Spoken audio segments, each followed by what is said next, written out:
Afternoon, guys. Just after the 12 mark, we've kicked off here. Jamie Burnett, Liam Dunster.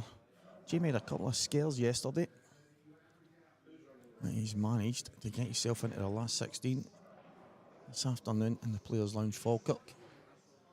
Live here on Scottish Cuesports streaming, it is the Belhaven Brewery Scottish Saltire Series Event 3. And this promises to be a classic. We've got Robert Stephen playing against Mark Boyle. Both of the guys were on the walk at the talker page last night. One with one of the best breaks you've ever seen, and the other guy claims to be really bad at 2-on-1s. I've seen him play about 5 in the last 2 weeks, so let's see if it's the break versus the 2-on-1 king today. Gio Edgar, Morgan McInnes, Scott Gillespie, Paul Crawford, Christopher Slack, Mark Farnsworth, John McCallister, Sean Donachie, Gary McLeish, Jake Dylan Newlove. I'm just looking at the current scoreline on table 10. Dylan Stanfield is 6-2 in front of Brian Cummin. And I don't know if you remember yesterday, guys, young William Wallace was on the brink of a huge victory against Dylan. He was 6-2 up. He lost that match 7-6. He did have a chance. He didn't take it though. And Dylan went from strength to strength. And they are playing the last 32 tie this morning because Dylan had a prior engagement last night. So, 6-2 Dylan. Brian doing him a favour coming back today. So it is all go here. Jamie can get through to this red by the looks of it. Doesn't want to be dead straight. He might opt to drop the plant in here if he is. It would make life a little bit more easier heading to the red at the left hand side.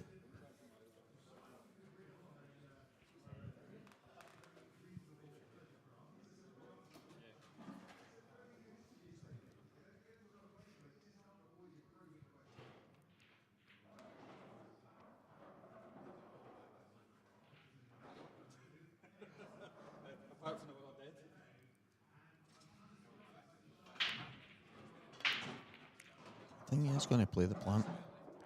I think it makes sense only because of that red at the opposite side of the table.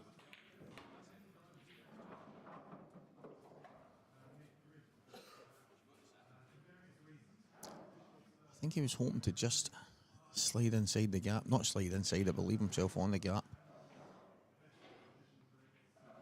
If he can miss the yellows here, he might be able to come all the way around the back of this red at the left-hand side.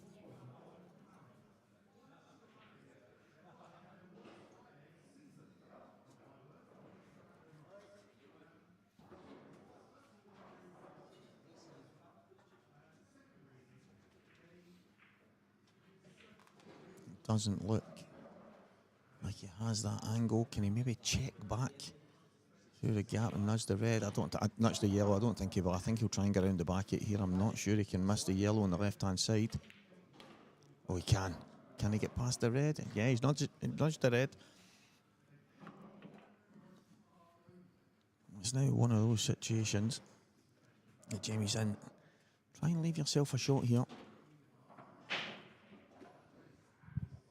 You can get greedy in these situations.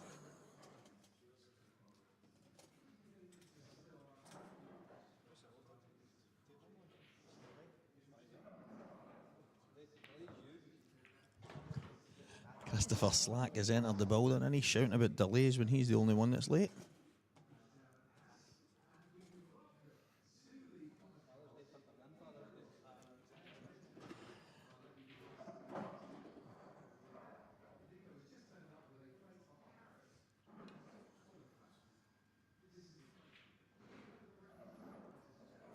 I wonder if he can screw off the side cushion a little bit aside and go 2 cushions over towards the red. Let's see what he's thinking here.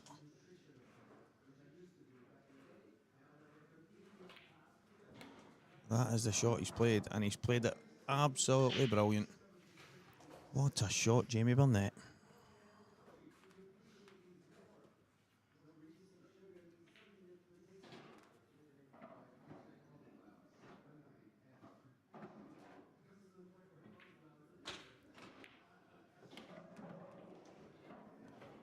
black goes.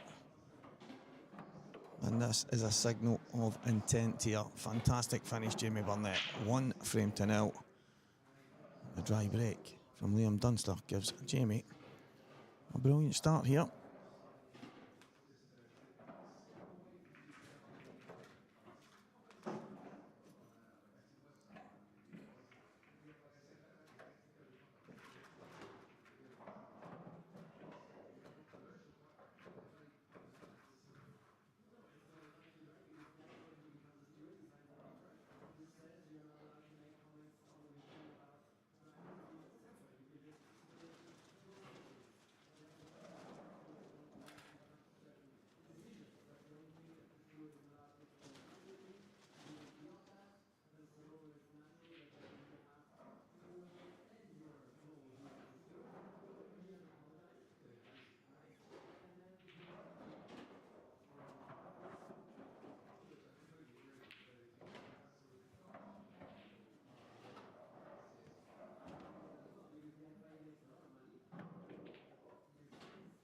Here comes a break. Jamie Burnett. Right down the middle. Doesn't hit him too hard there. They've opened up okay to an extent. The yellow at the top. Doesn't look like it goes. But it does give quite a sense of control here. Good afternoon, Brummie.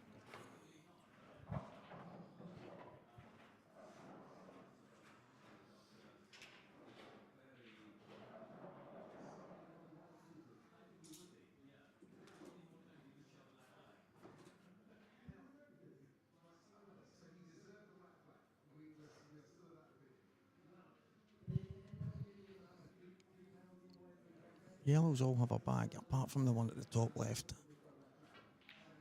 Same can be said about the reds, but there is no connector to open up the top left corner. So I think it's one of these situations where you either go gung-ho or you just make sure that you're in control of the frame. And right now, you could see a case for dropping in the yellow in the middle, putting the yellow over the top corner. But then there is the worry of Liam Dunster doing something special.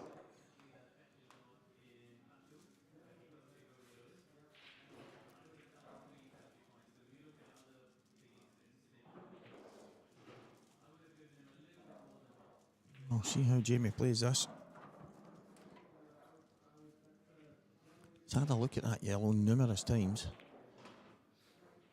I'm wondering if he thinks it maybe goes.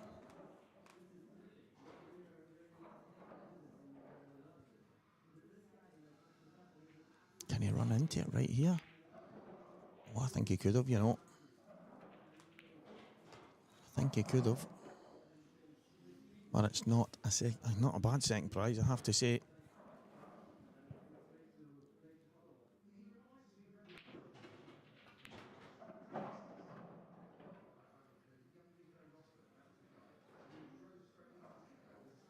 Liam has to find something just to hang in this frame. Right now, he's a massive second favourite. Even if he was to get a double up to the top right corner, Jamie could just pop the yellow out. Even if he gets one of the bottom corners, he can pop the yellow out. So, good control here for Jamie Burnett. So I think he's just going to touch this over the yellow.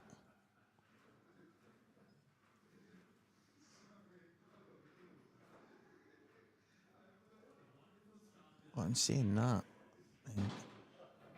I think Jamie can just drop the yellow in on the right hand side and then use the yellow over the pocket to open things up. So it's good to see what Liam's thinking here, but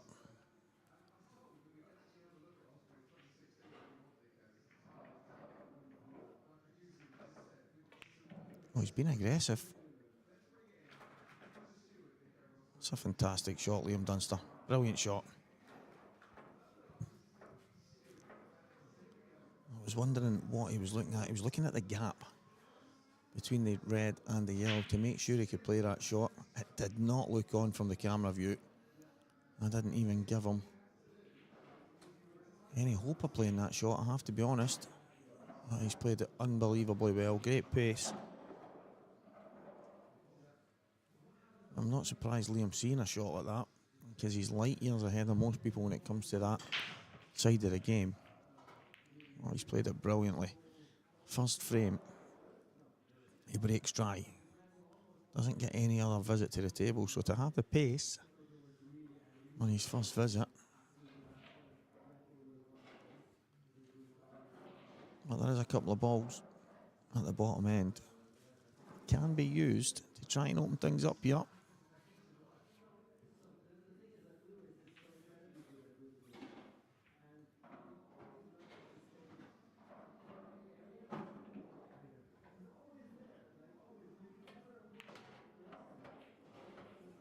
So the purpose of that is Jamie trying to leave the angle to pop the next yellow in the top left-hand corner and come down. And I think he might still have the angle to play it. So I think he's going to try and pump this in, bring the cue ball down, open up the bottom left corner.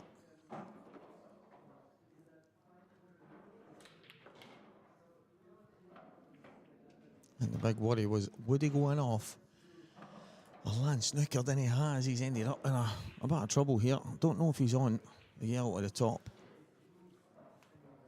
If he is, he can still hang in this frame.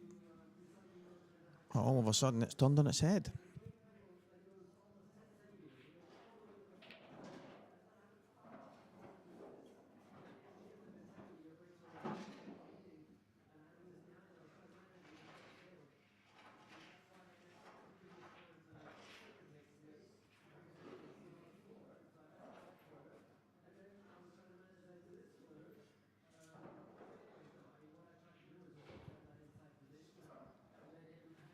If he can get through to the one at the top right corner, I'm thinking he has to just drop on it.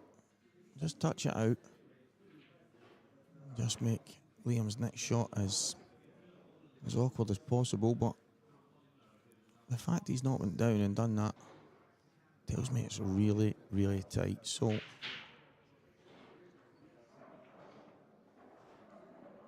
he might have to jack up a bit here, put a bit of pace on it.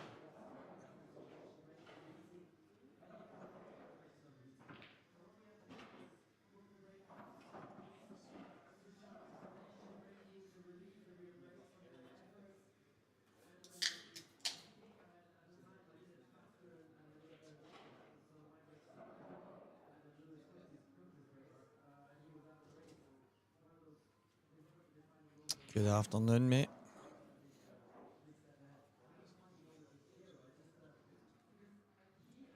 We do have some fantastic games on just now. Gio Edgar, Morgan McInnes 1-0. Mark Boyle 1, Robert Stephen 0. He's trying to thin nick that in. Cue ball stops close to the top. It's not the worst.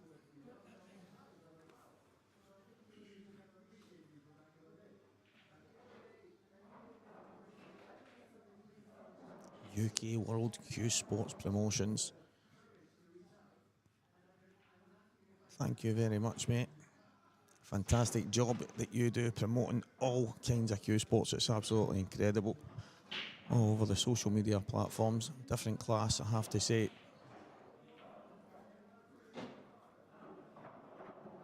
We do have 3 tables on the go right now.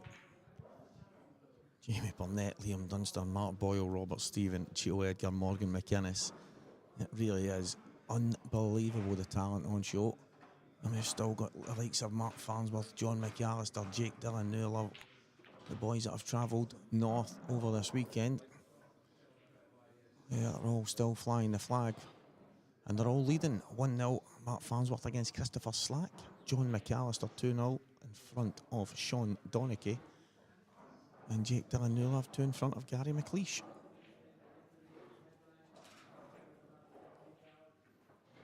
So as it stands right now, the 3 Englishmen might find themselves in the quarterfinals.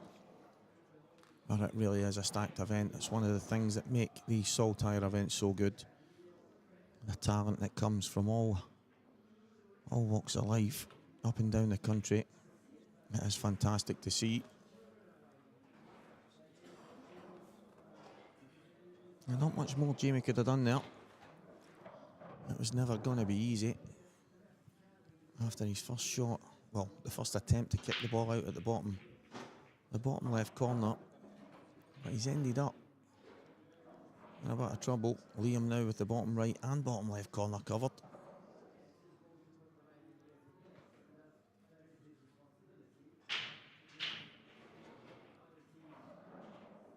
When will Liam decide to pull the trigger? That's the question. And I think he will if this ball drops in. Is he changing his mind?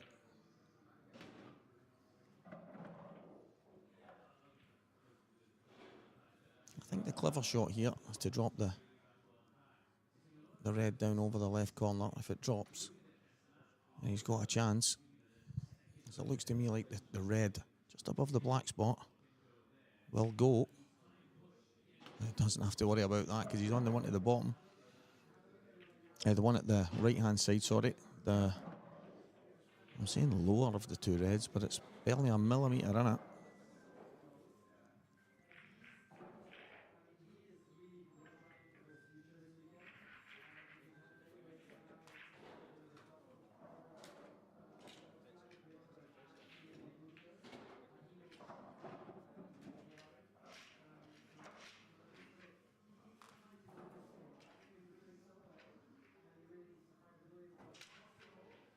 Now, can he screw straight back? Missing the red at the bottom centre. So he's going to try, just pull this cue ball all the way back and knock the yellow out the way. Bottom cushion, yellow. Nice shot, Liam. Fantastic shot, Liam Dunster. Controlled beautifully. And all of a sudden, from a Jamie Burnett chance and total control, I have to say, in this frame, it's now looking like this match is going to be all square. Still work to do. Liam's precision pull tells me that he'll get these, but nothing is as straightforward as that.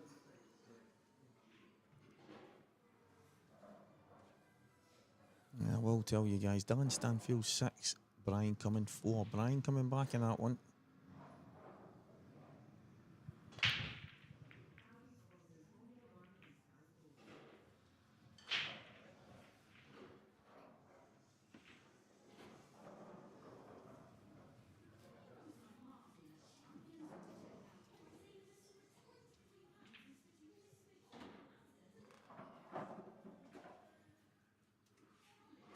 So I think the red in the centre is probably the one problem ball. Liam might decide to pop this in and kick the yellow out of the way. It should give him the choice of the red to probably the right middle. Well, he's going that way now. He's going to have to move one of the yellows. I think they know which one it's going to be now. But I think the reason why he's done that, guys, is because he is right-handed. And I think it makes this shot a bit easier.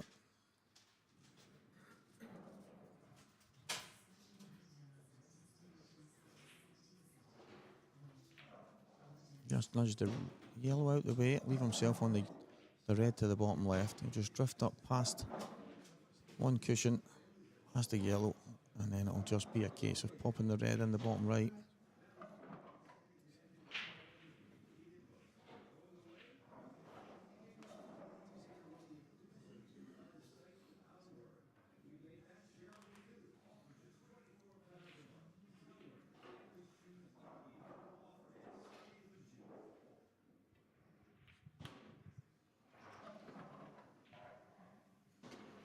Precision pull, Liam Dunster.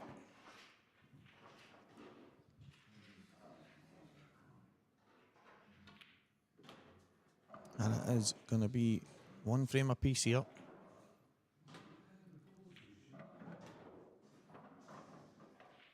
Cracking finish. I like the way Jamie is attacking the game. I must admit, he's shown severe aggression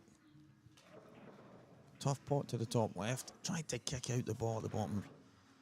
He's just pushing first. Flick to yellow, flick to red, landed inside it.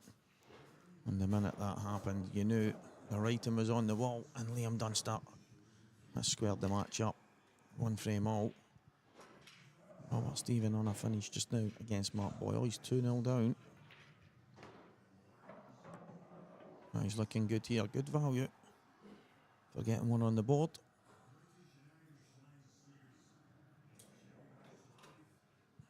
Looking across the room, Johnny McDermott sitting patiently waiting on the winner of the Dylan Stanfield Brian Cumming match.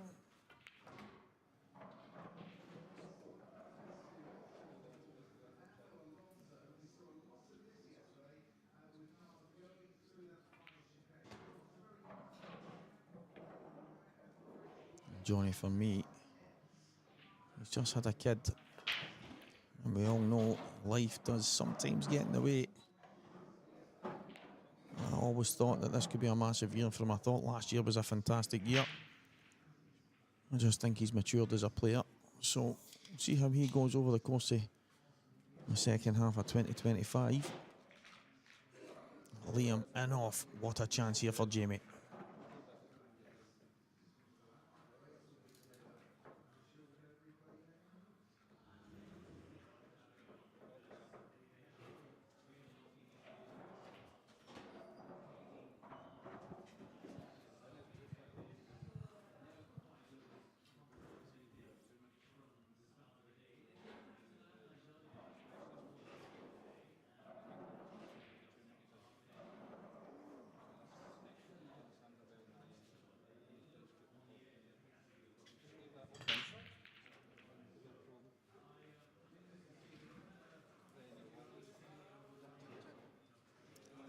Wonder if the yellow close to the red at the top left goes.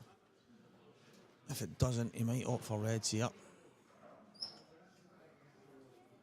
I don't think it's a bad option. They're all there just the same.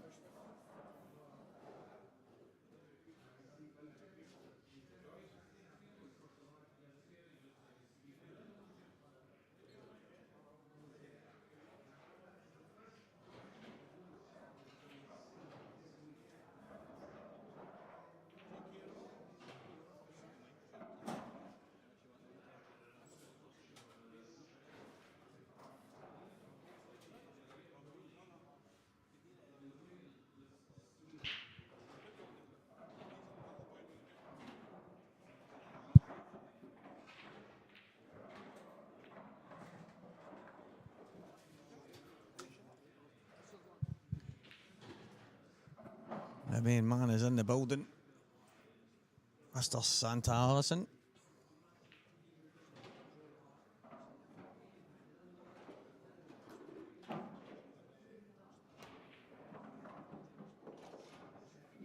I think it's going to be red here. Obviously looking at the angle, I can see across the table from where I'm sitting, and it doesn't look like that yellow passes, but is he playing the yellow? Yeah, he is.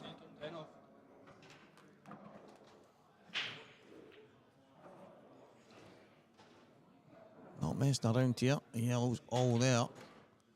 That was the only one that seemed quite awkward.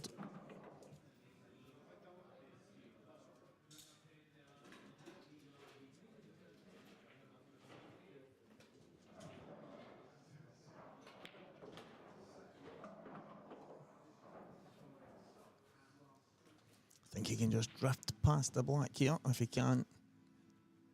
And these yellows are as good as done, I think.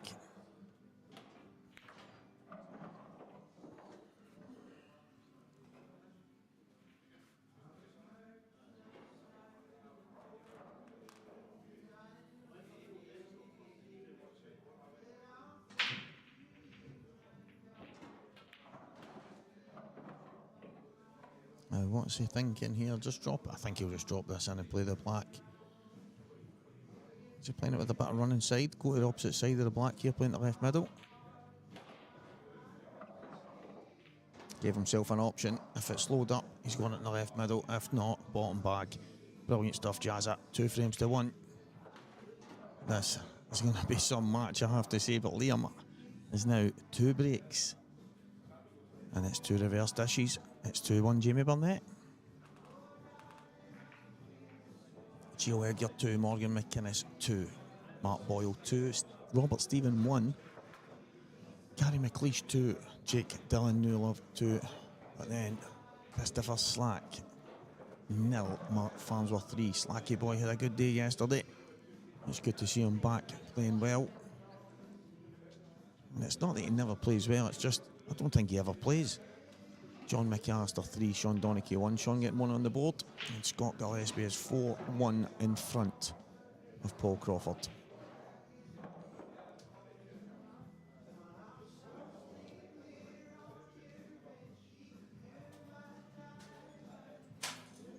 Jamie Burnett break, right down the middle. Didn't hit the last one hard. Let's see what he's thinking here. Yeah, he just timed it. Not too much on it. It's came out dry. And I think these reds look fantastic. There's 1 or 2 shots to be played, but nothing. I think that will worry Liam here.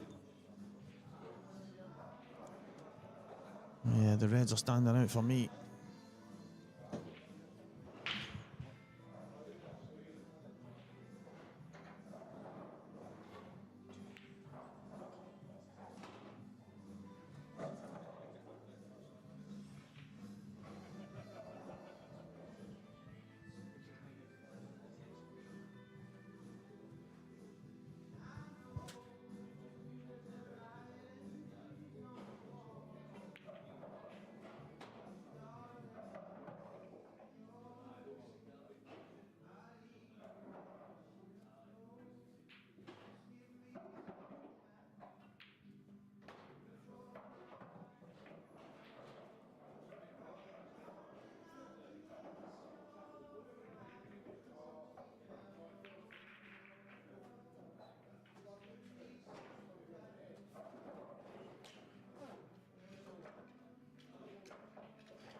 A concert in here, guys.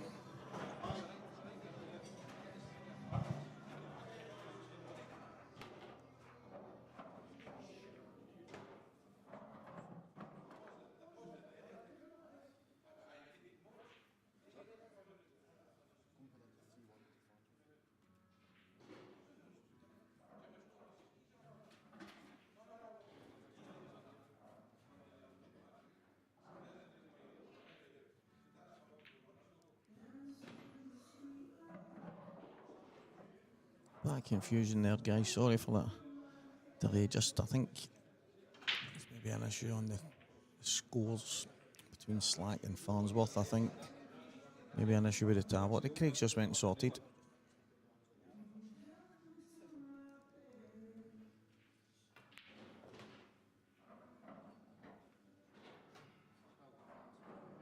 So back to these reds.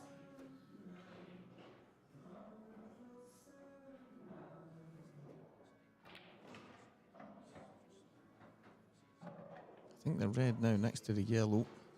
And all passes to the left middle.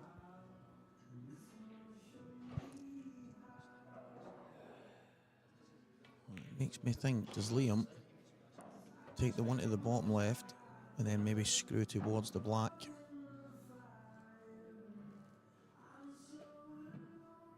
That's what he's looking at just now.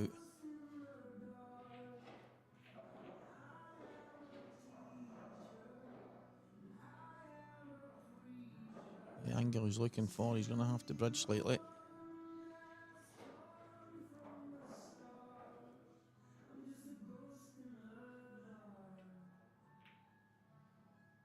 Oh, he's missed that.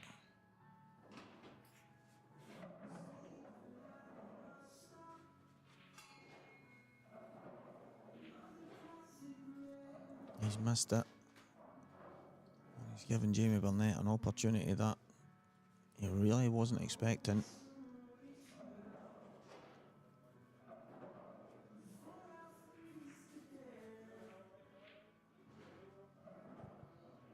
Absolutely incredible there. Liam gave it a look like something, maybe a bad contact, I'm not sure, but look at where the cue ball landed. I don't think the angle he had could get him that close to the red, so it tells me that he's caught it really thin. And it's led to Jamie getting back to the table. Now the balls aren't they're not sitting great, that's for sure. But at the end of the day, the alternative was he was going to be sitting in his chair.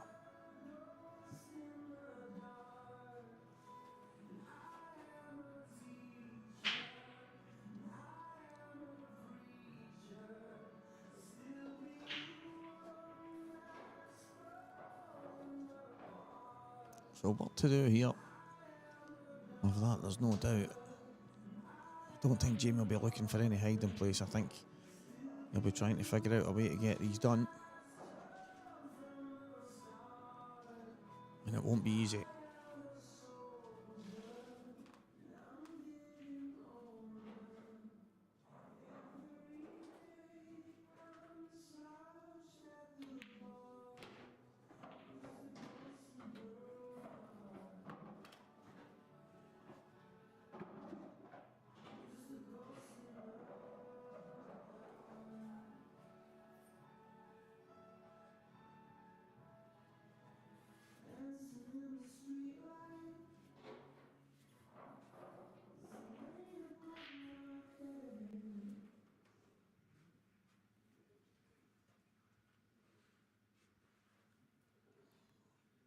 It's going to be tough from here.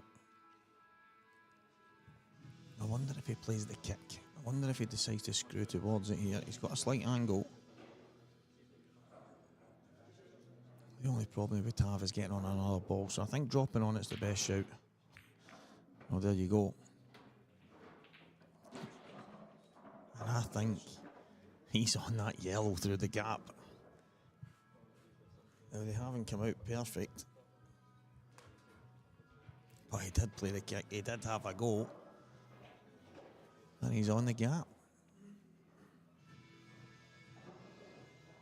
Can't he push the red out the way in such a way that he lands on the yellow close to the cushion? So he's just going to want to slide off it.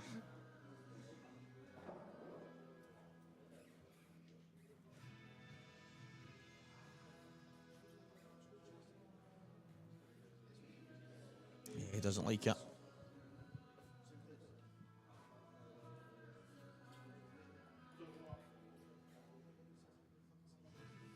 Doesn't want to catch the red thick.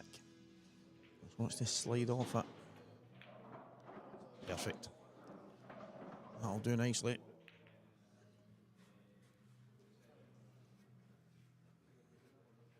I think Jamie's going to play this one to the left, right. Then go, to the one to the bottom right. Then he'll come high. I think he's going to leave a double till. Well, he might play it second last. It just depends where he lands here. And I think the reason for that is the black.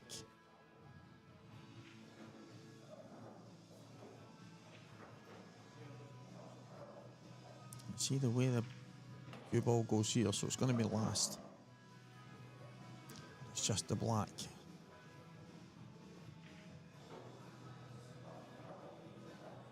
How he plays the black. Is he going to push into the yellow, push into the red, doubling the yellow across? You're leaving the black to the bottom right corner. I think that might be the shot. It's not going to be easy. I tell you what, if he gets these, it'll be ice. I don't think he can. I don't think he's came high enough. Let's find out. I think he might have to screw back. Or maybe not. Maybe not. I'm going to power this in. Yeah, he's had to steal a bit.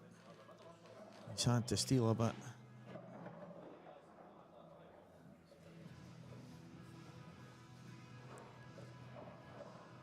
To make sure he got the red out the way. So he just landed slightly low.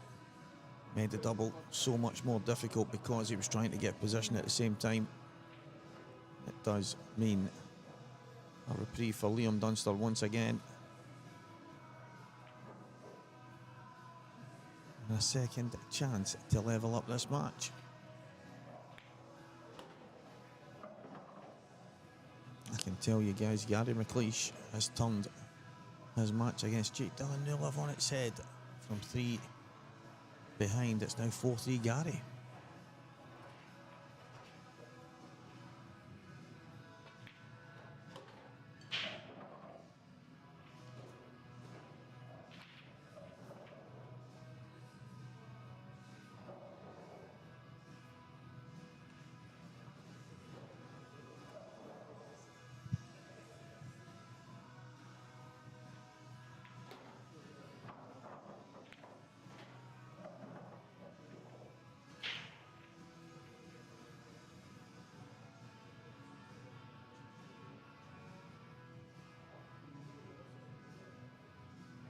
So 3 main stream tables,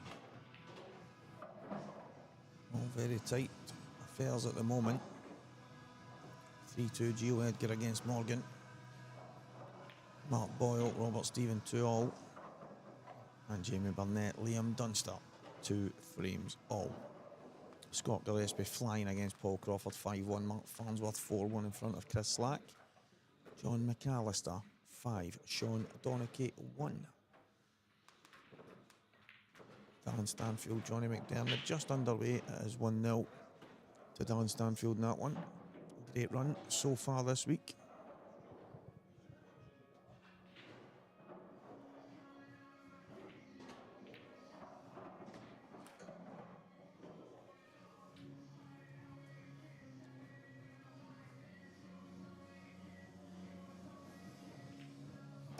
Liam's third break of the day. He's had 2 pretty poor breaks.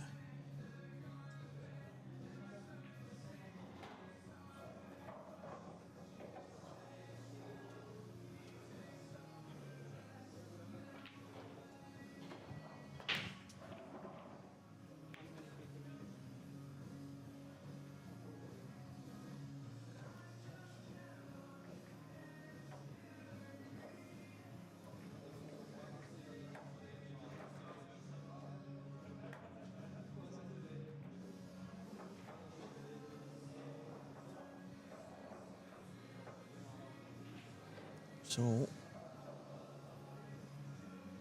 Liam's break not really going for him right now.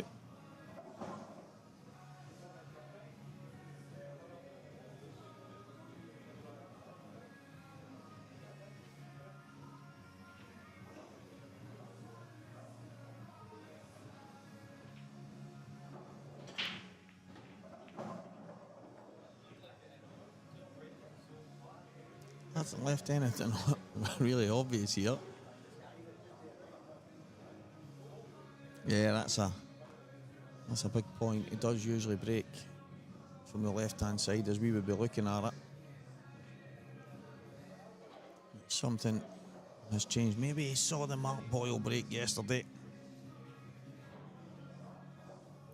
One of the best breaks I think I've ever seen.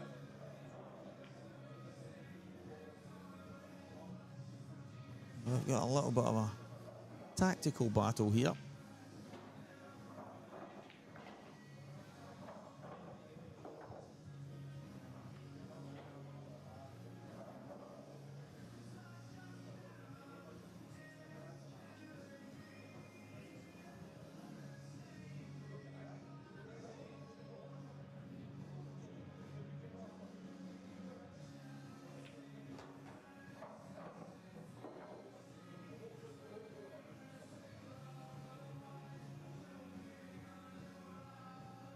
Yeah, it's going to be a few shots before anyone makes the decision to have a go here.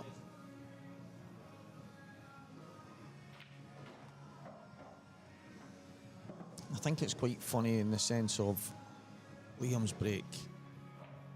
So precise. He used to get the second ball would kind of spin towards the left middle as we're looking at the table, and he would get it so often it was unbelievable, and he didn't hit them hard, he just had it so controlled. But things seem to change. I don't know if it's like you get a new break cue or you change the tip on your break cue. I know you go and play on different tables, but generally we play with Pro Cup balls and Strachan 861 cloth, and I think that the fact that people decide to change. Robert Stevens one, his break used to be incredible as well. He was similar to Liam's, really soft, kind of shot into the second ball, but he just seemed to open the balls up fantastic, whereas Mark obviously really blitzes them. I just think that it's one of the, it's a thing that baffles me because I've been there myself. We go left, go right, down the middle, yeah, left centre, right centre, screw back, top spin. It's mad. It is mad, and it's something that obviously drives a lot of players insane because the break has become one of the most important shots in the game, if not the most important.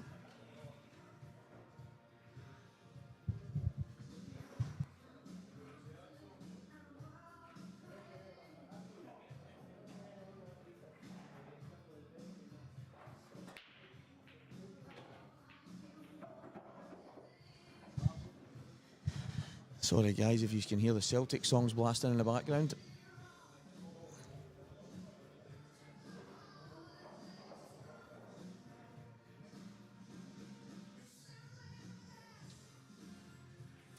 Bomber Blakeby, good afternoon mate, hope you're well.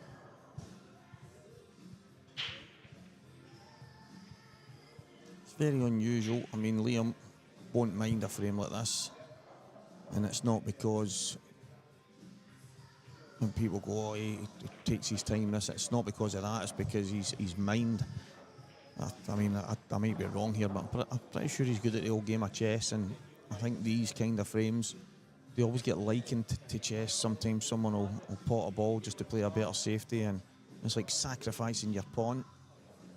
And if I know Jamie, he would be loving these balls to be wide open just now, going for a finish. But Liam will happily sit all day and be patient, so it's quite intriguing how this frame will materialise. Two of the best players in the Scottish game, and probably in the game of blackball completely.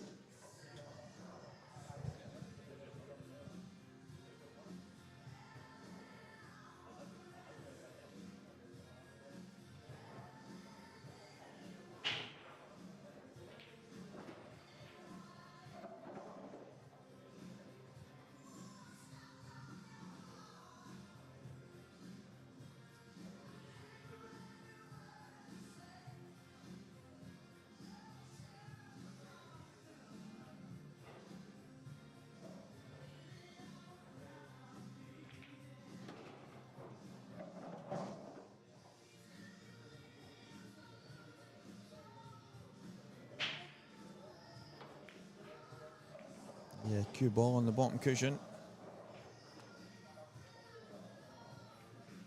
There's nothing standing out here for any of these guys to have a go.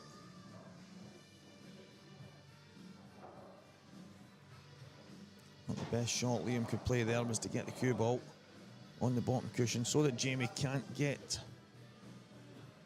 a lot of the cue ball with his tip here. So it limits the shots that he can play. He's going to maybe have to slide off the yellow, put the cue ball inside the reds and yellow at the right hand side.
I think the referee just having a chat with him because the frame could drag on.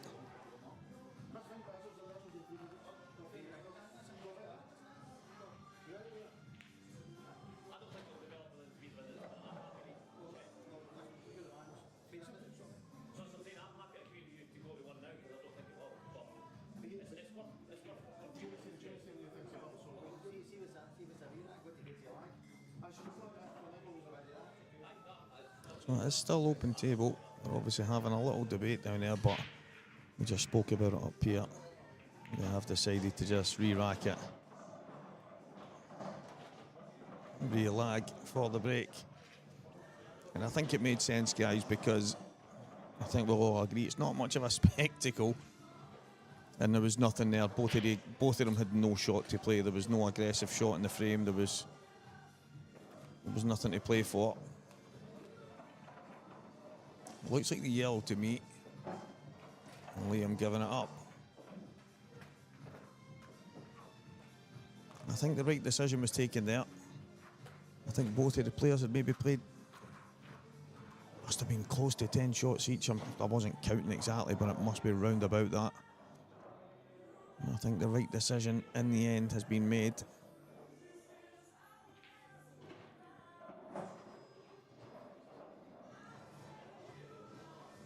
And to re-rack that frame, I think Liam was saying as long as they re-lag for the break, he was happy for the re-rack. But I don't think there was any other decision that could have really been made there. We're all tuned in thinking, when was it going to end? And the answer was the referee made the great decision. Speak to the two players.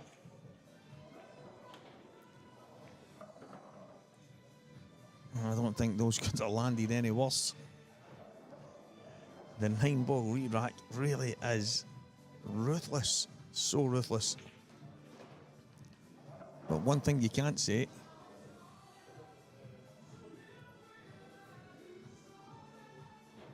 is the balls are not, well, you can't say that it's a tight frame now. The balls are wide open. John McCallister and Mark Farnsworth both 6-1 up against Chris Slack and Sean Donachie. So the two Englishmen, one frame away from a place in the quarterfinals.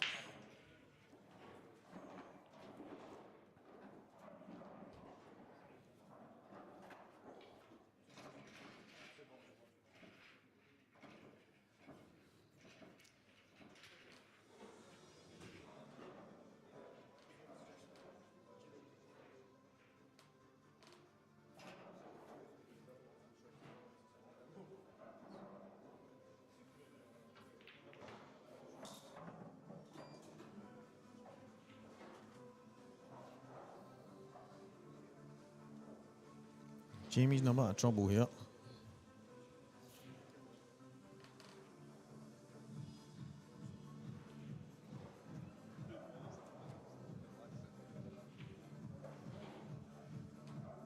Scott Gillespie 6, Paul Crawford 2. Gio Edgar 5-3 in front against Morgan McInnes. Mark Boyle 4, Robert Stephen 2. Dylan and Johnny both one frame apiece, and Jake Dylan, Newlove and Gary McLeish 4 frames all. So Jamie Haventon, he's playing a pot kick here, I think. Oh, he's tried the double. He's tried the double. Thinking he maybe couldn't get enough of it to play the cut.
Mark Boyle about to go 5-2 in front against Robert Stephen. I'm just looking at the other match where Gio was playing against Morgan. Cracking break from Gio. We know he's got his new break, you guys. I think he's got a full new set from Elite Billiard Supply. He was in there, one of the team, getting all his stuff the other day. And I think he had 7 or 8 breaks or something with his new break cue. I think he muttered the words something like guaranteed tap-ins. The break he's just had there, but I think there was one yesterday. Obviously Boyle's break's one of the best you'll ever see. Gio had a good one yesterday as well. 4 or 5 balls flew in. Gave himself a good chance. But his break right now has given him a chance to go 4 frames in front. Sorry, 3 frames in front of Morgan McInnes. It is 5-3 just now. Jamie Burnett breaking off in this frame. The 9-ball Rerack. It didn't go to plan.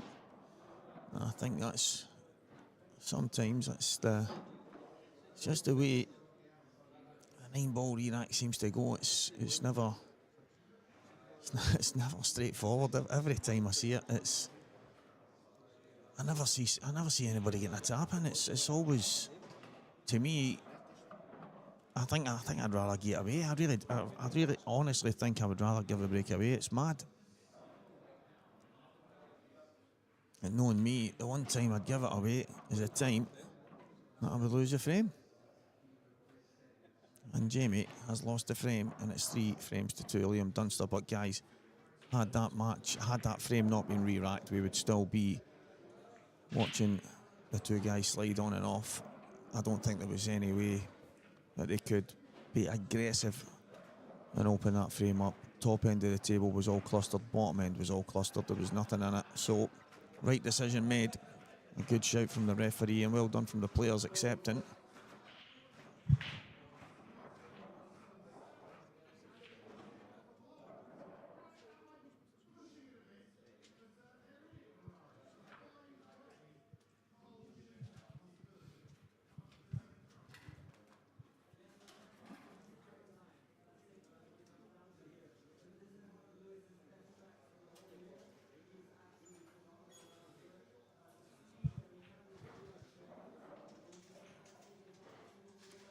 Scott Gillespie, I can tell you now, is in to the quarterfinals. He's beaten Paul Crawford 7 frames to 2. And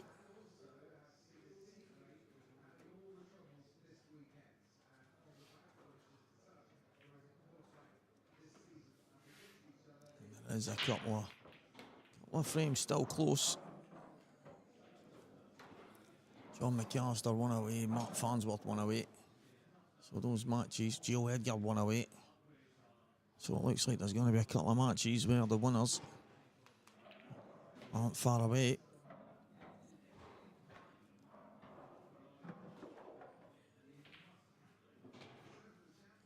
I think Jamie can get the yellow at the top here.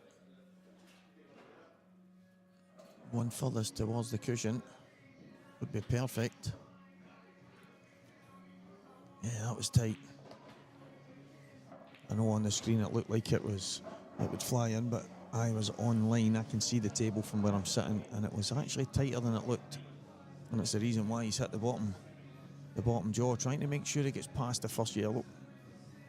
Should I say trying to get past the second yellow. He was playing the first one, but it was tight.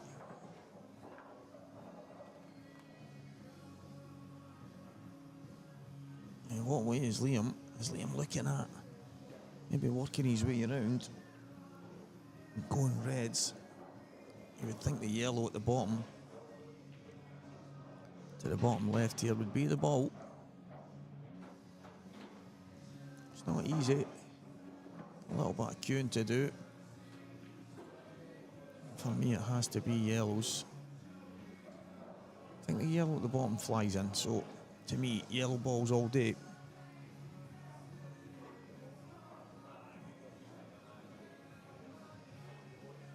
Now we're going to see what Liam's thinking. I think he's eyeing up that yellow.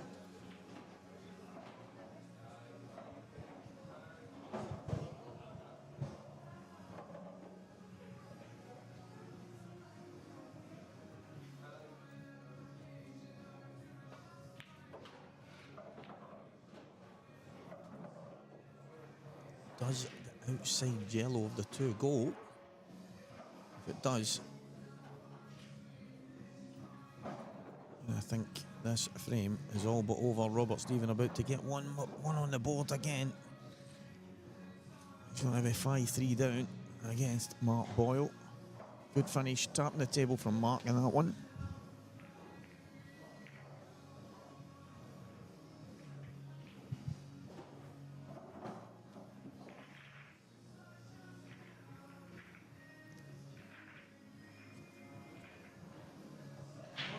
Ross Ewan, great to have you on, mate.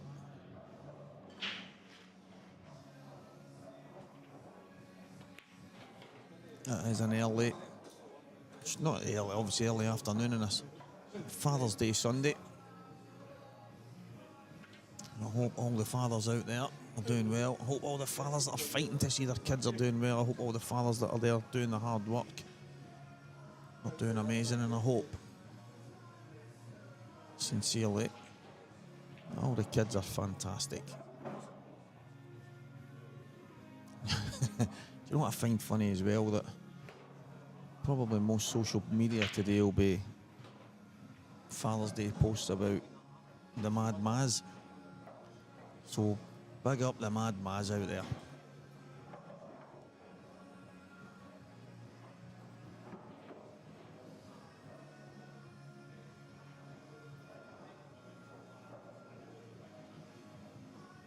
One good gin.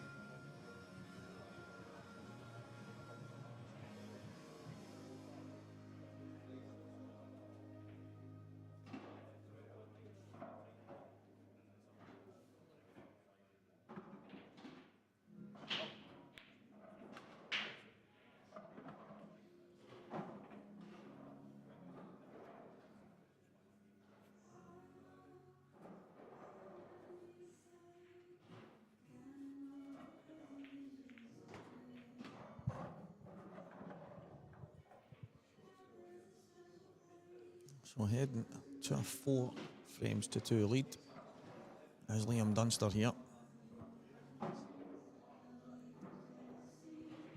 We're going to have a few cracking quarterfinals.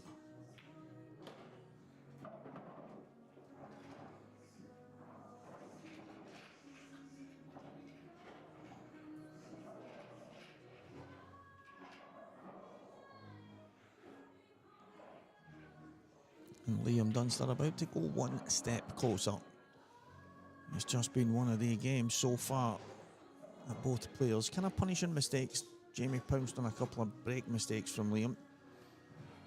And then a couple of aggressive shots that didn't go to plan for Jamie. And it's turned into a 4-2 lead, Liam Dunster. Slack back to 6-3. Sean Donachie back to 6-3. So John McCallister and Matt Farnsworth still not over the line yet.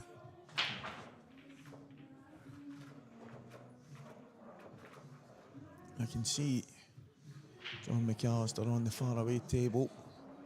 And he's played a poor shot there, so he's in no man's land on a finish. So maybe Sean will get back to the table. As Mark Farnsworth is on the black to get himself into the quarterfinals. Farnsworth through, Slacky out. Second man in the quarterfinals is Mark Farnsworth joining Scott Gillespie. Liam Dunster to break here.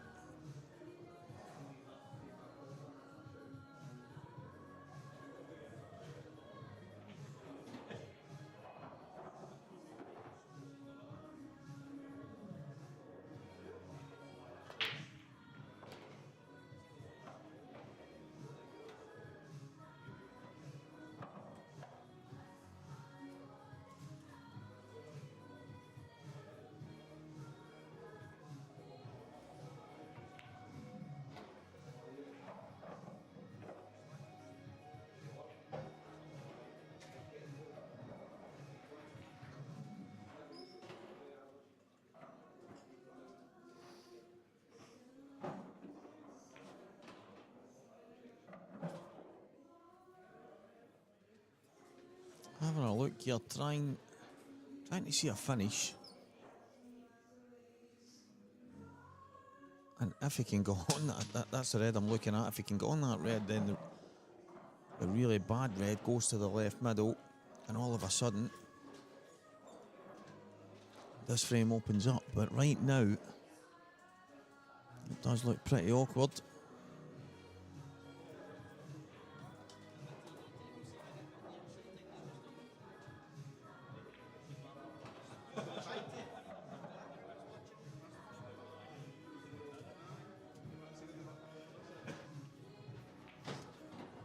Christopher Slack complaining that he wasn't on the TV table.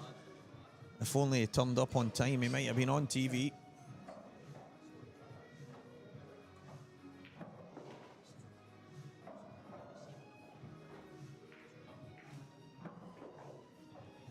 So 7-3, Mark Farnsworth victory. Oh, that's rolled the pocket.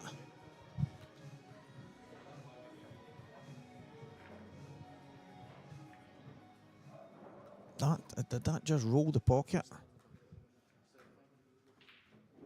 Oh, he missed it. He missed it. Just managed to see it on the slight playback there. And he's just missed it. Just shows you guys my eyes are painted on.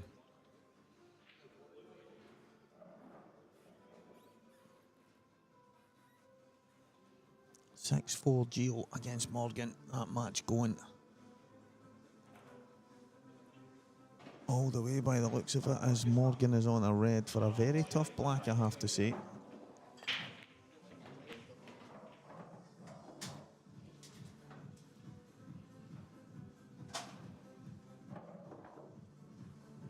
So what's Jazza thinking? What is the thinking here?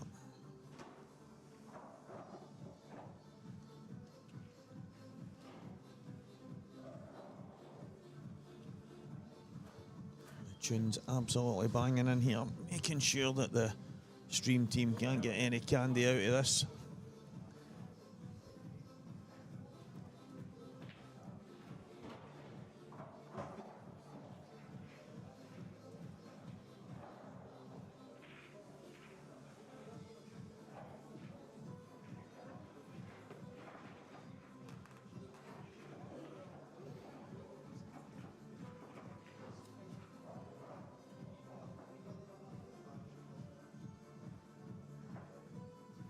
And John McCallister is now into the quarter-final. 7-3 victory against Sean Donachie. Former Paisley player, now part of the famous Glasgow team.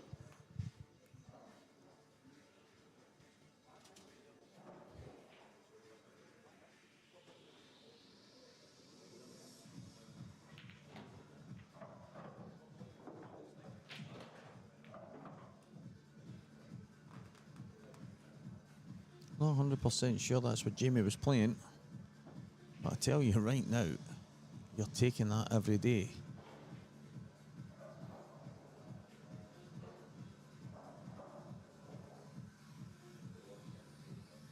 The black's still an issue, but that is for another day. Right now he has to concentrate on getting the reds at the bottom end of the table.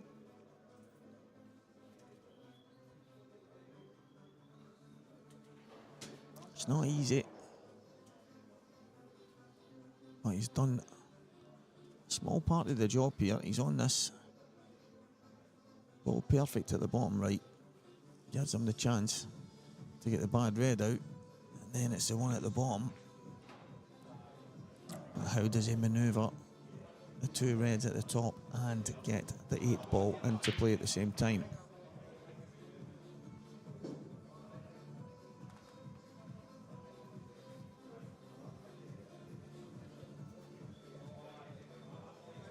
There's going to be some absolutely mouth-watering semi-final, quarter-final ties, never mind the semi-final. But guys, looking at the players that's left in this, there is a couple of underdogs fighting through. What will they be here when these matches finish?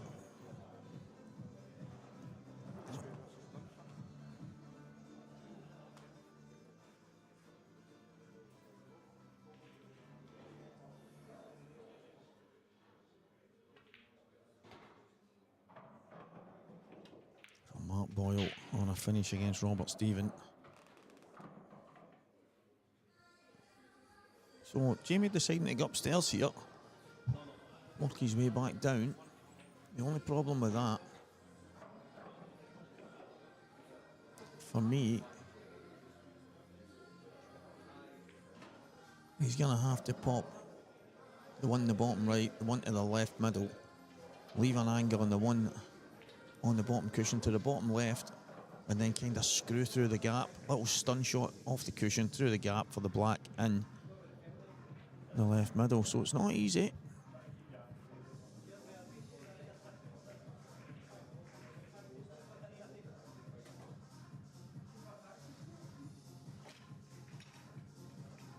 How close can he get to the one down the bottom right?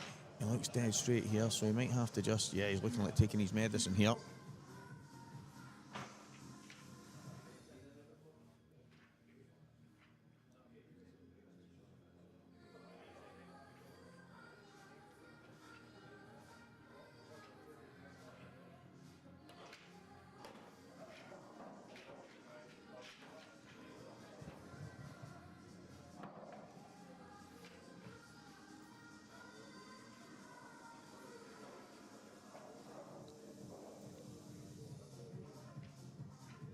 Now, I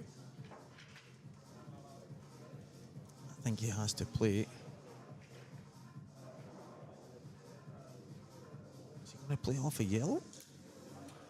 I don't think it's as thick as that. I think he needs to play it thin. I think it's about quarter ball at the very most. Maybe even a bit less, maybe an eighth of a ball.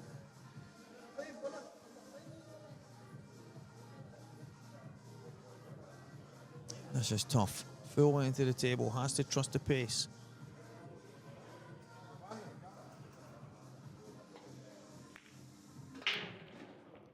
Yeah, that wasn't easy. Played as a shot to nothing type thing.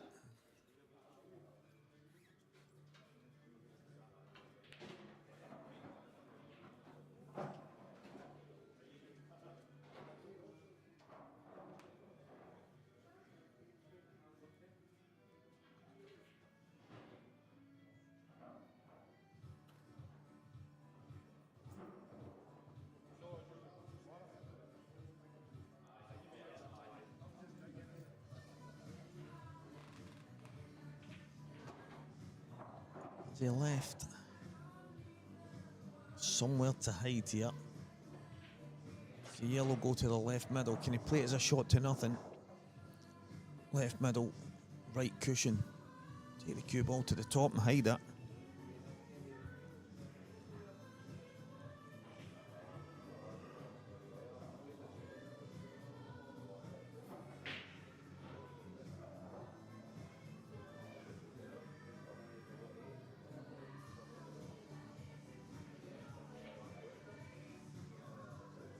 I can tell you, I don't know where that came from. I can tell you, that's all I keep saying. But Morgan McInnes has a great chance to level at 6-all against Gio Edgar. So that one, it looks very likely like it's going to go all the way.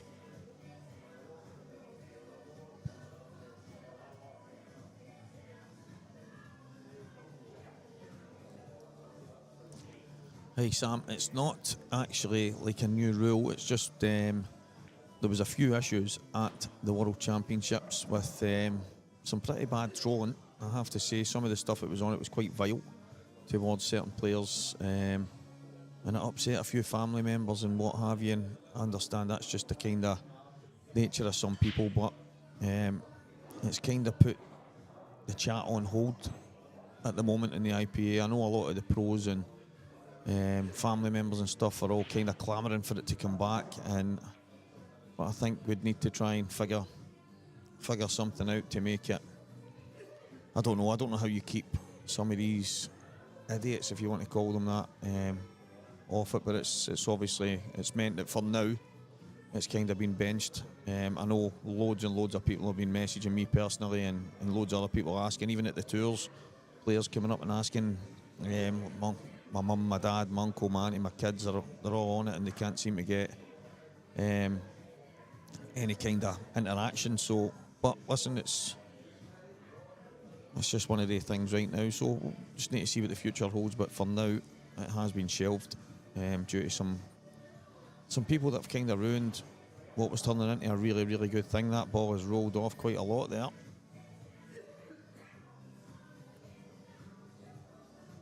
Jamie is very lucky that he even hit that red.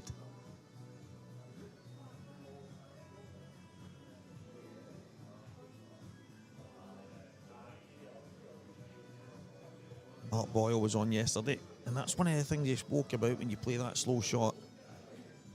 These cloths, I don't know if anyone, well, I know everyone more or less plays on them, but it's the slightest of kind of deviation and all of a sudden the ball can move a lot. Well, that's moved quite a bit there on Jamie.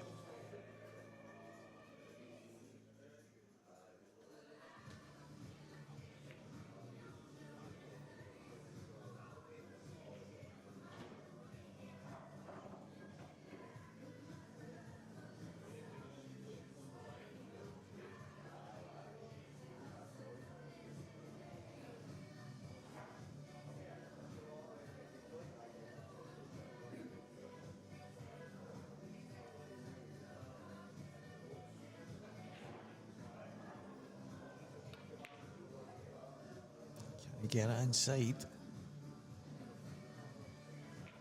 Don't think he's left the red on, and obviously the red and yellow close together are in a bit of trouble, so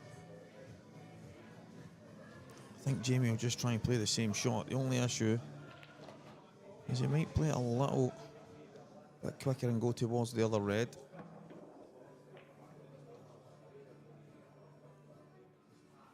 I think he's adjusted there because it slightly rolled the first time, well, it really rolled. He's ended up with a double kiss there.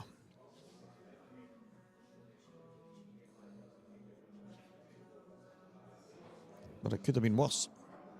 He's landed in a decent position.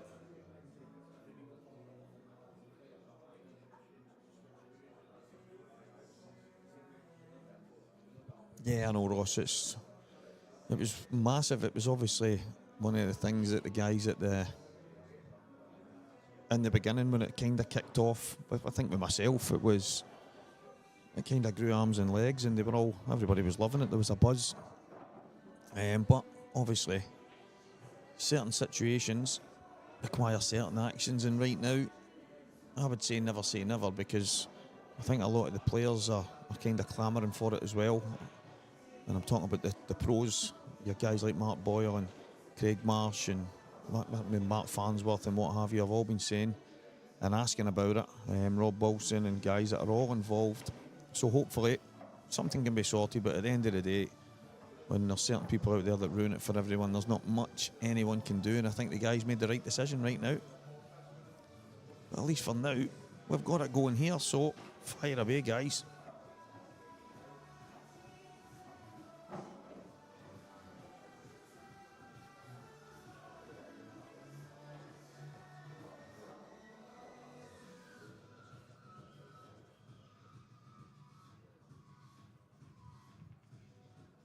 This is one of the frames. Liam, you consider him massive favourite, having the extra 3 balls on the table. So Jamie just has to kind of limit Liam having a shot to play any kind of kicks. And I think the only way he can do that is by keeping the cue ball at the bottom side of the table.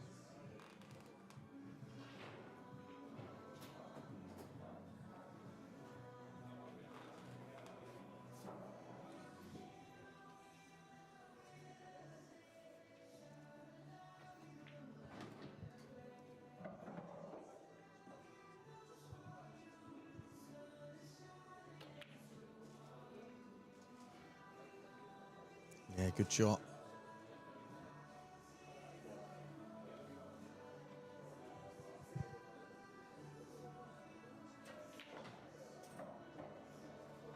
So Mark Boyle about to join the quarter-finalists. He's got a black just over the middle pocket. Gio Edgar 7, Morgan McInnes 5. That match is now over.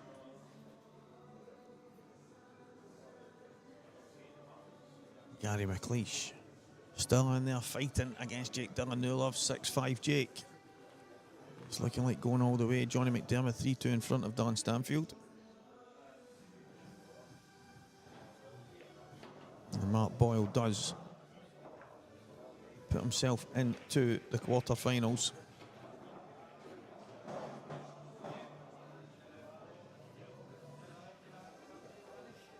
Standout player. Do you know what's mad? There was a few players yesterday that were really looking quite solid and what have you, and Lewis McCool was one. Lewis was, he was just dishing. It was breaking dish, reverse dish, breaking dish, reverse dish, and we know Lewis can do that. But he's ended up out the tournament, and I have to say at one point I thought this could be the one. Could be the one for Lewis, but he's not managed to get himself to the Sunday. And that's the nature of these events and these. I mean, look at the players.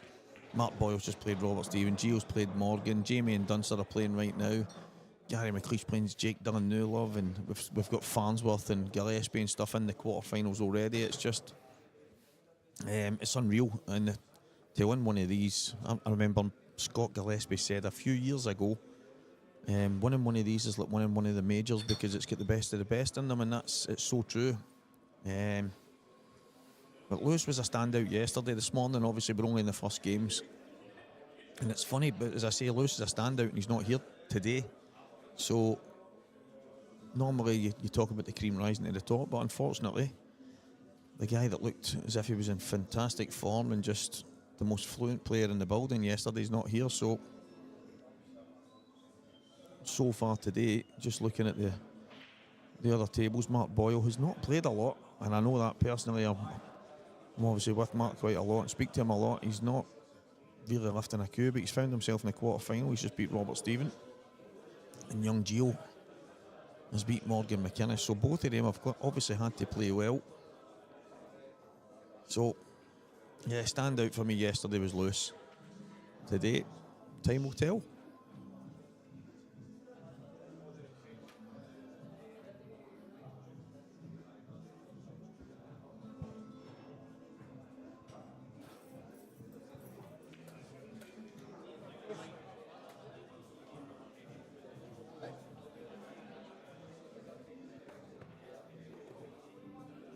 Yeah, Jerry, that's the...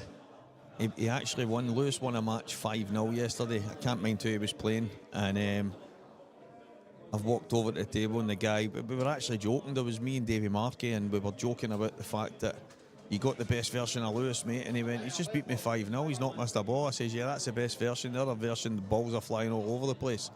And he was kind of having a laugh. And he's saying, nah, I'm not like that anymore, Stevie. That's... Listen, it's... The real Lewis pops out every now and again, but Lewis McCool is such a talent. I remember the days I was called scatterballs. Scatterballs or mad balls myself. It was a bit mad, but Lewis, he's some player as well. Absolutely incredible. And I think if he just a wee tweak on his temperament, and he's one of the best in the business.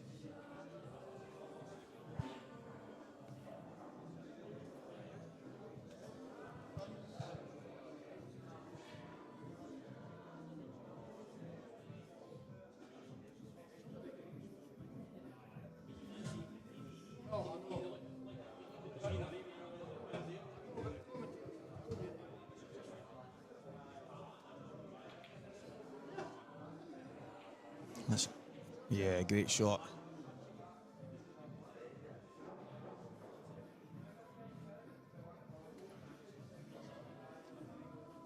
%, Jerry, 100%. He's just so talented, it's frightening. Absolutely frightening. He's got so much ability, and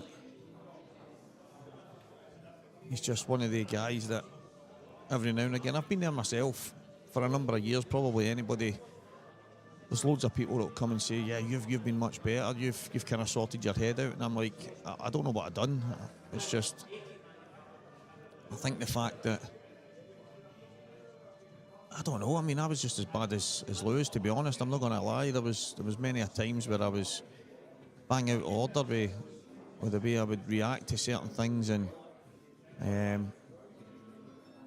but it's so much of this game's played in the head, because you could throw a blanket over most of the guys in the building, and ability, there's not much difference in ability. It's just what's between the ears that makes a difference, and I think that's absolutely huge when you see guys like Jamie and Liam having so much success. Young Gio, obviously, he's worked as hard as anyone. Morgan McInnes, the success these guys are having just now, it doesn't come. You can have all the ability in the world, but if you don't work hard and you don't kind of tune yourself in right, then no matter how good you are, you won't have the success. And these guys have done something a wee bit different. I remember someone saying, you guys like myself, Lewis, I know there's more than that kind of used to lose the plot a bit, and someone said, you should be a goalkeeper. And I says, what do you mean? He says, well, goalkeepers are all nuts. So maybe I'm in the wrong spot. Maybe I should have been between the sticks rather than using a stick. But yeah, it's definitely a mental side of the game that you need to try and kind of sort out. But the ability that most people have is, it's not a million miles away from each other. He's gone for the treble. He's got the treble. Well, he's not actually. It probably suits him. I don't think. I know he's tried the treble there, I think. But maybe kind of half-hearted, because if he really went for it, he might have knocked the yellow one at the same time. At the table. Still very much favours Liam Dunster here. But there is a lot of pool to be played. Liam will not be going too crazy here.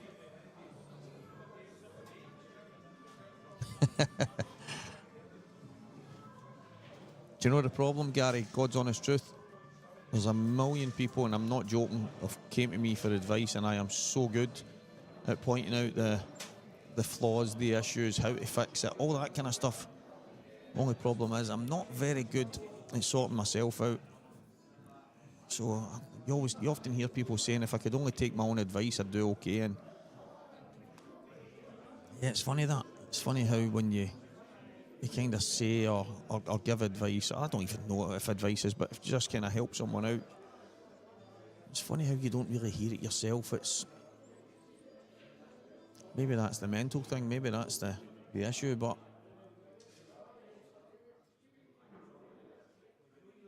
I think Liam was looking, just sliding in there.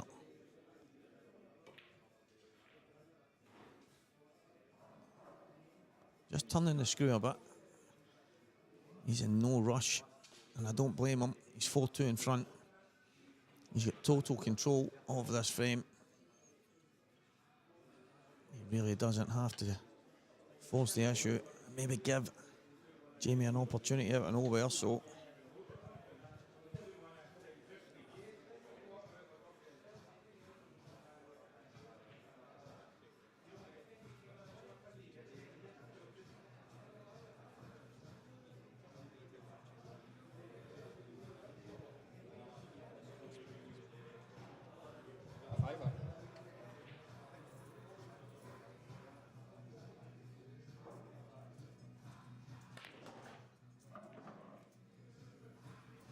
You've seen him lining that up. He lined it up. He wasn't a million miles away, but he didn't really have much else. I think that was a bit of a Hail Mary, just throwing it in there. Try his best to just get a little bit of fortune that he needed. It hasn't come out, and it's looking, barring some kind of monumental Liam Dunster mistake, which is so unlike him.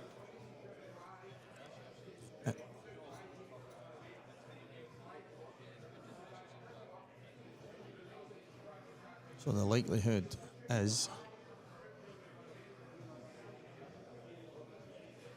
it's going to be 5 frames to 2.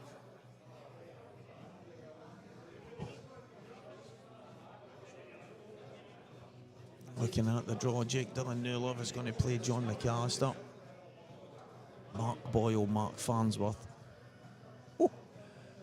Couple of absolute crackers heading our way very, very soon.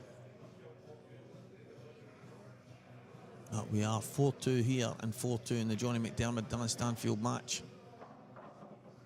So we've still got a few frames to go and a little bit of time before we get over the line here.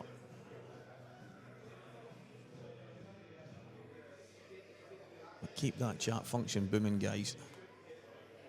Keep it booming.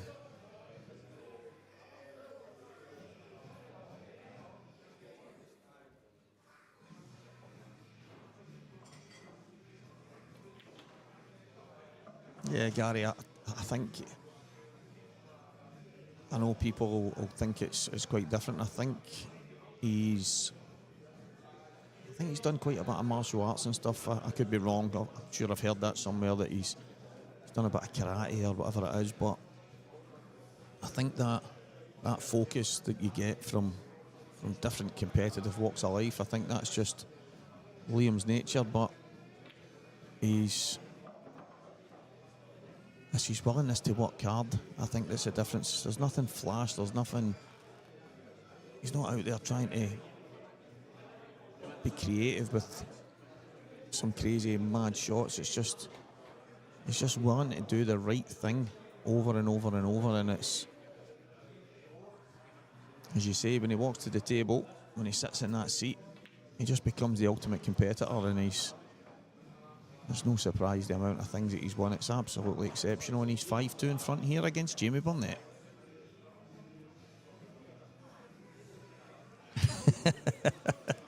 Oh, Paul McIntyre, you just made me laugh out loud there, mate.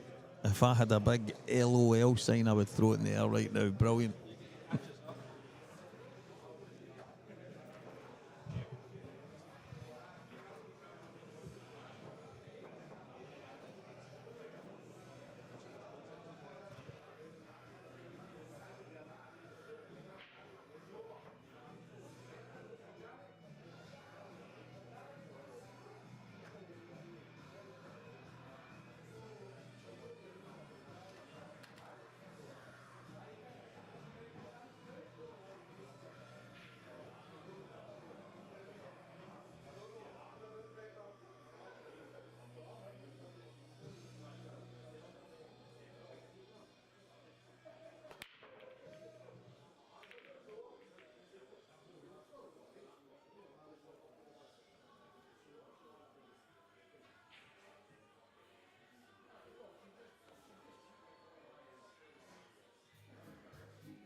back, guys. This match was taking that long. I had to do a quick disappearing back. Turned into Paul Daniels for a minute, but here I am.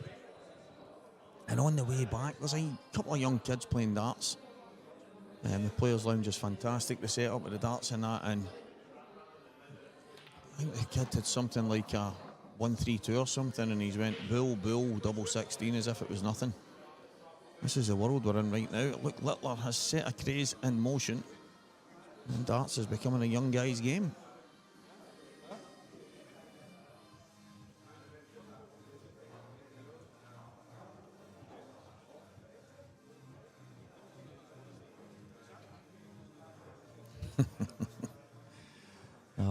Paul Mack. I think you're sitting eating a packet of bikers right now. Packet of bikers on a bit of toasted bread. Sprinkling honey all over it. What a guy. I don't call you the honey monster for nothing, big chap.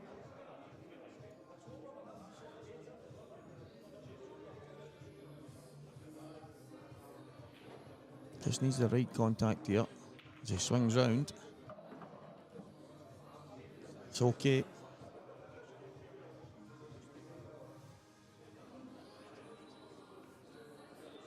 He needed to keep that. Needed to keep that in a bit of a better position. I understand the way he's played it. Probably a bit of frustration at the same time here for Jamie.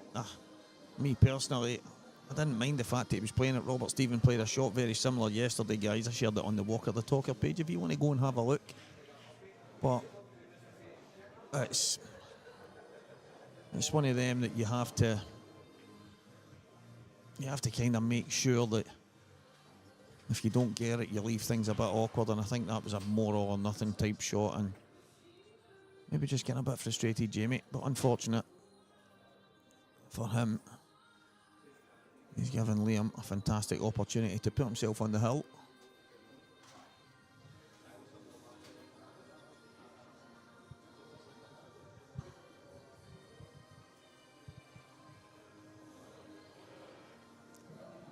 Yeah, I totally agree, Gary. I didn't mind him playing the shot, and I says that there. It's all about the contact, and he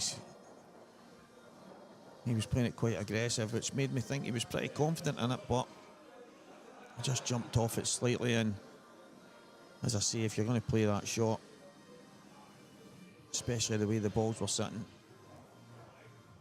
the worst case scenario, you have to try and leave things slightly awkward, and the yellows were just sitting far too good for my liking.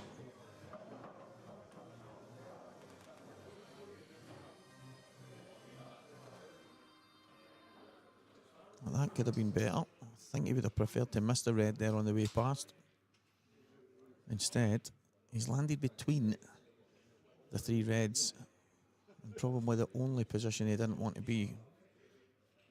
I think he'll pop this in the bottom and just screw between the two. Maybe just go past the black, and he'll just have a yellow in the middle left and a yellow two at the middle right for the black. He's going to have to flick this little tracer right hand side. Just go slightly high between the two yellows. That'll do nicely. Didn't think he could control it as much as that. I thought he would have went past the black ever so slightly, but absolutely perfect. That is going to be 6-2. And the Johnny McDermott Dylan Stanfield match is still on the go right now. It is 4-2 Johnny. He's still in the lead. Not Dylan. Not going anywhere just yet. 6-2, Liam Dunster. Mark Boyle, Mark Farnsworth. What a match that's going to be. These two guys, they just can't seem to stop running into each other over the years. Some of the biggest matches in the game have been between these two. And we're going to have it again today in the quarterfinals.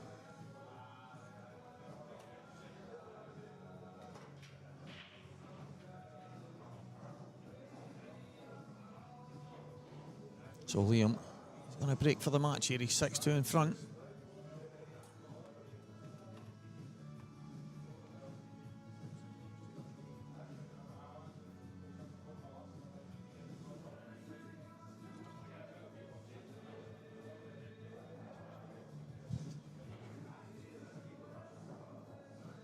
His break hasn't been, it's not been perfect.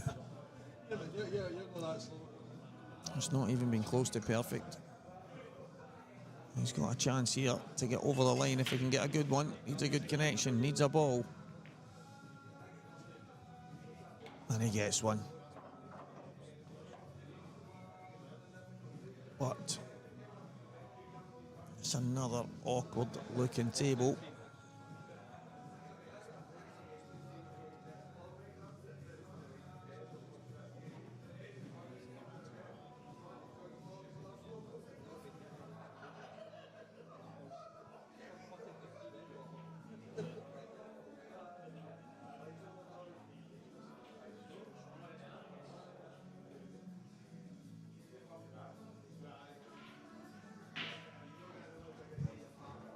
(4-3) Johnny McDermott against Dylan Stanfield. That match looking like it might go all the way.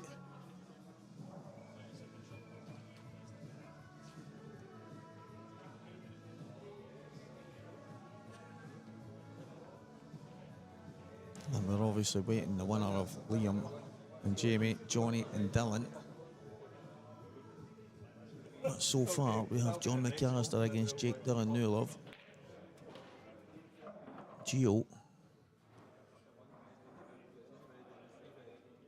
is playing the winner of match 100, whoever the hell that is.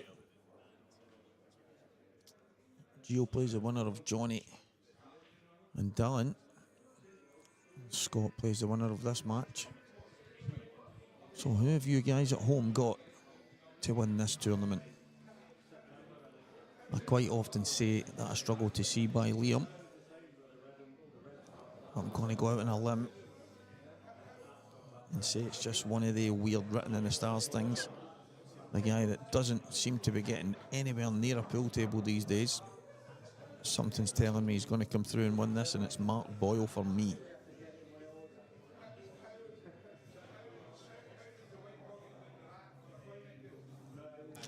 So Gary, you're asking why did Johnny and Dylan not play yesterday? That's because the last 16 ties all get played today.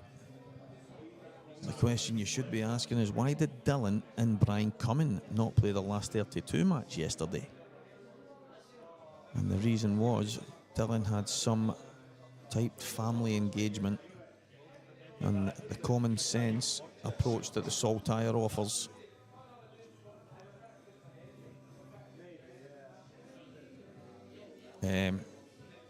they basically gave the opportunity for them to come back this morning and play as long as Brian accepted. And Brian, being the kind of guy he is, said that was fine. So he came back this morning and played Dylan, but the match ran on a bit, which meant Johnny had to wait.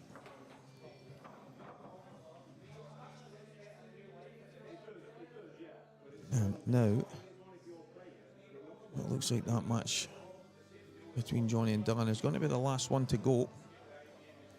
And that is all because of this Dylan character. We need to have a word with him. He went for some meal or something last night, some family engagement, which is fine. I just wonder, maybe the guys could have been in a little bit earlier this morning. They played at 11 when the rest of the last 16 ties were due on at 12, so it has held things up a touch.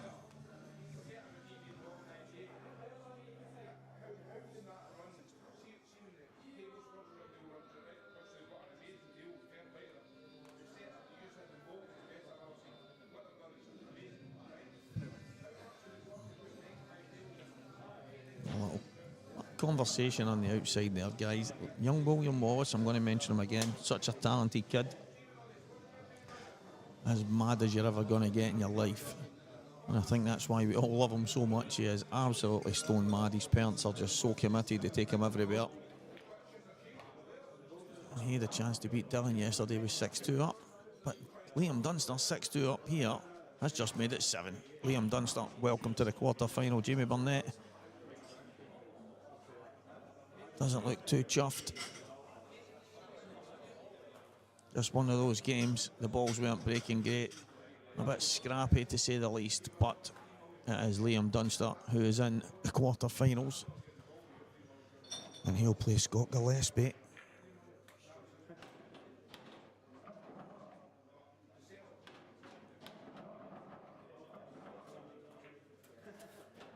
was mentioning young William. He was 6-2 in front yesterday against Dylan Stanfield. And I think he had a chance or a half chance at one point. He maybe should have got over the line, but it caught him out. But it just goes to show the kind of ability this kid's got. I think he would be the first to say that he probably should have won that match. There'll be plenty going forward for him, that's for sure. A young star in the making.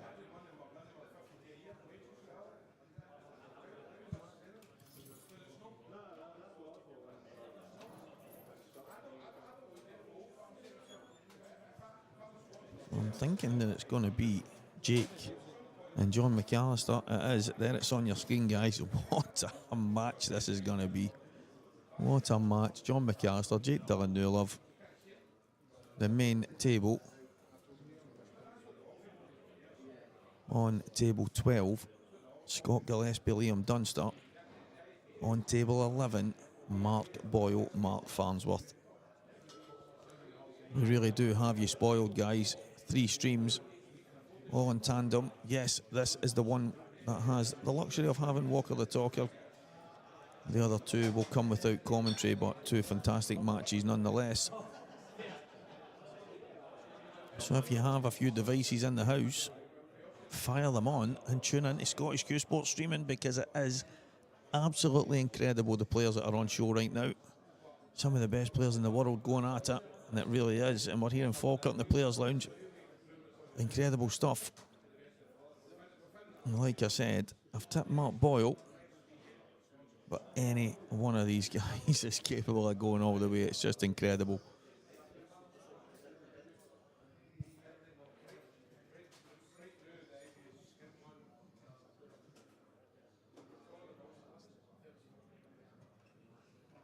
We'll be back in a couple of minutes, guys. A couple of minutes once we get started. Jake Natter kind of ready to go. I think some of the other players are just getting organised, so we will be kicking off in the next few minutes. I'm just going to get a little refreshment and then we'll be back and ready to go.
Well, guys, you can see the numbers have slightly fallen, and I can see quite simply it's because the two other matches that are on live stream.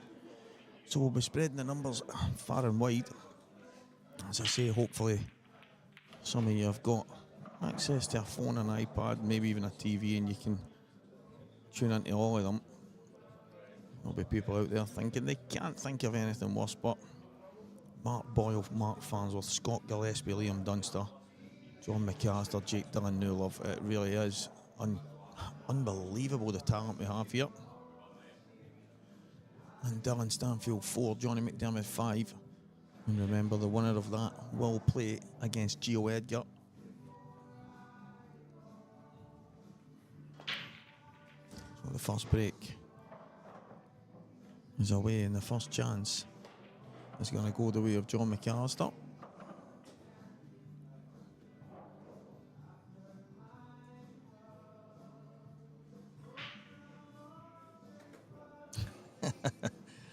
Just noticed that there about young William Wallace.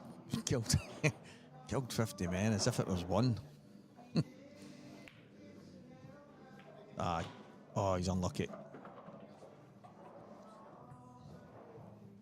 I know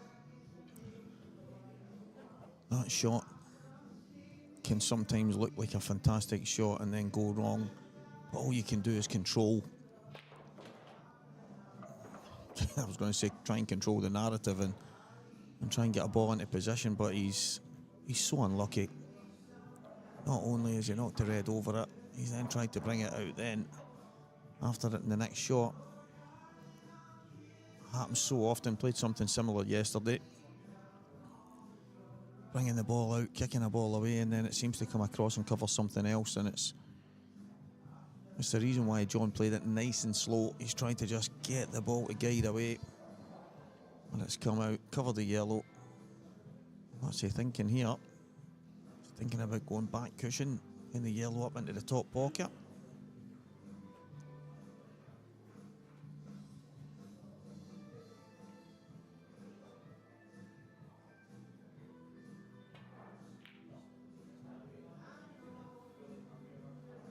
Yeah, it's a cracking shot. He's controlled that actually phenomenally. He's bringing the cue ball to the right hand side, stopping Jake doing anything at the top side of the table. Yeah, he's giving him a kind of cut along the bottom cushion, but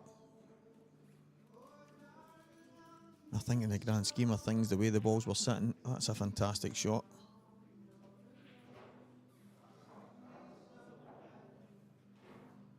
These two guys know each other pretty well.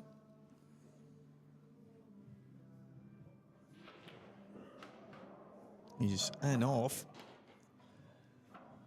That was some effort. Looking at Jake's face there, I don't think he believed they could get as much angle on that. And you look at the yellow down at the bottom side of the table. To think you're going to miss that and not go into the yellow and red. I don't think he believed they could get the cue ball in that direction. I have to say he's really unfortunate, but great chance for John McCallister. He can just bring out the black here. Bring the black into play. He's looking at that yellow again. I'm going to assume it goes because he was going for the finish at the beginning.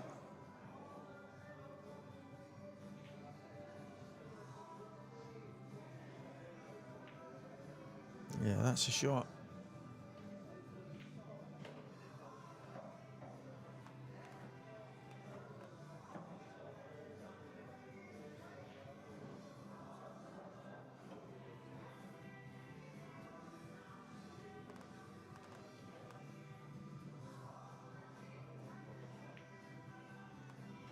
Yeah, just about perfect. Just wanted a slight angle.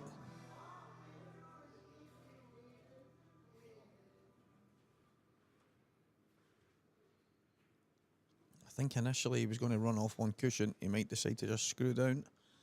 Little flicker left-hand side. Just come down that side of the table. Yeah, that's what he's done. Just play the yellow at the bottom right. Just allowed him to cue the ball. And this black away from one frame lead. Jake was up against it there. Didn't have many opportunities. Played a good pot. Tried to open the table up. And goes in off, giving John a one frame lead.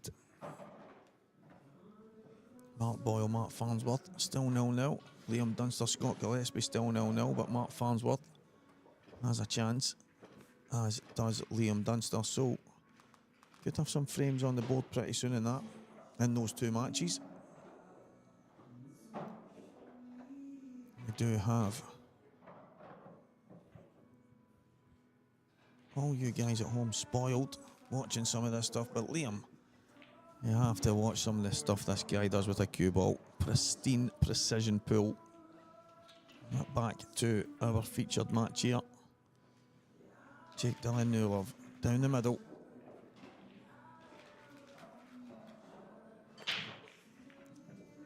Cue ball. He's kept it on the table. But it's a dry break.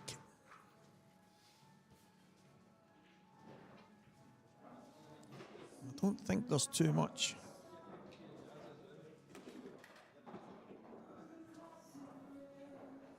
I don't think there's too much standing out here.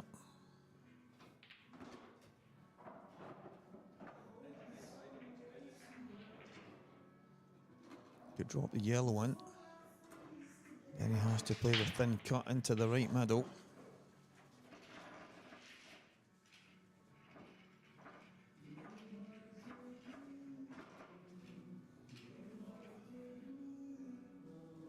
Yeah, I don't think he's got too much on here.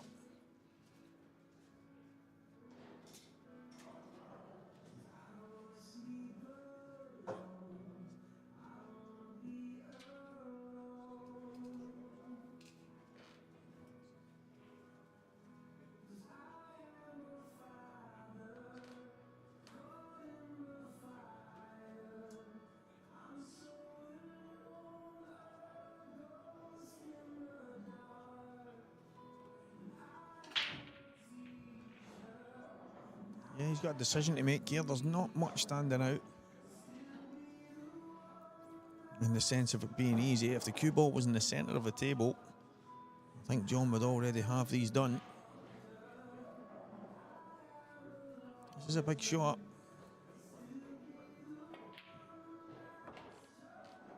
What a shot, John McCallister. Absolute. I mean, that's bravery. To go and power that double in, knowing if you don't get it, the party in this frame is over.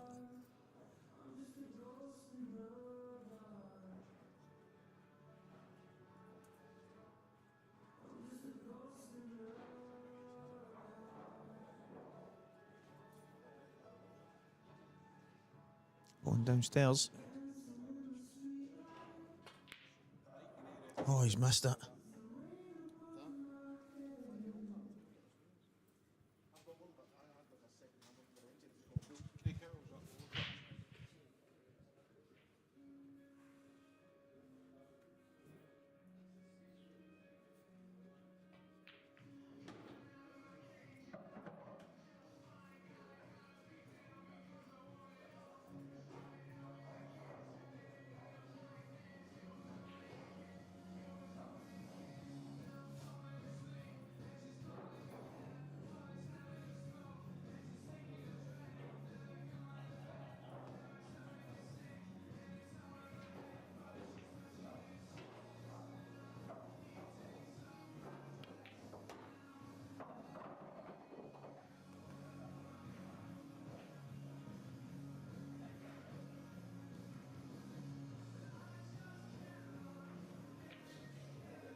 I think Johnny has just broken off. Sorry, guys, just talking to the gaffer there. Santa was in town.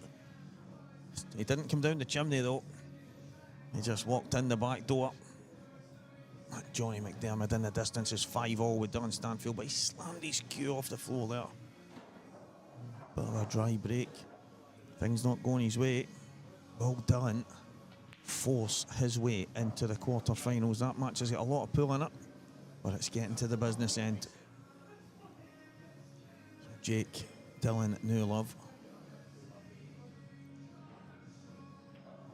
This year's 2025 IPA professional. Absolutely delighted that that's the opportunity that he took because he has such a talent. Past the black here. Little trace aside just to control the cue ball.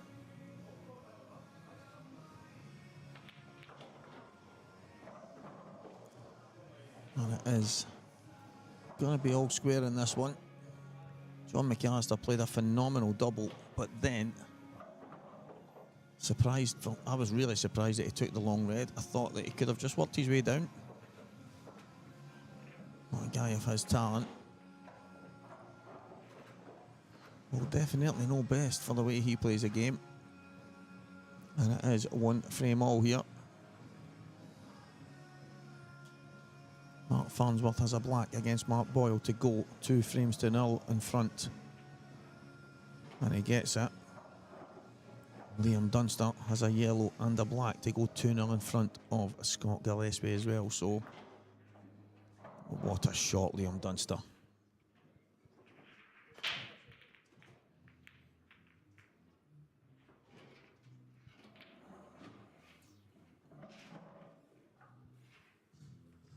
Don't know if you can hear the Walker the Talker tune in the background.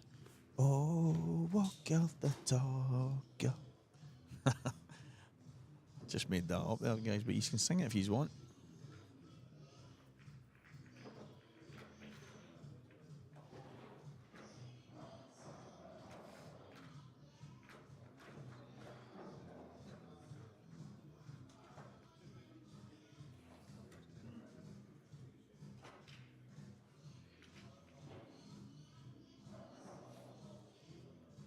It's all go in these quarterfinals. If Johnny and Dylan somehow hurry up, we will be back on schedule. But the last thing you're going to do when a match is so finely poised 5 frames apiece. You're not going to be in any rush. You're just going to want to make sure.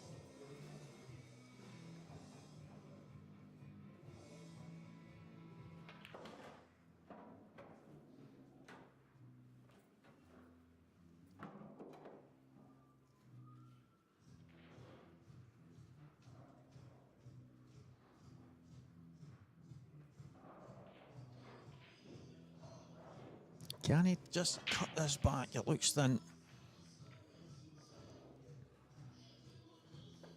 The yellow to the bottom. I don't think he can cut it back. I think he might have to double it. And if he does, maybe at the same time he can just about open that yellow up. Or he's just going to play a safety here.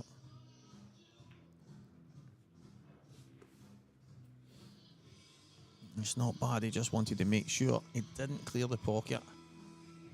With the yellow, you can see close to the yellow at the bottom. The red close to the yellow against the cushion at the bottom left. The 2 reds at the top right. Making life really difficult for John. The yellow ball's definitely favourites. Well, there's a couple of reds on the table that can open things up here. Let's see what John's thinking.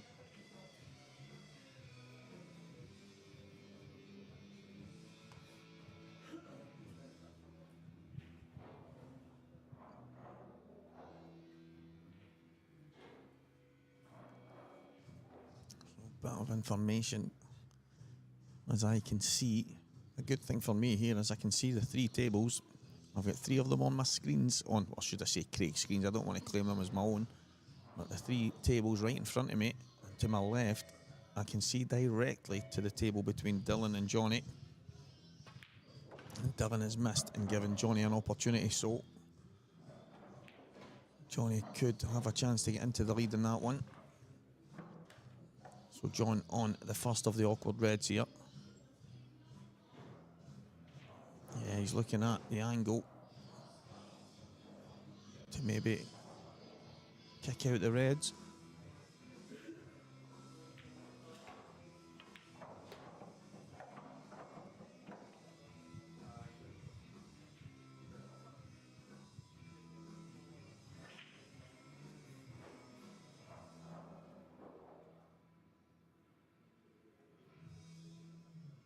I think in an ideal world, he goes top cushion, side cushion, flicks 1 red, and then goes down and flicks the other.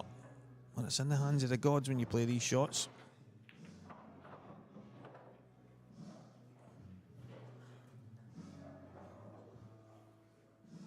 Can John pop the bottom red in, flick off the yellow, and get to the side? If he could play the red in the top. Then the red to the top right as well. So he's having a look. It's just whether or not he can get there.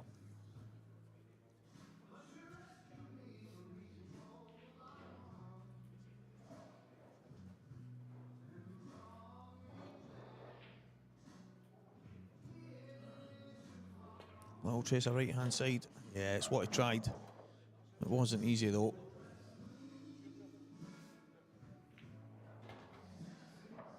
I'm saying right hand side there because of the way I'm looking. John would have had to put left on it.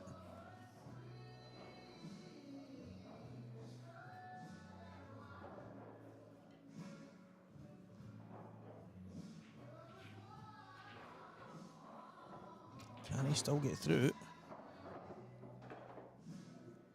Massive shot here if he can. There's the answer.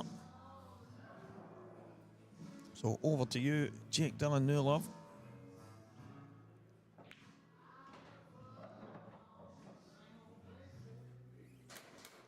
The man known as the Butcher.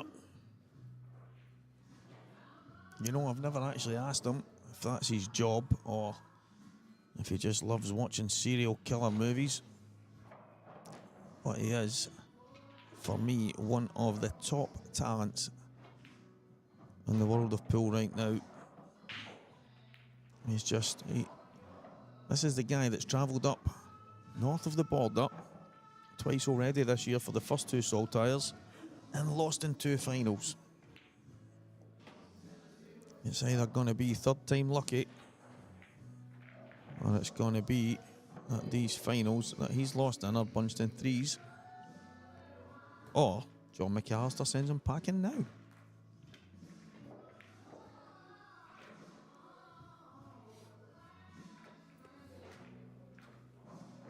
Slightly surprised that he took that on. I understand why he did. I do think he could have played on it.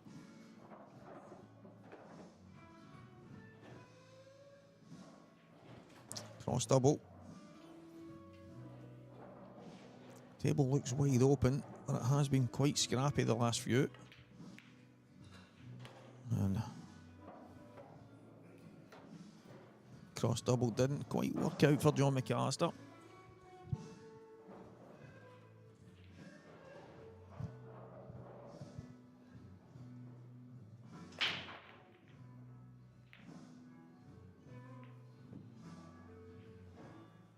I think Jake's going to play red off the bottom cushion and try and bring the yellow out. He's changed his mind. I think he's just want to move that red just because where the black's sitting. So he's not too worried about the yellow on the left-hand side.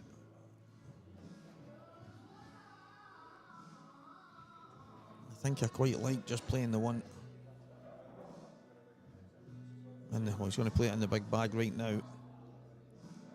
In an ideal world, it doesn't touch it. Yeah, clean. And all of a sudden, Jake Dillon looking like he's heading into the lead. Oh, he's landed a bit straight here. He might have to push through. Oh, he can screw back. He can screw back. Didn't think he could. Little trace. Again, he's going to have to play between middle pocket and red. Can he just screw straight up? Yeah, he can. Quite deceiving on camera. I should have just turned my head round and had a look at the table. But Jake Dillon goes 2 frames to 1 in front. Bit of a scrappy frame, even though the balls were pretty open there.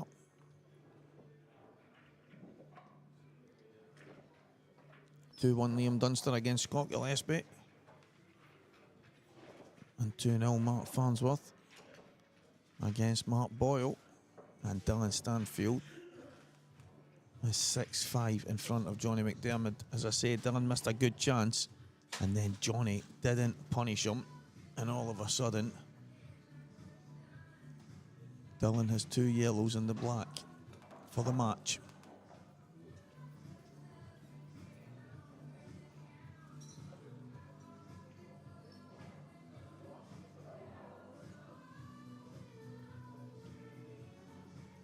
And he's absolutely perfect on his last yellow for the black. Johnny taps his leg in appreciation. He's probably a little bit gutted that he's had his chances.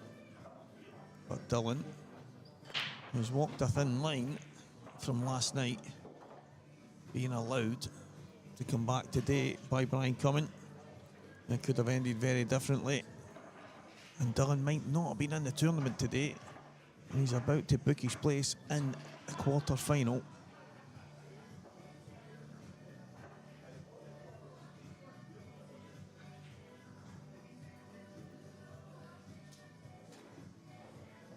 Yeah, just off straight on the black now.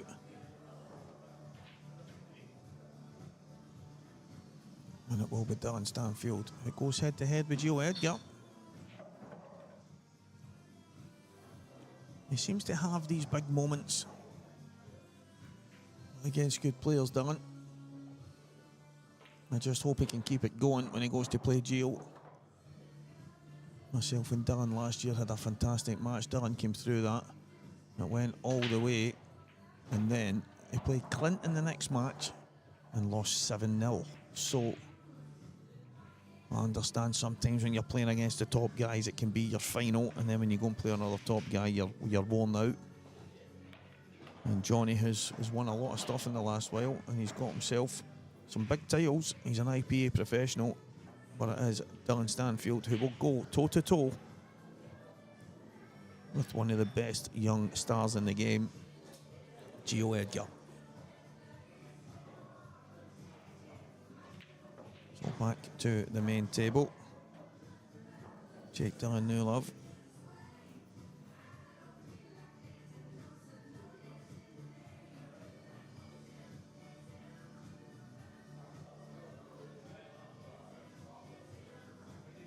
Yellow balls here with a good chance.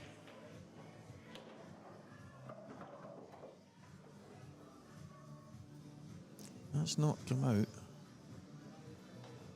Is he still on that outside yellow? It looks like it passes the two reds. I think it does. So the issue he has is whether or not he's on it. Does he have to play a plant here?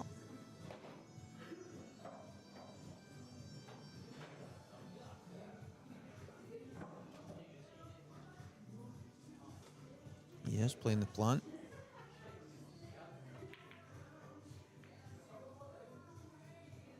And I think all reds go. Chance for John McCallister to level things up here.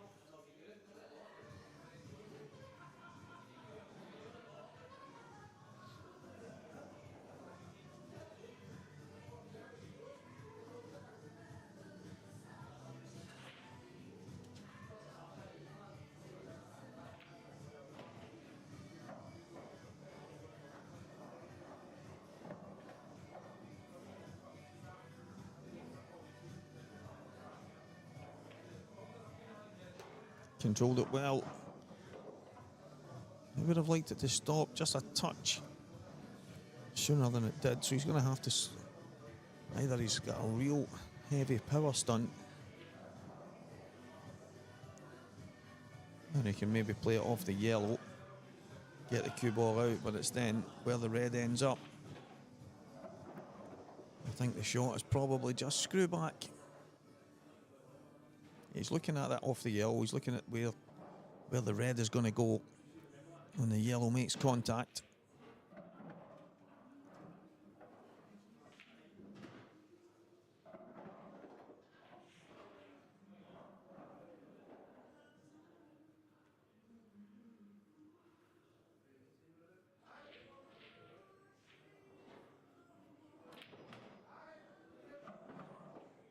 Yeah, he always knew that contact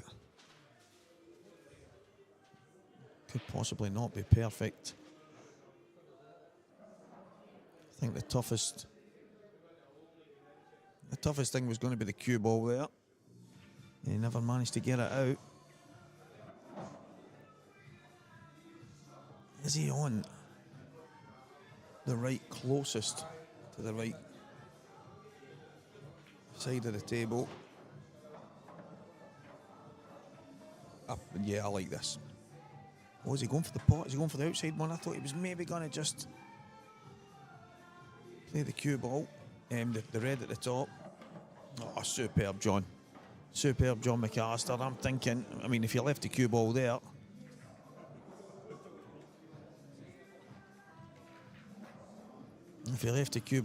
it would have been a brilliant shot in the sense of containing, but cue balls, if anything, the cue ball's overrun slightly, so he's going to just try and play to the imaginary blue spot on the table. Is it to stop? Just seems to keep landing straight.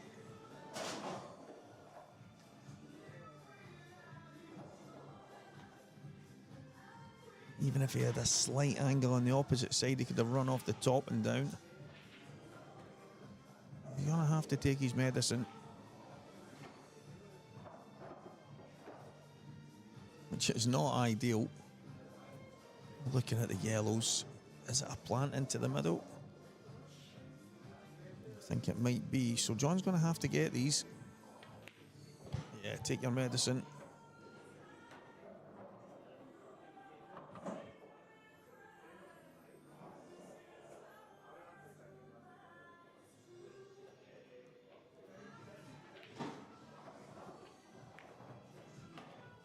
Yeah, fantastic shot, John McCallister. I think a couple of the shots he's played in this frame, he deserves to get this finish. We don't always get what we deserve, but John in that frame does. It's 2 frames apiece.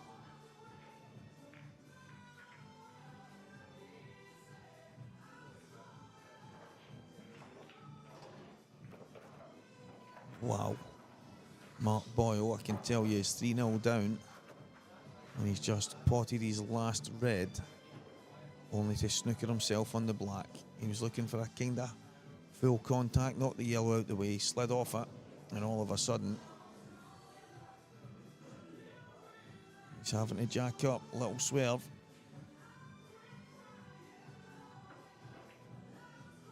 Oh, wow. It has stayed in the jaws of the pocket. I'll keep you updated on that one, but it's 3-0 Mark Farnsworth.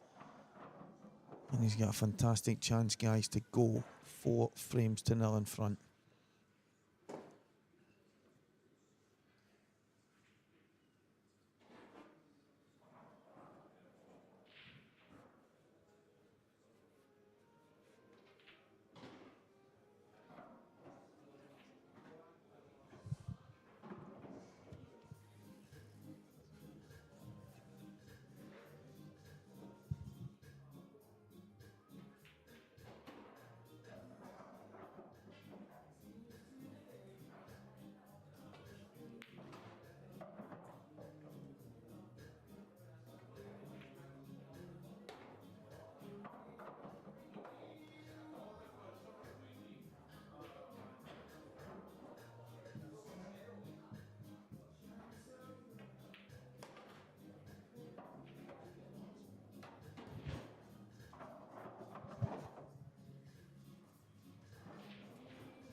Great chance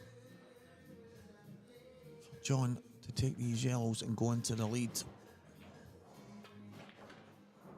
I can't tell you. I don't know where that's came from. I keep saying I can tell you. I don't know what I've been listening to. I can't tell you. It's something like Sky Sports or something. I don't know. But I can tell you, Mark Farnsworth is on a black to go 4-0 in front. And it's hanging over the pocket. It is 4-0. Mark Boyle can render himself unlucky there. But on the flip side, he will tell you that he should have done better to get a shot on the black. He's 4-0 down. And maybe the commentator's curse has kicked into gear.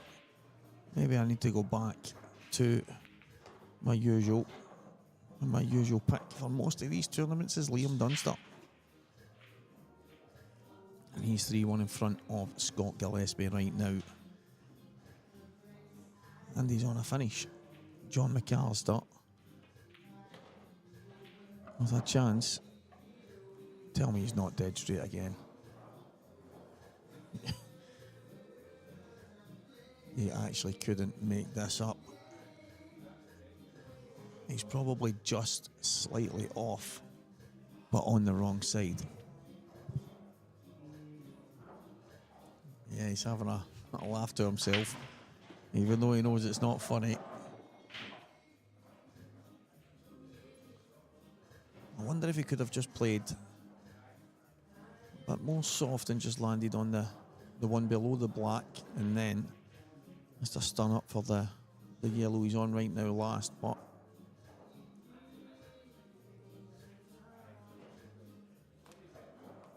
that might have been the correct option in the situation, but then again, if he runs another inch there, we're not talking about whether he could have landed here, there or anywhere else. It is just, I think, a case of just trying to get himself a shot here. Just has to push through. Can he go 2 cushions? Just basically cheat the bag slightly. So he's played it into the low side. He's given himself a shot.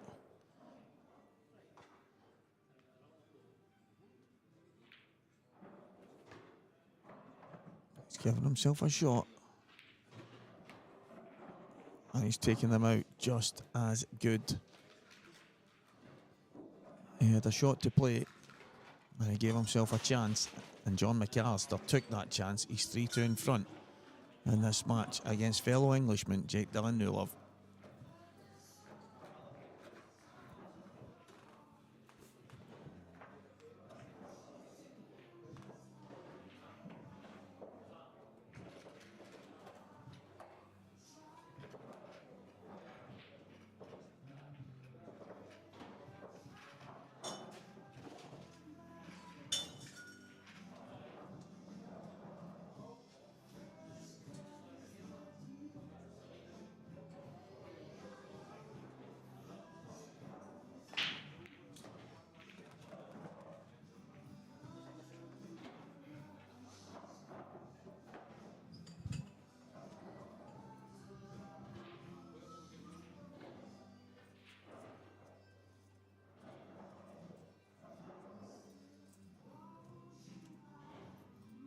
Big break here, 3-2 down.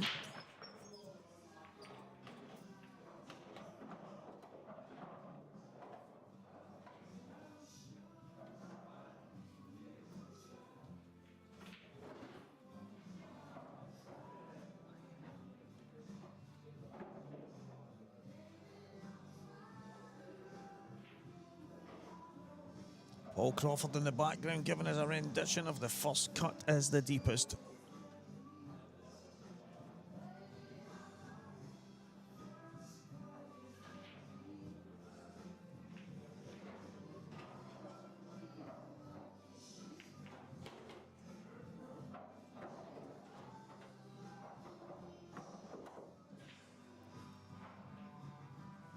What a fantastic chance for John to get into a little bit of daylight between him and Jake.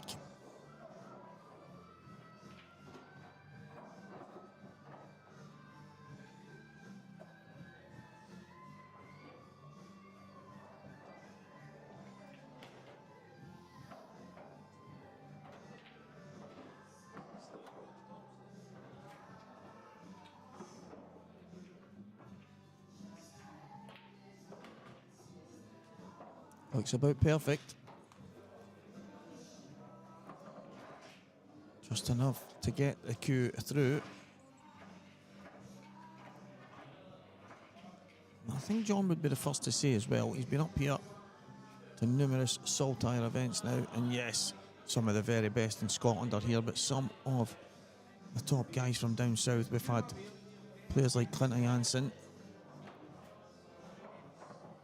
We've had Jake numerous times, obviously Mark Farnsworth's here. John's been coming on and off. We've had some top players. We've had Scott Anderson, IPA professional as well. We've had numerous, the boys from Wales. I think we've had Marshy and stuff up here as well.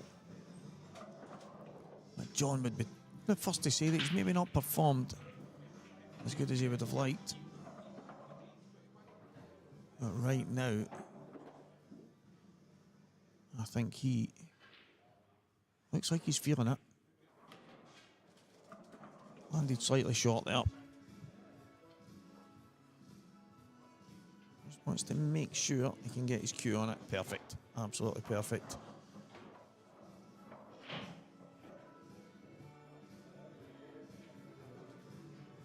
So looking like he means business, John McCallister. He is 4-1 in front, 4-2 in front of Jake Dylan-Newlove. Liam Dunster 4-1 in front of Scott Gillespie. Mark Farnsworth 4-1 in front of Mark Boyle. And Gio Edgar took the first frame against Dylan Stanfield. It's 1-0 in that. Race to 7, guys. We're here in the Players' Lounge in Falkirk. That is the Scottish Saltire Belhaven Brewery Series Event 3. Thanks to our partners, RJM Sports, Onboard Sportswear, Coors, Elite Billiard Supply, and of of course, the two venues that host these fantastic events, McGoldrick's Belhaven Sports Bar and the Rerack area on the outskirts of Glasgow. And you will find elite billiard supply downstairs in the Rerack Arcade. Get yourselves along. You will not be disappointed. Some fantastic stuff in there.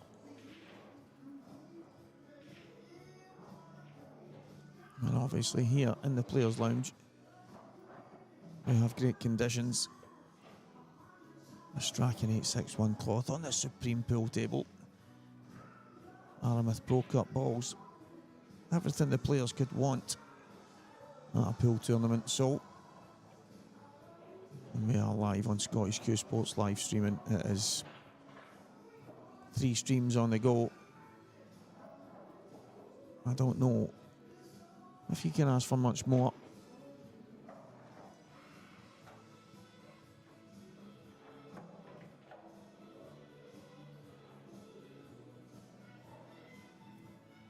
We're using a smart rack as well, guys. I think you can see the difference in that to most of the other things that we use. We do have a couple of fancy new lights in Santa's place as well. You should check them out. I think it's called the Halo. That is absolutely minted. I think you get that stuff from the guys at 8 Ball Direct. Absolutely brilliant.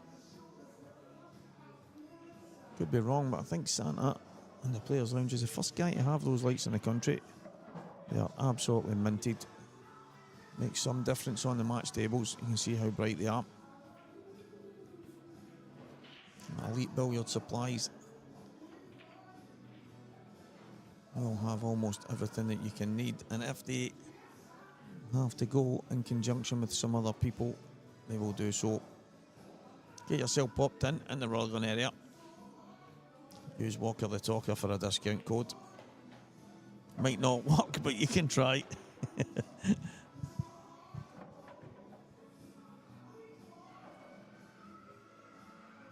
So Jake, another kind of half chance there.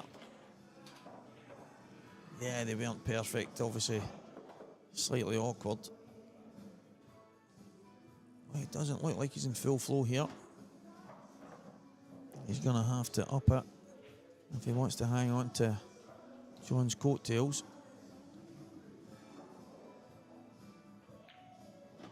And one of the biggest battlers in the game. I don't know if there's anyone with a more never say die attitude than Scott Gillespie, but he gets one back. It's now 4-2. Liam Dunster against Scott in that one.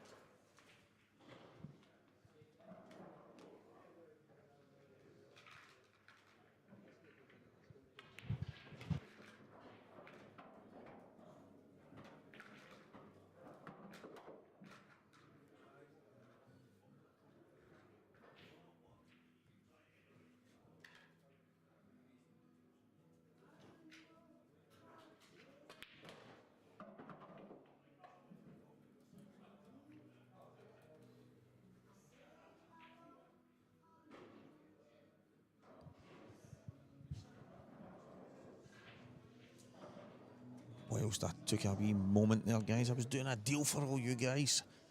Get yourself into EBS, use the Walker the Talker code. As long as you pay cash, you will get 5% off. So go to the bank, get some cash out, and mention that I've sent you in. You will definitely get yourself a wee saving. But they do have everything, guys. It's fantastic. It's someplace.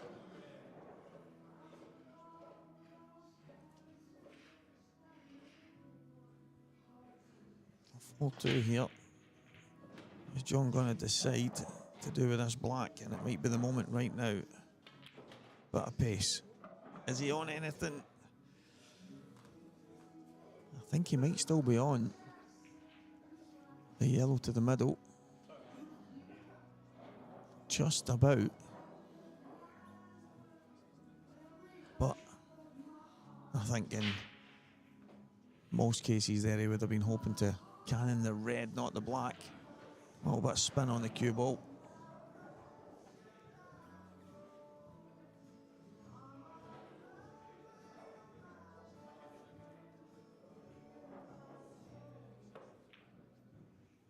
had to swerve it slightly. Not left anything easy here. I don't know if Jake can play the red and off the yellow. That would make life so much more simple here.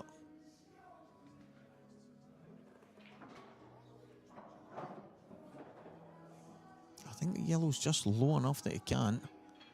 He's going to have to play a good positional shot at the same time. I think he's on the red to the right middle pocket. It's not easy. There's definite work to be done. Is there a hiding place? That's a question. So it is the red to the middle he's going to have a go at.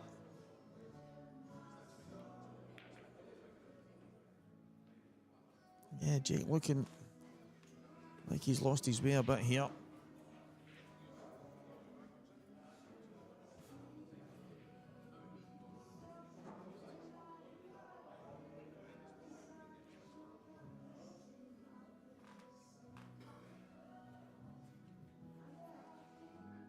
It's not easy to get on the black. Well, saying that, I think he can maybe just go between the two reds. Did not think he had the angle to pull the cue ball straight back, so he'll just drop this in. Thought he had to leave an angle and maybe stun between the two reds and go back up. At John McCallister. Kind of powering the yellow in. Bringing the cue ball back, giving himself a far more simple finish. And it's 5 frames to 2 here. Jake Dylan Newlove not at the races. Came through a tough match with Gary McLeish. That match went virtually all the way. And maybe it's had a slight effect on Jake. But right now, not looking like the player we all know he is. And John McCallister, 5-2 in front, 2 away from a place in the semi-final here in Falkirk at the Saltire.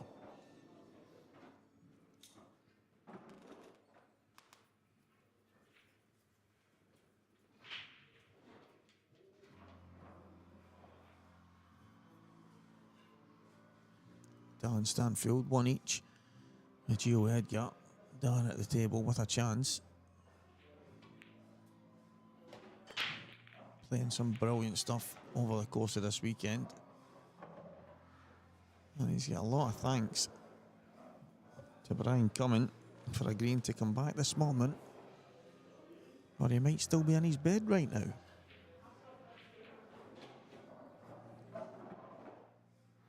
Quarterfinals.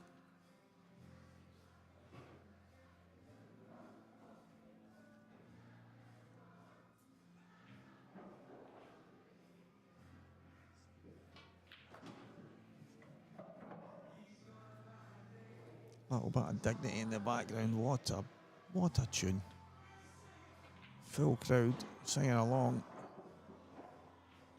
as John McCallister has a chance to go 6-2 in front and on the hill here. He's opened the balls up good from that first shot. Just had to clear the top right pocket. He's done that.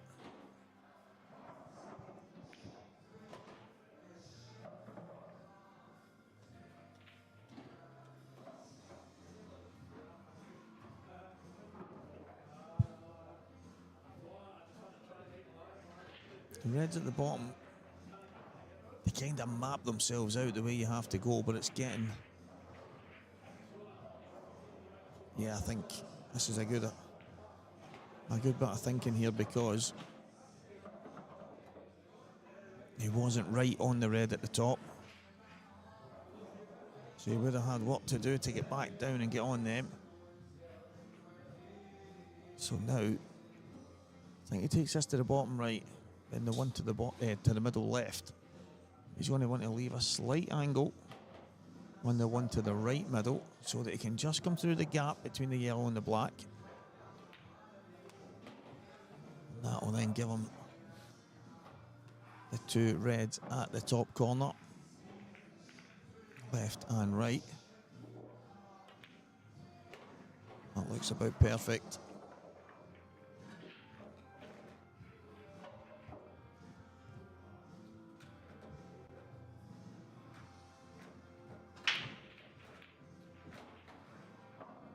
Yeah, that's a fantastic shot. Doesn't want to be using any of the cushions with the yellows around. Nice and straight. Nice angle on this red. You could decide to just, well, flick aside here, I think. One cushion. Oh, he's just beautiful shot. Beautiful shot. Didn't think he could nip it. But the tables are playing fantastic. And none more so than this right now, because John McCallister is making light work of this quarter-final tie against Jake Dillon Newlove. It's 6 frames to 2. And I have to say, it doesn't look good for Jake at the moment. He's had a few chances, he's not taken them, and he's been punished every single time. Mark Farnsworth 5 frames to 1 in front against Mark Boyle. And he's on a relatively straightforward finish, especially for him. For most of us mere mortals, it might be difficult, but Mark Farnsworth, I think he'll make light work of that. That could be 6-1 if he does get them. Scott Gillespie at the table in the match against Liam Dunster. He's 5-2 behind. I'll keep you updated as these scores come in. Dylan Stanfield 2-1 in front against Gio Edgar, and he's at the table again. So Dylan absolutely flying. But as is our main match leader, John McCallister.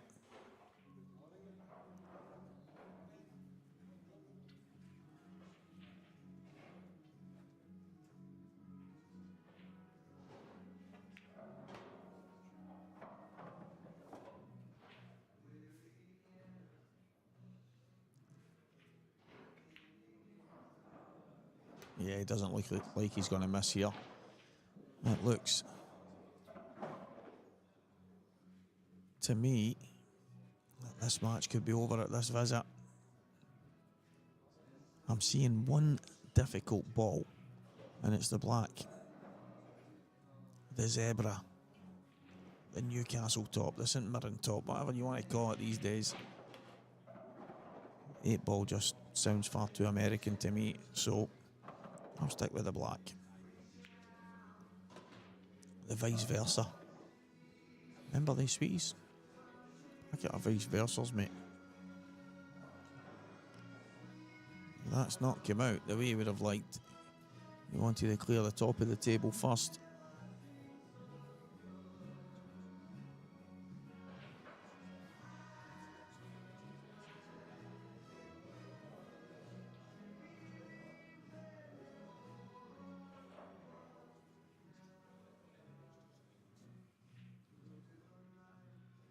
I don't think he wanted to be playing the one to the bottom right now. Looking at the table, I wonder if he could take the one to the bottom left, and then the next ball to the bottom left, go up, take the one at the top, then the one to the bottom last for the black. That would definitely work out in a kind of pattern for the black ball, but a little bit of work to do to get to that. But that's the pattern that stands out right now to me to get the finish.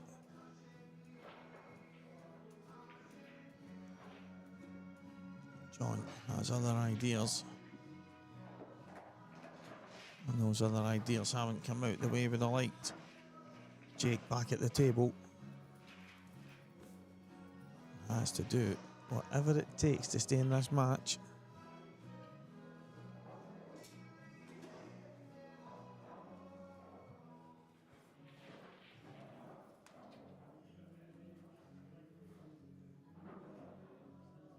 That is 6-1 Mark Farnsworth, 5-2 Liam Dunster against Scott Gillespie, and Dylan Stanfield at the table 2-1 in front against Gio Edgar.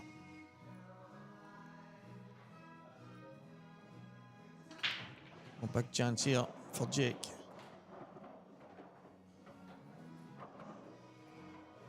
He has a very similar problem to what John had, and it's the red at the bottom centre.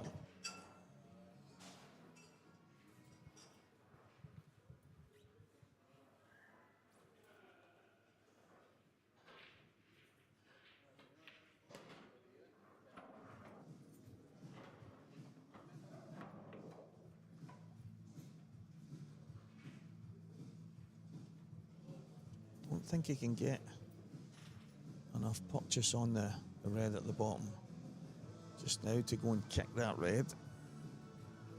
Can he drop between it? Can he drop right on the black?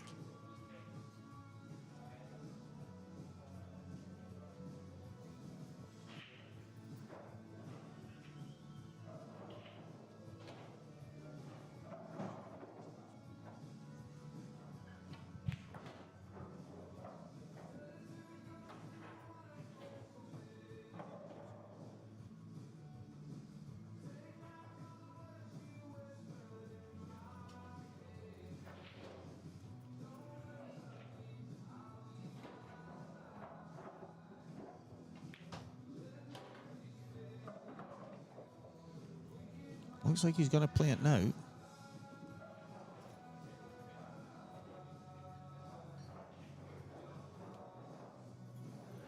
Kind of shot to nothing.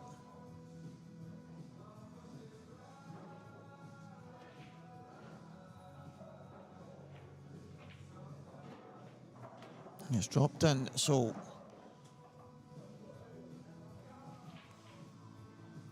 he's got a chance.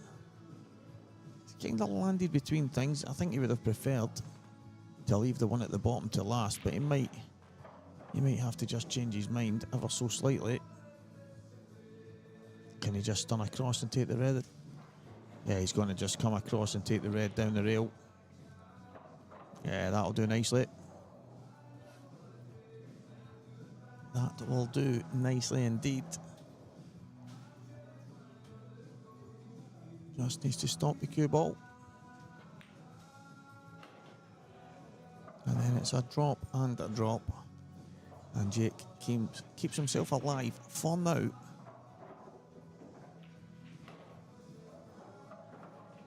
John did land slightly awkward. I do think there was a chance to maybe go a different way. Wasn't easy. None of the situation he was in was easy, so no matter what he played was going to be difficult. I think if he took the one to the bottom left, came through the gap, one cushioning through the gap, then bottom left again, top right, bottom right and black. I think it was there for him. But he's unfortunate anyway. He's played a couple of good shots and it's been a few good frames for John. And that's got him into this lead. But right now, it is one back on the board for Jake.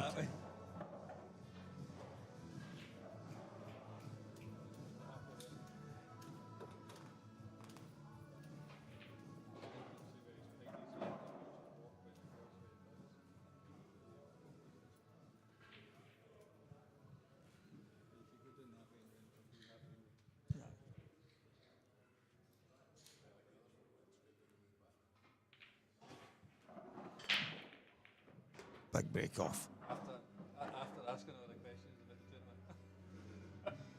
tournament. Now that little thumbs up there from Jake, telling you everything you need to know. The balls have opened up decent to an extent, but he's not got any type of opportunity here.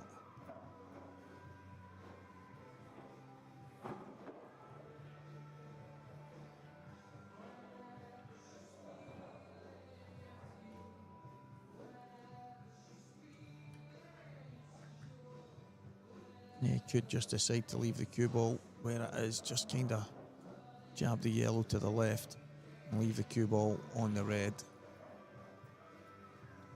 I don't really think he's got anything else, unless he decides to be really aggressive and play a double.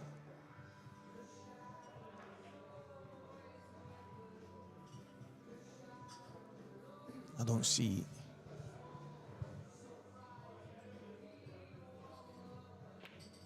He did play the double. Does it cost him the match? We're about to find out. John McCallister steps up to the table with an opportunity to get this match done and a place in the semi-final.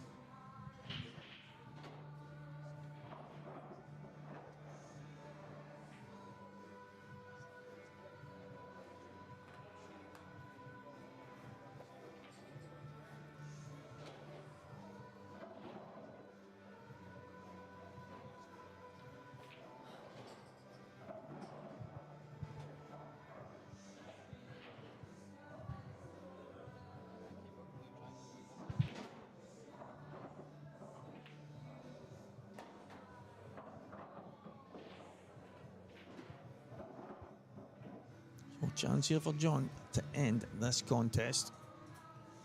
Mark Boyle gets one on the board against Mark Farnsworth at 6-2. Liam Dunster had a chance in the frame against Scott Gillespie. Didn't quite come out the way he was wanting, so Scott's back at the table, but he's not getting anything easy.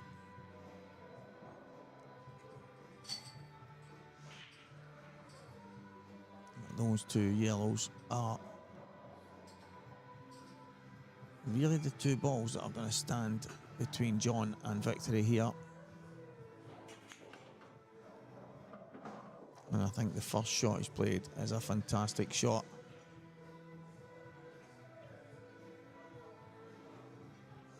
If he can just play a little delicate stun past the yellow, he could maybe cut the yellow in and just cushion on the red, and that would give him the yellow to the top right. There's a last ball.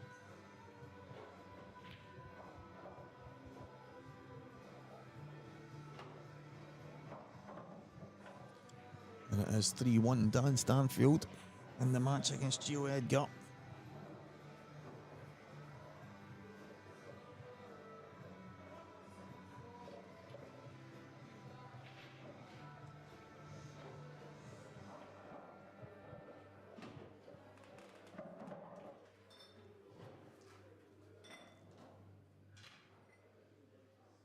Was he running into it? He's thinking about it.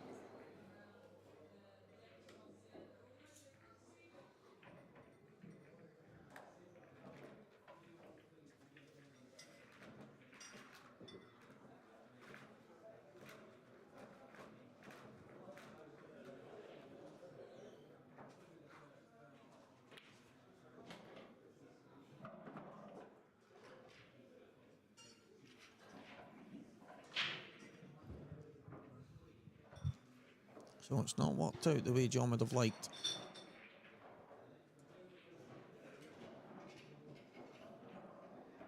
He decided to kind of stun run through, but didn't catch the yellow.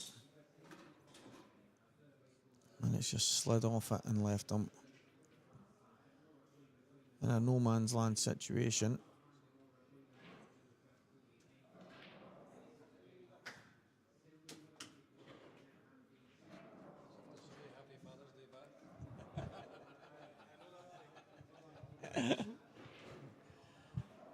Big happy birthday to Stephen Allison Jr., who played some good stuff yesterday. He's just walked in the door.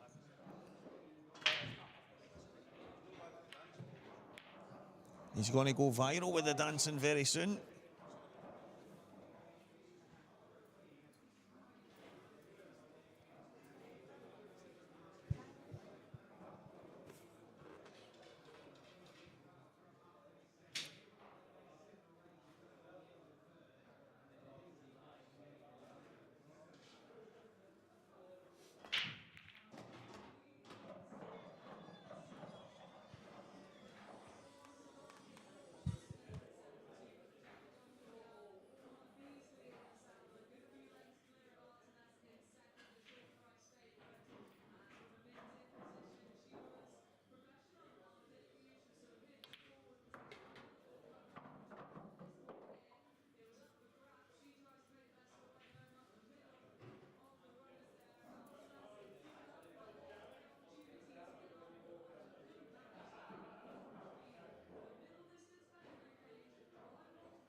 Just get a bird's eye view there of young Stephen Allison giving it big licks at the lowest pool party the other night. Cannot wait to see that posted on the lowest page. Brilliant stuff. That's what it's all about. Good fun. Creating good memories at these pool events.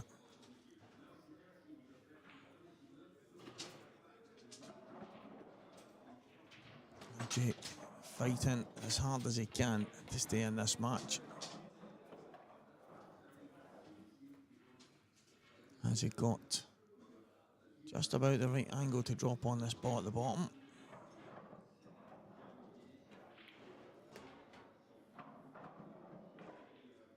Yeah, he's landed short on it.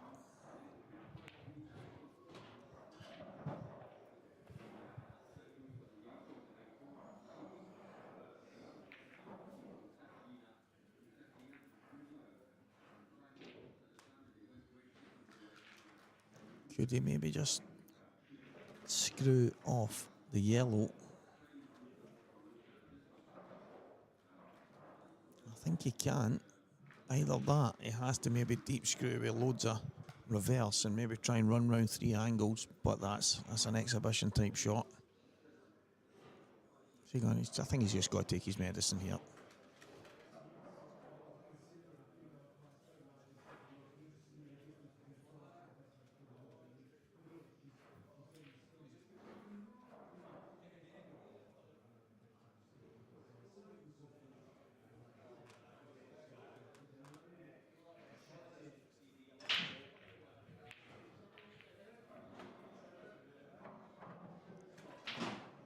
Let's see what he's going to do. It's not easy. Oh, he's got it in the top. What a shot. Is he dead straight? Now he's going to have to screw off the bottom cushion and up. A little bit of class here from Jake. Needed. He's played a cracking shot. Wanted to make sure he missed the yellow. A little trace aside. Comes out. This is going to take something pretty special here. Needs to go. Now he's got a 2-in-1. He's got a skill shot here for the frame. Or it's match over. It is match over. John McCallister is in the semi-final. Unfortunate for Jake. He had left the skilly last and he didn't get it. It's match over. John, 7-3 winner. And he is the first player in the semi-final.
Semi-final time, guys. We are back with the coverage and the commentary for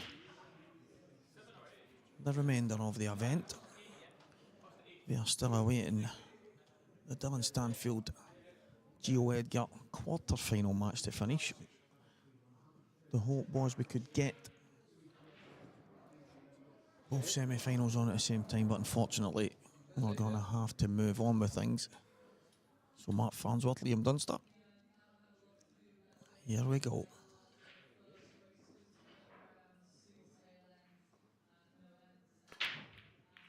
And we're underway in the Belhaven Brewery Scottish Saltire Series event number 3. Mark Farnsworth breaks dry. Gives Liam an opening chance. Try and affect the outcome of this match.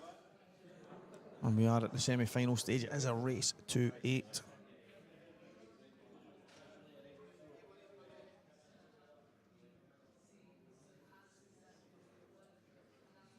And John McCallister awaits the winner of Gio and Dylan. That's 5-all right now. It does say on the Q score 5 frames to 4, but Dylan either hasn't put his score on correctly or he's forgot to do it, but it is 5-all in that match.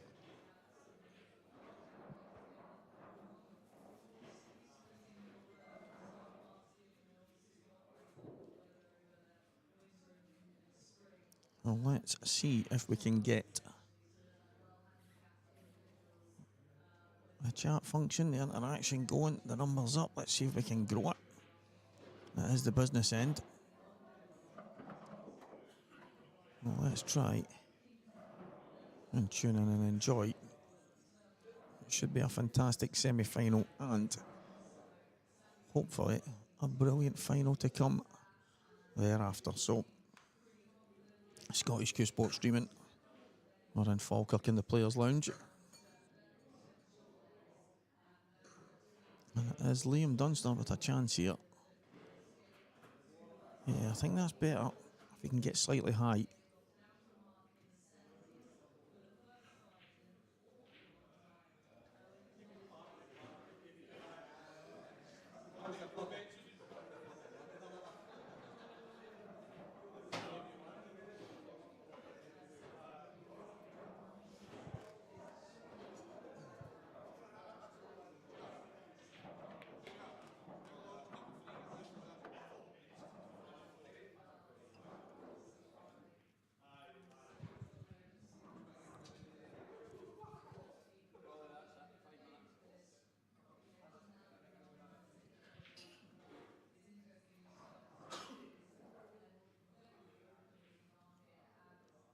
Just going to stun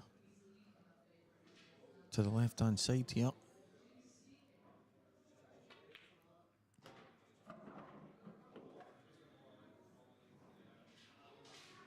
Maybe not as far as he would have liked. I think he should be able to just slide off the red.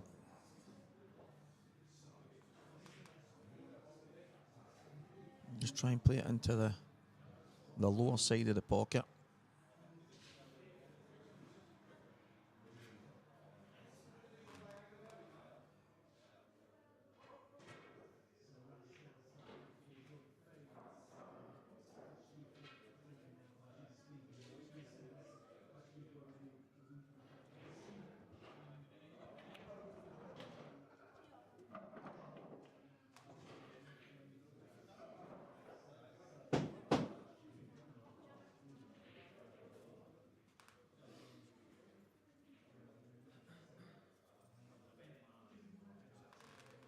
Just about perfect here, Liam. He's going to have to just, I think, drift towards where the blue spot would be on a snooker table. Somewhere around there. He can either drift past the black between the red and the black, or if he lands just to the left-hand side, he can drop off one cushion up towards the top.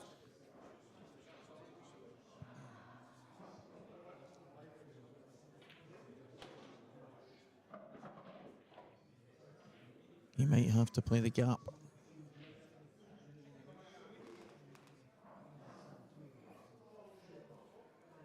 He might have to play the gap. That's what Mark's looking at.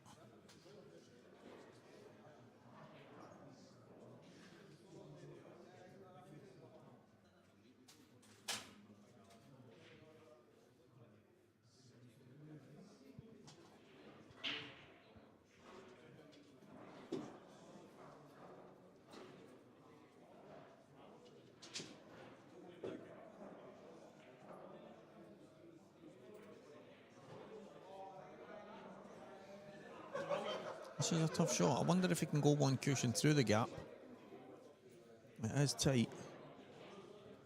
It's just landed probably about a half inch further than he would have liked.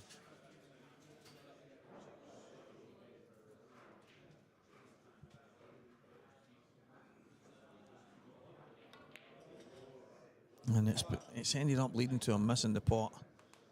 This became super difficult at that angle. Now I wonder if Mark can somehow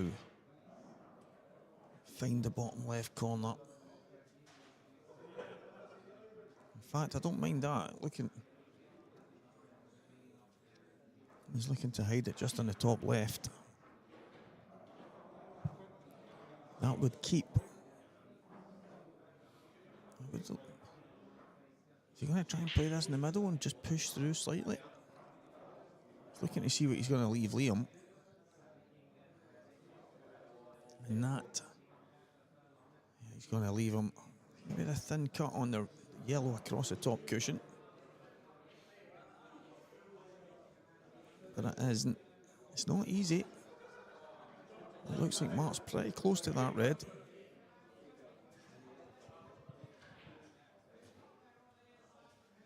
It's not easy to get the cue ball. You would have to go side cushion, bottom cushion. and then try and get in behind those three reds at the bottom left. I think that's the kind of shot you could maybe play in practice, but that looks very, very tough from here. Just making it awkward is probably the best bet.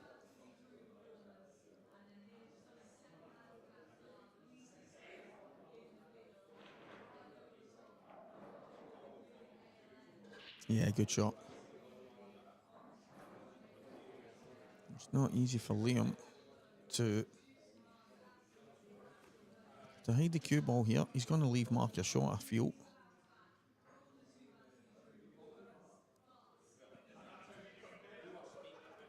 He could maybe slide off the yellow. You see what he was looking at there, the angle. If he could slide off it and maybe brings the yellow out over the red, stopping it going in the top left, and maybe take the cue ball towards the black. If he can somehow sit it anywhere near there, it would minimise any option that Mark has.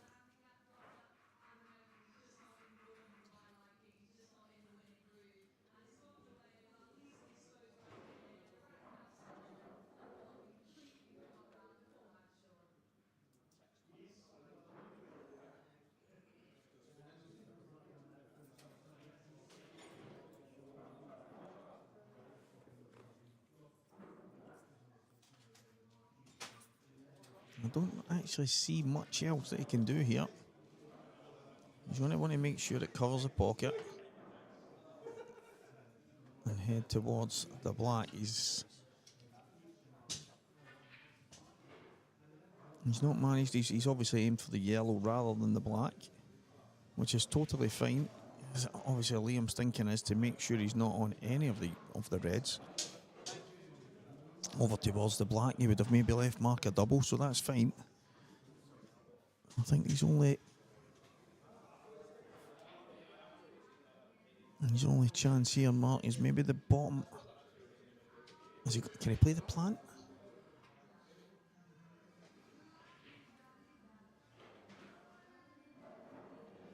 Having a look at the edge of his tip. He was doing that yesterday as well, Mark, so maybe needs to tidy that up over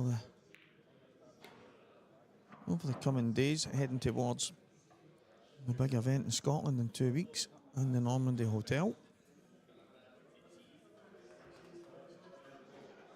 Now the red goes to the top right corner, guys, so I know a lot of us at certain times think, well, at least he's got that top left corner covered.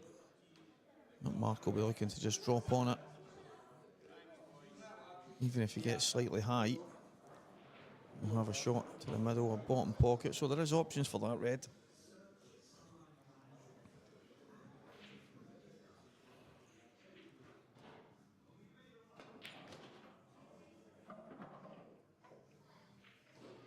I think he was trying to open them up so that he could maybe clear the pocket. Play one of the reds, cushion first off the yellow, slide it in. And that would have cleared the pocket for that red. Saves him playing a kind of cute positional shot.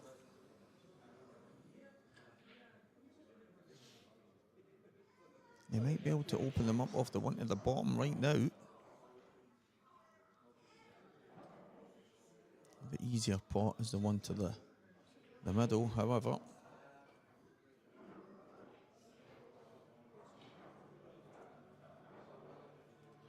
The two reds at the left-hand side definitely pose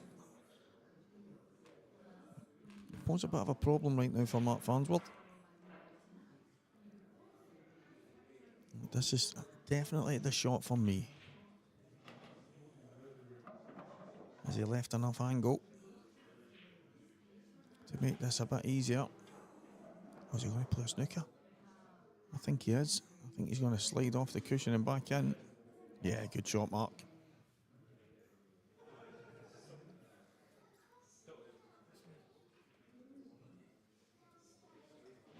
Yeah, that's a very good shot. Clever thinking.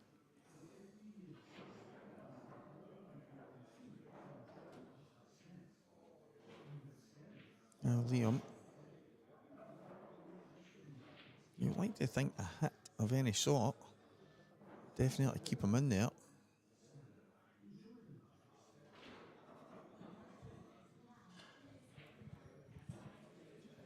one cushion. You're going to try and go left-hand side of it from the visual that we have. That way, if you miss it in the way up, you've got a chance of getting it the way back down.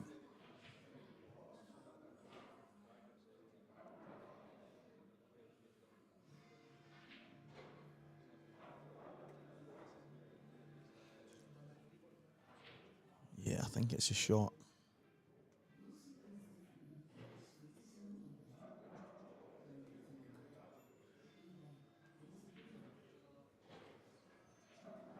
Interesting to see the process that Liam using there.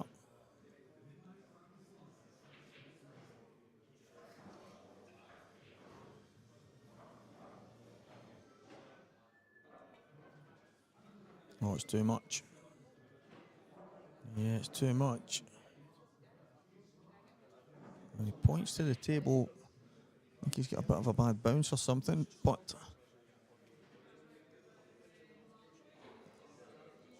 it's worked out for Mark. He's played a very good snooker and it's led to an opportunity here. He's going to play the plant by the looks of it. Yeah, and the reason for that is it makes life a whole lot easier to get on the black. If he decided to just pot the yellow and leave the red there, he's then got a couple of really good positional shots to play. And in doing this, as you can see, the black becomes a whole lot easier. So Gio Edgar 7, Dylan Stanfield 5. That is John McCallister and Gio. That match will be getting started in the next couple of minutes on table 11. And that will be a second stream. And will it be an all Scottish, an all English, or a mixed final? We will see.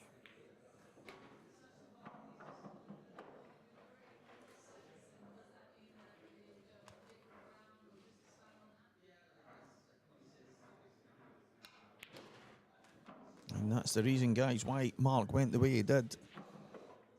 Making life far easier when going about the finish. And he has one frame up. Brilliant snooker, just at the right time. Liam making a mistake as he goes for the yellow to the top right corner, trying to find a gap. And he's just overcooked it slightly. A little bit too much of a side on the cue ball. Made the pot so much more difficult. And it led to Mark getting to the table, and all of a sudden, the frame flipped on its head, and it is 1-0 Mark Farnsworth.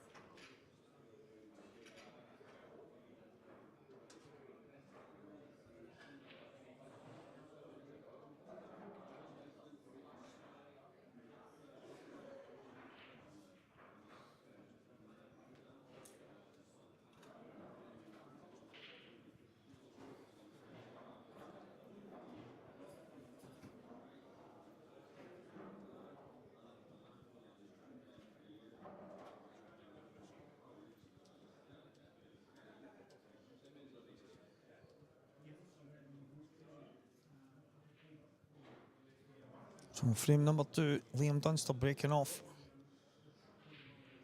His break's not been great on this table, and there he's gone back to the old tried and tested left-hand side, and maybe if he'd done that earlier, things would have been a bit more smooth, but he's got a chance now. He's opened up a wonderful break and a chance on these reds.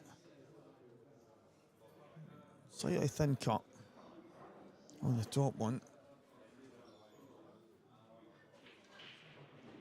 Although the yellows aren't perfect, they're not terrible either, so if Mark was to get back to the table, he will be on yellows. There's no danger that Liam's going to be taking anything else. But I think I like this red to the middle first, because then you've got the red over the top right corner, and then the one to the top left. Arguably the last two balls.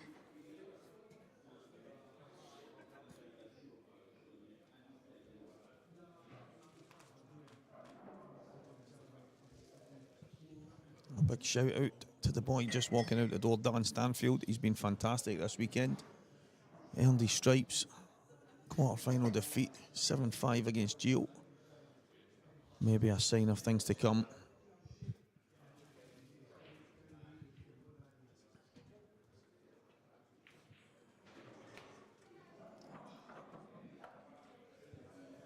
Yeah, he puts his hand up there. He wasn't playing on that. He's just knocked it in a little bit more thin than he would have liked. But he's landed on the bottom red. This makes things. If he can just kind of drag it in with a little trace aside, he's going to want to play arguably between both balls, or if he can hold, to play on the one into the left middle. But knowing Liam, he'll have some kind of precision shot. I mean, you know what he's like. He's normally positionally absolutely perfect. Jeez. The issue here for me is he can kind of just stun into the yellow. That's totally fine. Then the angle he's going to have is going to make it super tough to get on that red at the top right corner. So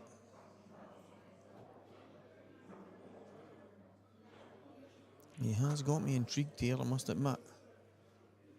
If he could just kind of soft stun just past the red and play it into the bottom right corner, it would maybe give him a chance, but I think that's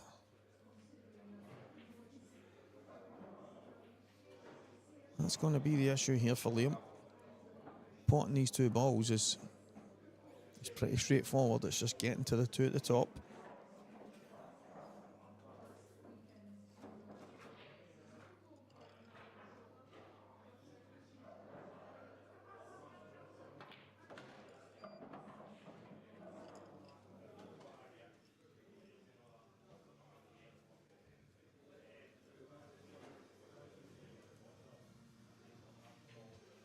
He's decided to try and do it now.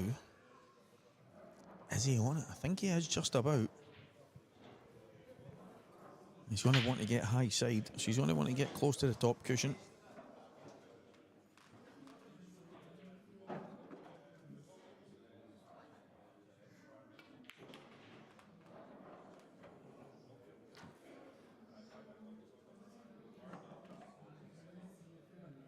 And just a delicate screw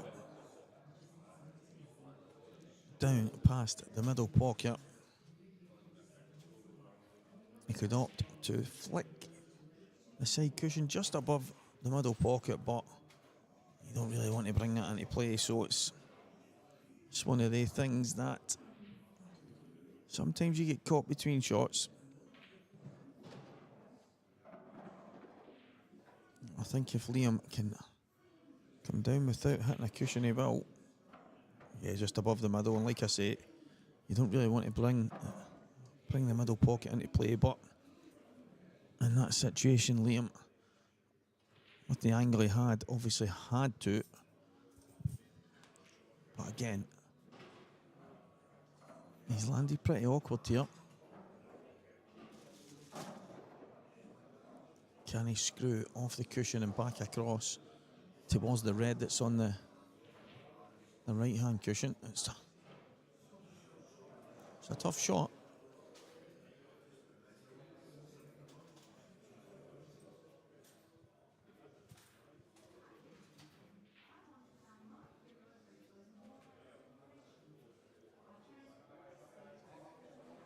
Massive shot here.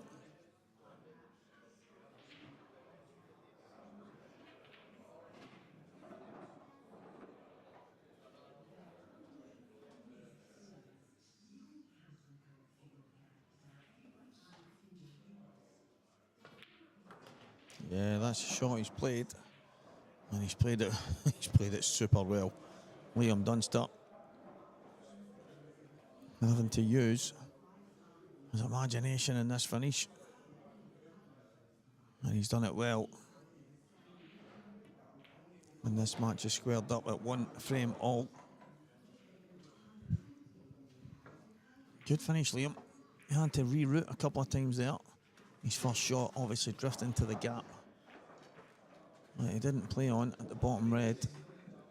And he's kind of worked his way back round it.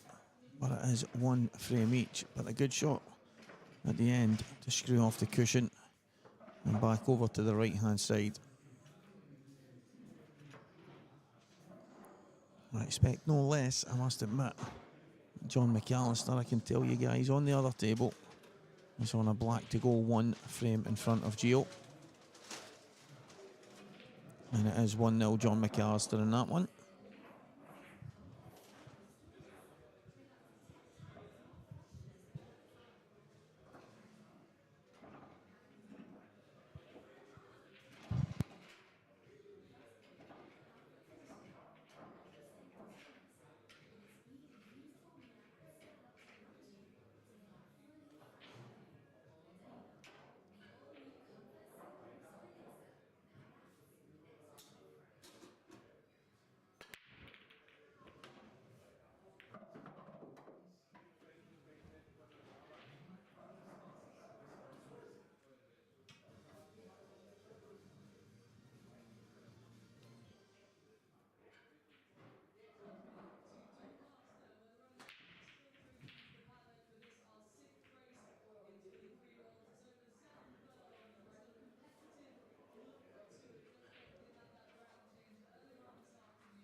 Sorry guys, had to go for a wee quick comfort break there and literally feel like I was away a minute and I'm back in. Mark was on the yellow to the middle for the black over the top back. It's 2-1.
So I don't know how many people were noticing earlier that Liam was breaking from the right hand side as we look at the screen, and it wasn't going to plan.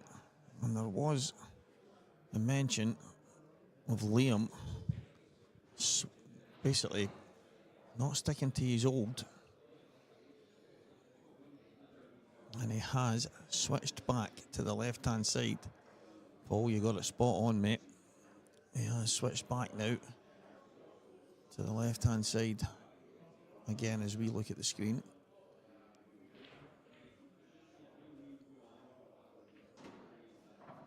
And he's getting a ball, he's getting a chance. It just goes to show how mad the break can be. This is the exact same table, the same balls.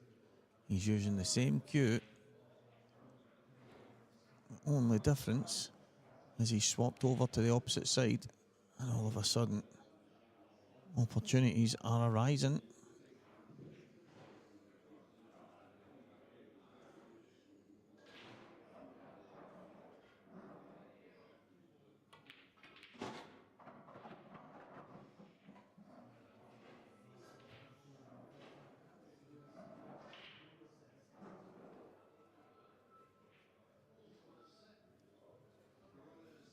Liam looking to play a pot kick straight away. And it's always a good idea, guys, to get your bad ball out as quick as you can.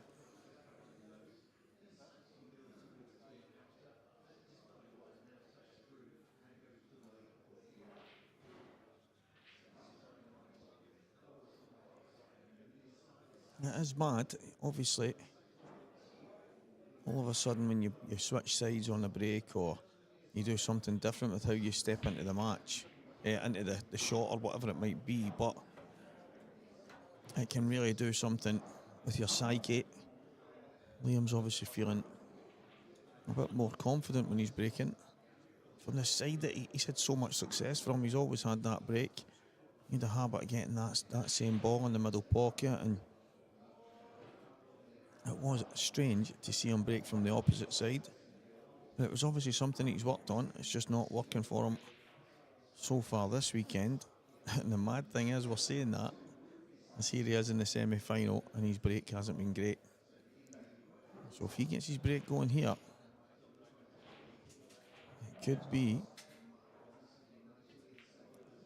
a big danger to everyone else left.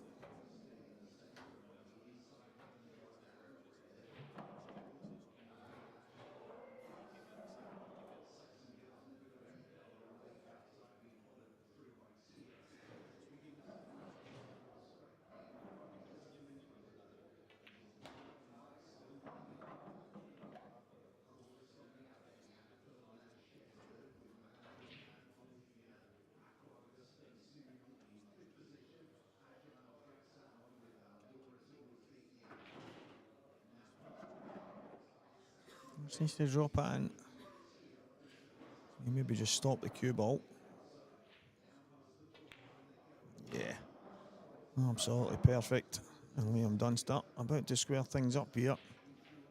And if his break is going as good as this, then Mark's going to have to keep doing the same. But it has been a quick fire 4 frames. Mark Farnsworth 2, Liam Dunster 2. Race to 8. Saltire event 3 here in the Players' Lounge in Falkirk. We do have our partners in everything we do: Coors, RJM Sport, Onboard Sportswear, Elite Billiard Supplies, and obviously McGoldrick's Pool and Sports Bar is the other venue for these events. We're live on Scottish Cuesports streaming.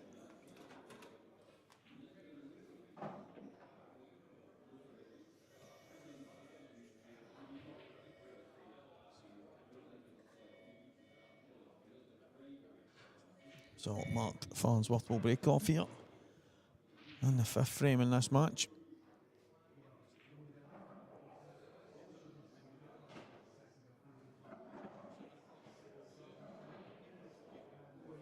Gio Edgar about to square things up in that match against John McCallister, 1 frame all.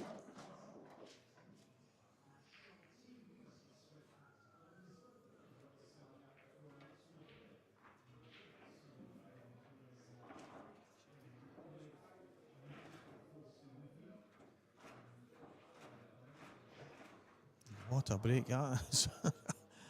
Oh. If these two guys continue to break like absolute gods, we are in for a treat here.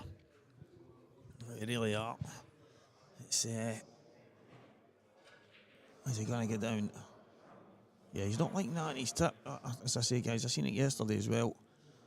He's having a look at the... I think there's maybe a little bit of the fibre or something sticking out, bit of leather. And it's been bothering him. As I say, it was the same yesterday. He had a look at it numerous times.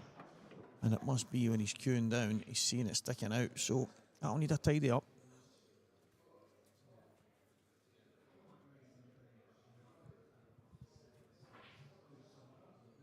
We're playing on the most awkward ball straight away. Would have preferred to be inside that. I wonder if he can nip enough to come round the back of the yellow. Looks like he can. Nice and easy. Yeah, good shot.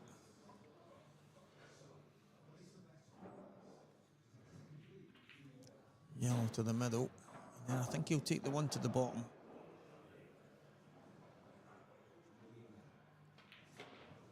And then it'll just be the yellow to the top right corner for last.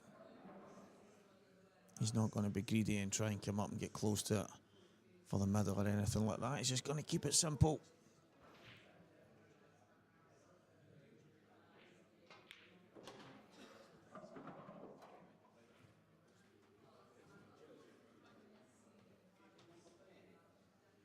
Just a little run through. And it's going to be 3-2 Mark Farnsworth. But wow, what a standard we're getting served here so far. Break dish, break dish, break dish. It really is top class stuff. I don't expect a lot less from two of the best players in the world, but it has been a fantastic start to this semi-final. It is 3-2 Mark Farnsworth. And it is going to take one of these two guys to kind of fall off a cliff to give the other one a major advantage. But right now, the standard is so high. It's tough to pick a one up.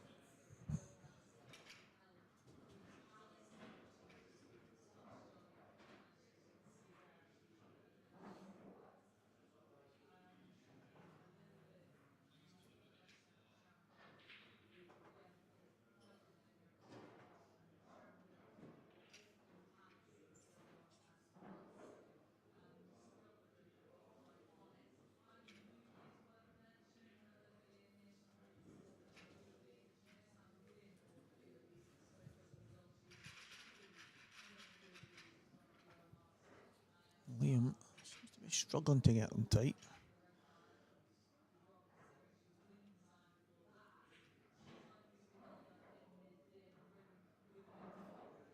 Looking at him across the room, really focused.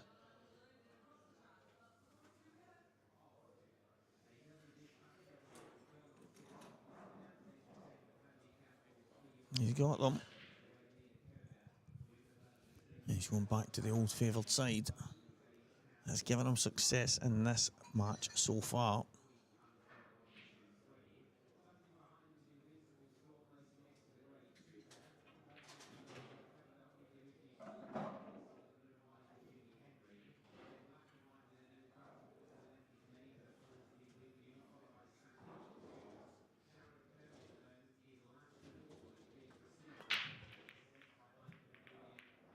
That middle ball normally goes. Only just slightly missed the middle pocket. Caught the knuckle, caught the near jaw. And then took a little drift high, but the Reds look good here.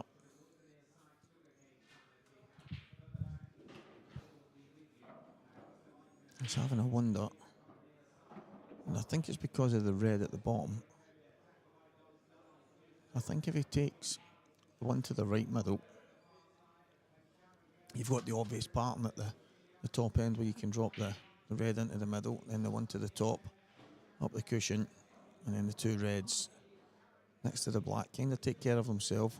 Top right, middle right, or depending on where you land on it, you could stun back past the black and take it to the top. So he's got options there. It's just the red at the bottom and getting on that one over the middle pocket is where the work is here.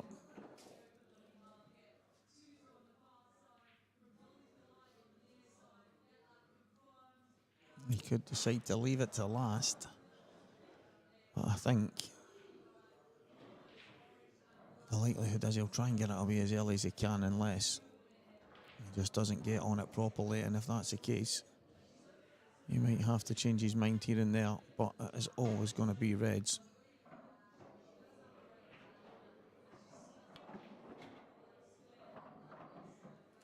So he's tried to widen the angle as much as possible.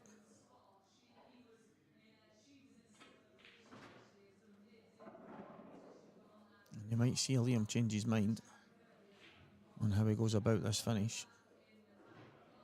Simply because of that red at the bottom, it's going to be maybe a shot at a time.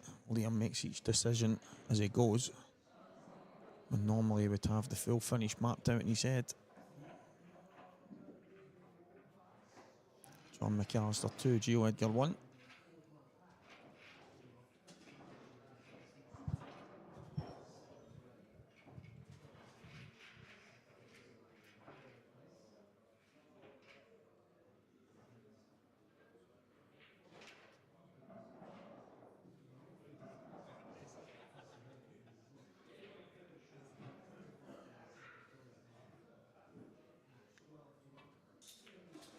Two cushions. I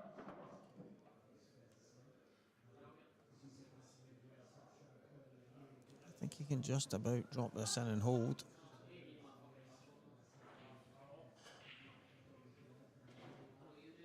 And I think he'll be using the yellow. He would just drop that in the red in the top and just slide off the yellow.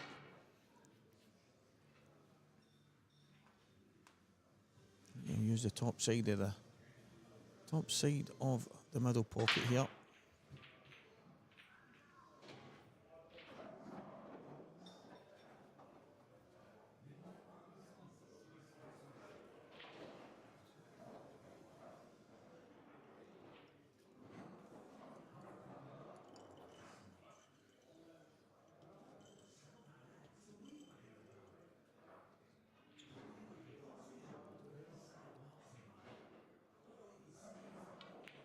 This makes things a lot more simple. Taking that one away, doesn't have to play any positional shot then off the last red, which would have been his second last, the one close to the black.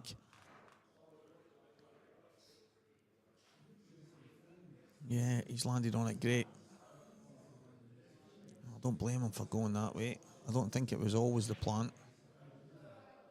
Although Liam, he loves to watch these back and then tell me that it was exactly the plan and I was wrong. He'll shout at me across a room 100% and say, by the way, Stevie, that is exactly what I played.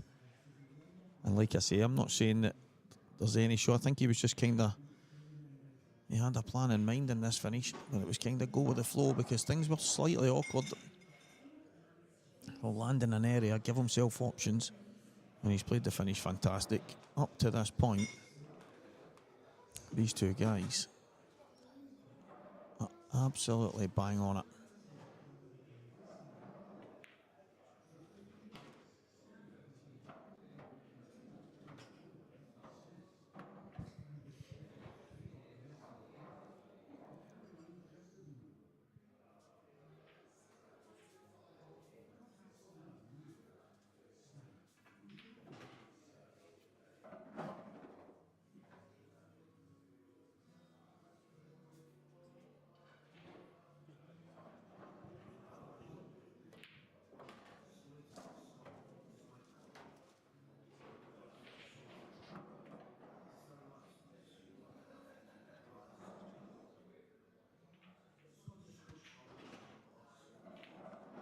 3-3.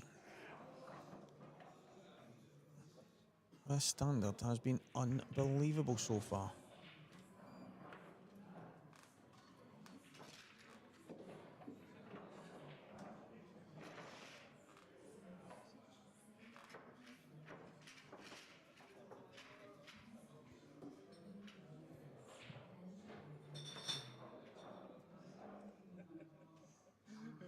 The bets on that.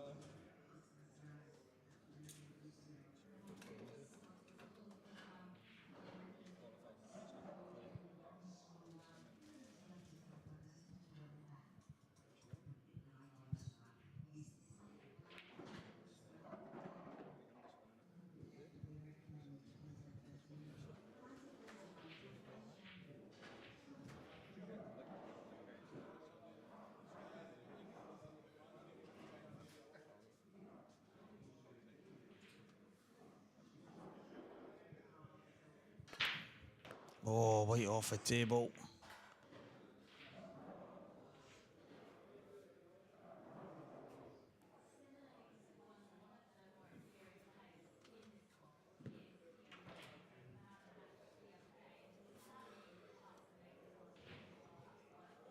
This could be the first pivotal mistake in the match. If you look at the table, guys, obviously the break was dry. Well, I think that was just the contact. I think if he gets a better contact, probably gets a ball.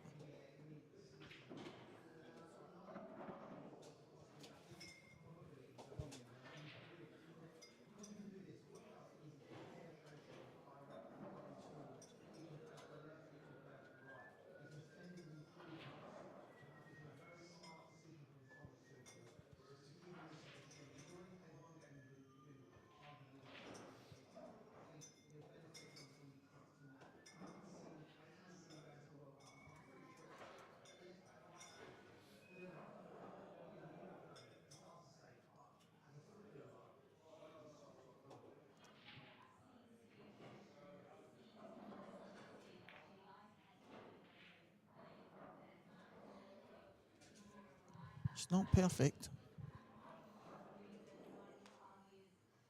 I don't think there was ever a doubt that it was going to be Reds. I think he would have preferred those balls to be... I think he was trying to put both of them over the bag. I don't think he was trying to knock them into a plant. I think he was trying to play one inside the other and give himself the option. Again, Liam will tell me if I'm wrong. But in this situation, he's going to have a slight offset plant. He might decide to play it quite early because the angle he's on just now, I think, allows him to get the cue ball out.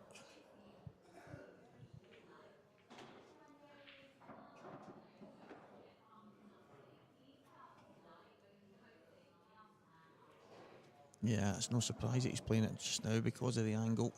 Means he can get the cue ball back over. That's exactly what he's done. So, chance for Liam to steal one here. And then he'll break in the next frame. If he can get these, he'll have a chance to get some daylight between himself and Mark Farnsworth in this one.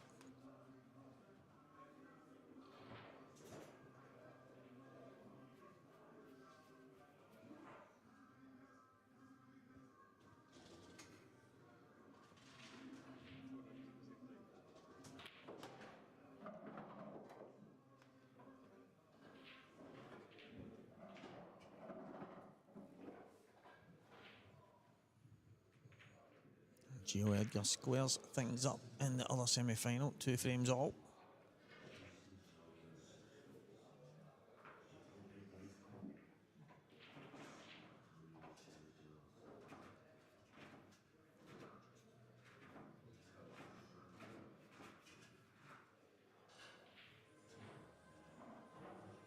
I don't think he likes the ball with the middle. Is he going to go top? Can he run on and off the cushion?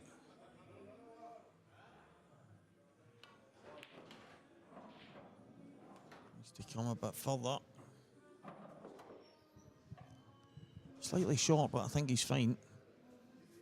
I think he can just maybe just pull the cue ball back a bit. It's going to come towards the yellows.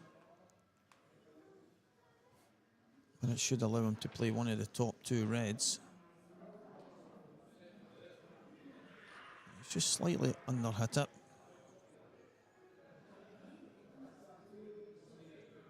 He could widen the angle if he just slides it off the yellow. I can see I'm right in Liam's line as I can see the table across from me. And it is a lot sharper than it looks on the screen. I wonder if he'll use the yellow. I think the yellow helps him slightly, but not a lot.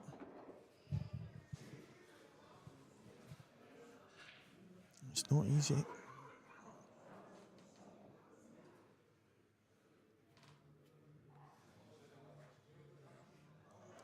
Oh, watching Liam in the distance. He has shaved the yellow and popped it all the way back up. Good shot. But again, he's landed just short of where he wanted to be. And it's one of them. If he drops it in, he's going to have a slightly thin cut on the red closest to the centre of the table. And then the one closest to the cushion would be a really thin cut. So there's a little bit of work to do still. I wonder if he'll go top cushion. Maybe he can just maybe he can just pull us back. Yeah, the angle was much better than it looked on the screen to me.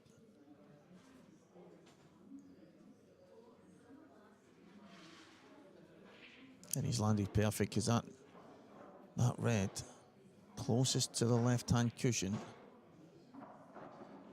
you just run off one cushion and across for the black into the same pocket. And it is going to be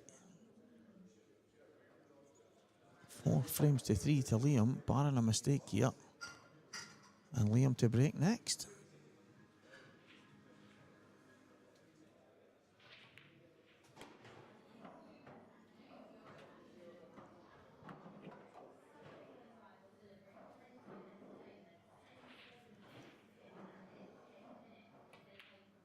Yeah, 4-3. Liam Dunster, and it's Liam to break. Can he create some daylight? His break has been fantastic up to now. Can he keep it the same?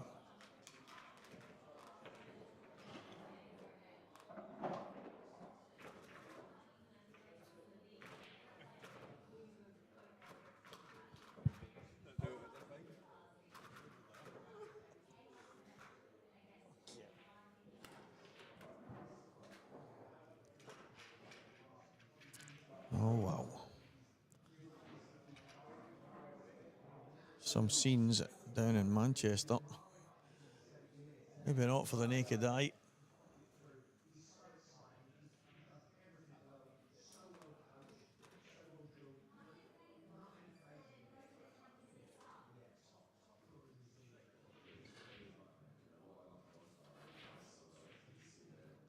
Liam's break. Can he keep it to the standards that he's had so far?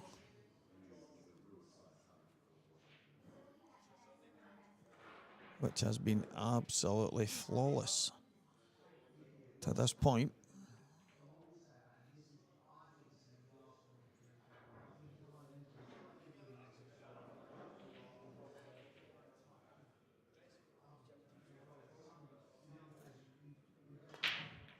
He's got the ball in the middle. He's got another ball in the middle. And that red just going over the pocket there. I think he might have been going yellows. But the red that's come down has just changed that ever so slightly. He's got a red to move. Can he move it first shot? Can he move it first shot? In an ideal world, that is exactly what you'd be playing.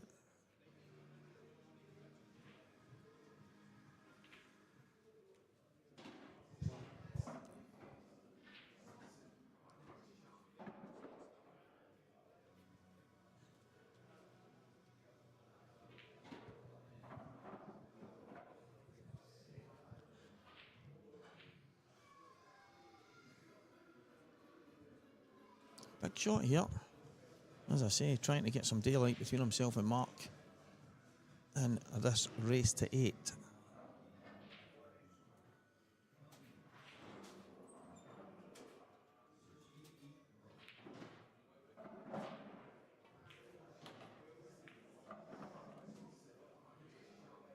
Such a well-controlled shot.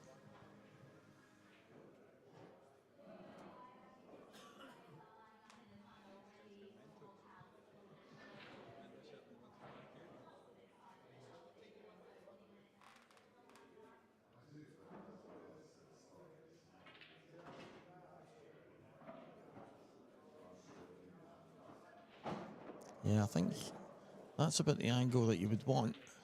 Even if it goes slightly further to the left-hand side, he's going to have the red in the top.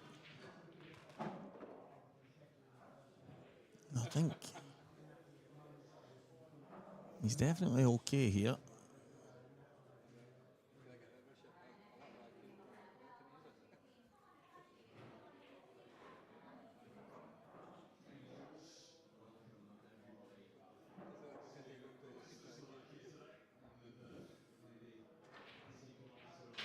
He's going to drop just forward a touch. He'll just be stunning on and off the cushion here. I think he's going to...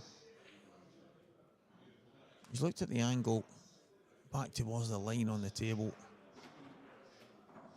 for cutting the red into the left middle. So he would have to pull it back. He's looking to see how wide the percentage is. If he gets towards the bottom right corner, is he still going to be able to pot it? And I think roughly where he is just now is probably as far a line as you would like.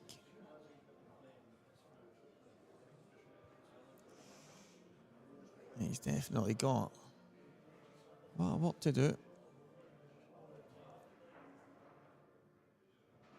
Is he going to just stun out? Run 2 cushions maybe? 1, 2, and out. Has he gone too far? I think he might be able to get it with a little trace aside.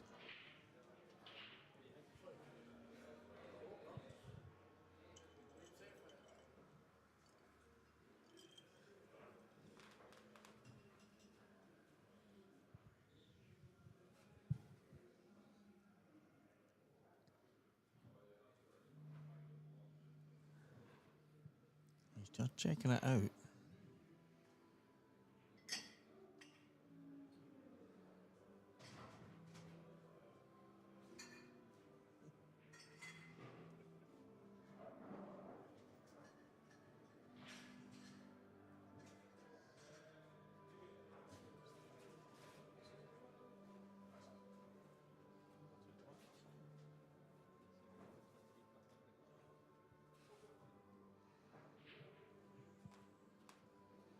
Yeah, he's... Doesn't look like that red passes to the top. He'd maybe have a plant to play.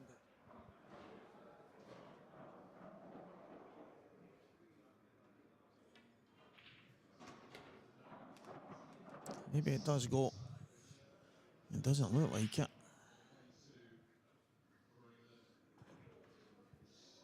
If he's played on the plant, that is such a big shot to be playing at any stage in any match. It really doesn't look like it drifts past, but I think it has to be the plant that Liam's going to play here. It does not look like it passes whatsoever. So drop in the plant and the frame's done. And a 2-frame lead. Miss the plant, I think it's all square. Well, I don't know why I doubted him, guys, because Liam Dunster, he just doesn't seem to make mistakes. He just seems to get them every single time. And I know he'll miss, we all miss, that's a human nature, but even when he plays on plants and stuff like that, so calculated, he knows if he misses, he's lost the frame. But he makes sure.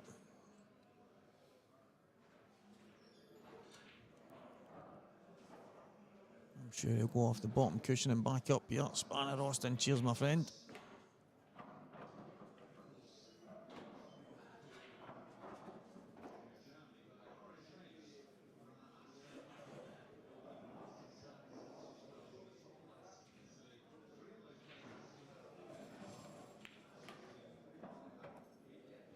And this is the daylight that Liam was looking for. It's going to be 5 frames to 3.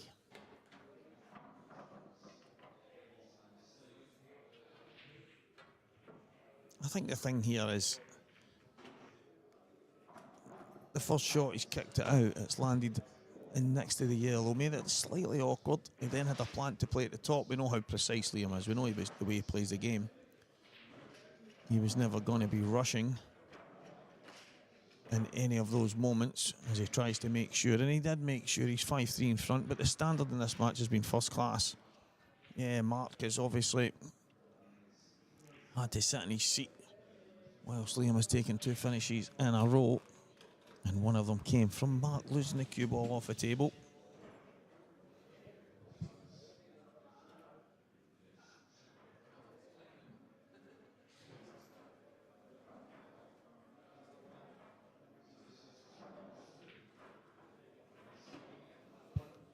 No big break needed here. Mark Farnsworth, 5-3 down. Race to 8 though. Still a lot of pool to be played in this match.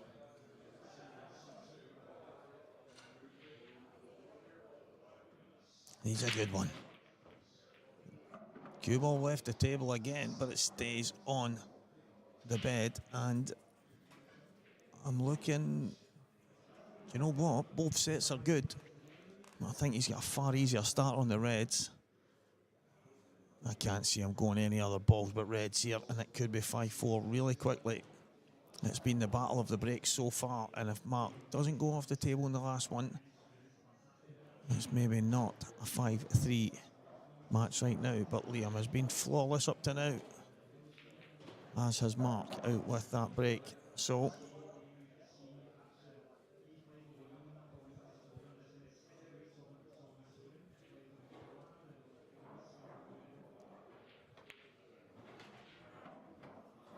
red ball's in play.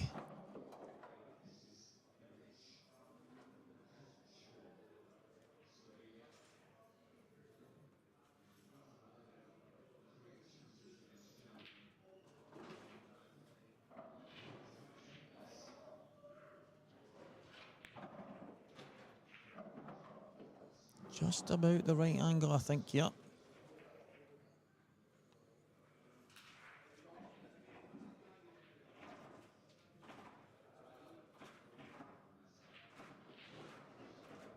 Should be able to just stun through. Maybe just screwed it ever so slightly there. A bit low on the cue ball. But now, I think he'll play it up towards the red that's the middle of the 3. Just to go a bit. I think he'll still play that. And saying that, he can go top right. Just come to the left-hand side. That's exactly what he'll do. Come to the left-hand side, take that red in the middle. Yeah, absolutely perfect.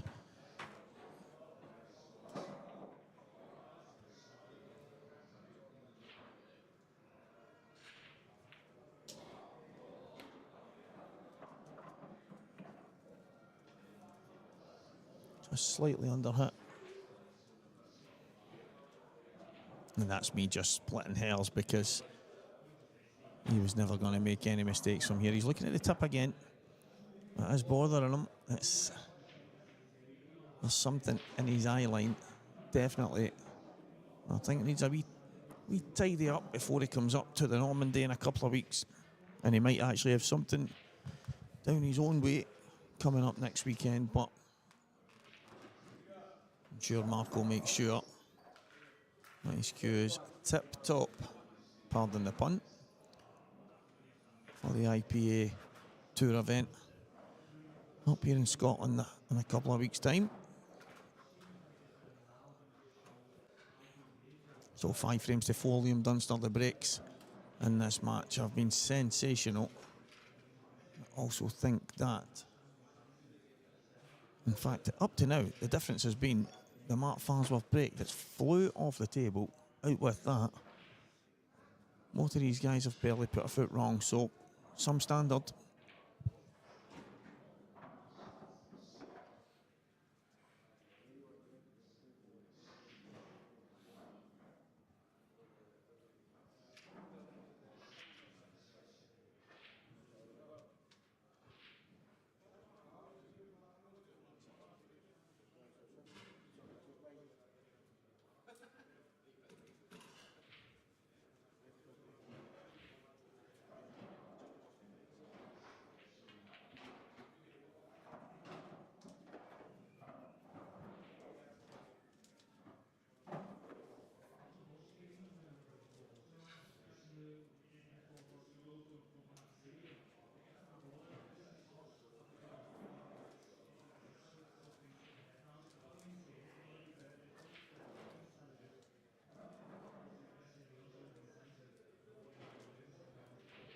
Liam Dunster break. It's been fantastic so far. Does it continue right now? Boom. Yellow hits the jaw again. But this time he's in off. Mark Farnsworth made a mistake going off the table. Now Liam gets his first major mistake on the break.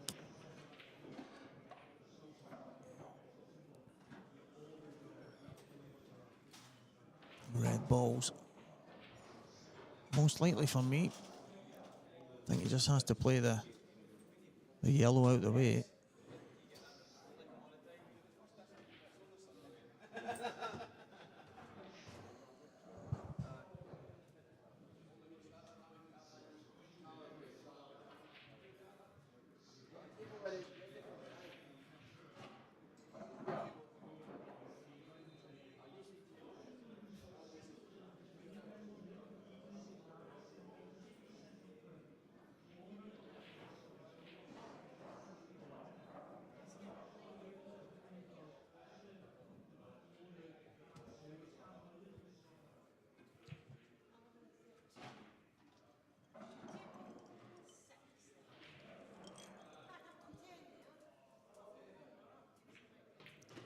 Just doubles the yellow out the way.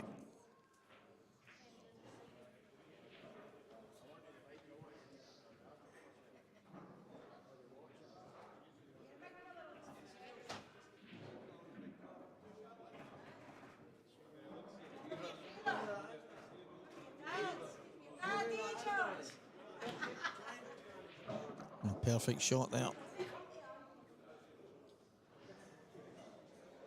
Got just the right angle. I think he can just nip past. Even if he just shaves the red, he'll be okay. I think he can just nip past.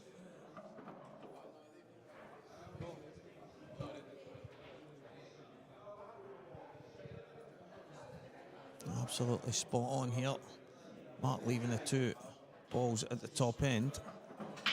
He's getting the yellow out the way to clear a path, bring himself down the table.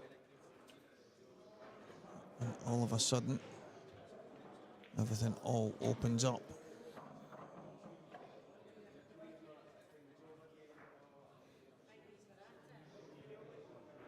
He'll want to come down for the one at the middle here. Yeah, brilliant shot.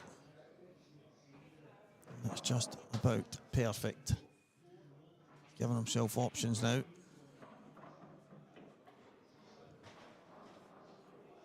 You might Just drop it in. He might come past it for the black in the same bag or drop on it in the middle, and that's exactly what he's done. It is going to be 5-all and Mark Farnsworth to break.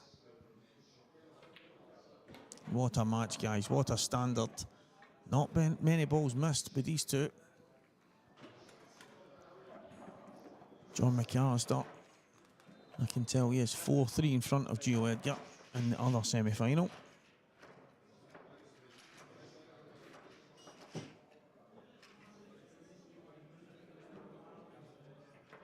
Absolutely phenomenal, the standard between these two guys.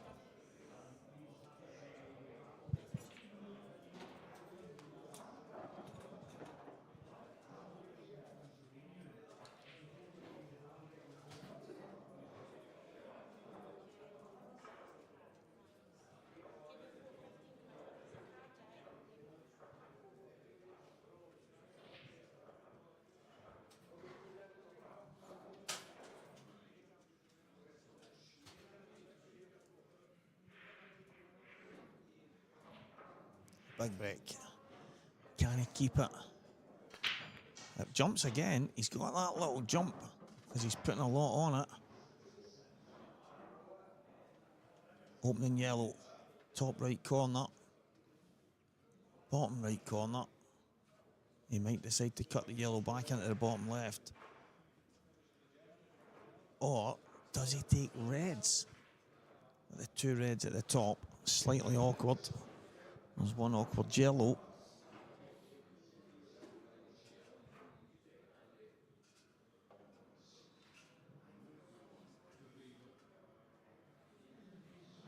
One awkward yellow.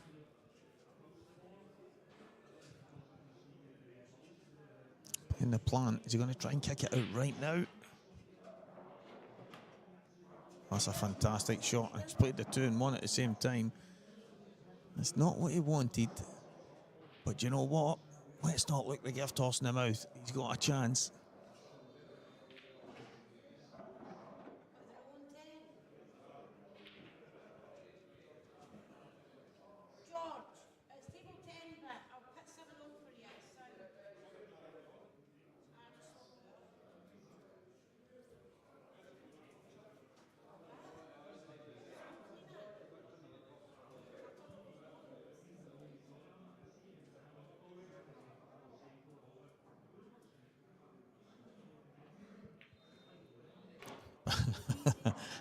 Bit of confusion in the players' lounge there. A few guys came in, got themselves a membership, bought a queue, bought a case, just went mad and bought all sorts, and then get told, right, you're on table 10, and then proceeded to walk to table 7 and just plod away on that. Yeah, fair play to the guys. They know how to, they know how to spend, they just don't know how to count.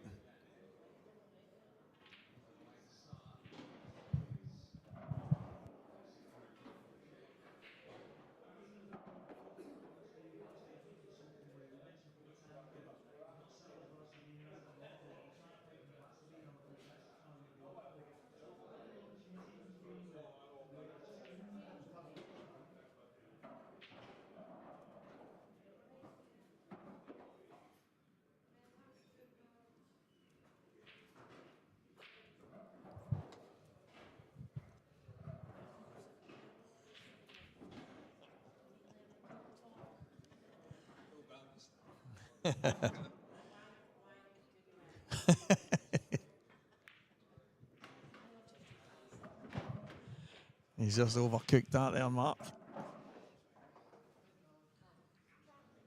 He's going to have to play a double.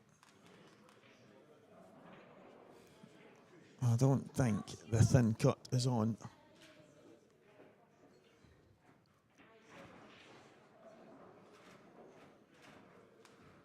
Like I say, where I'm at.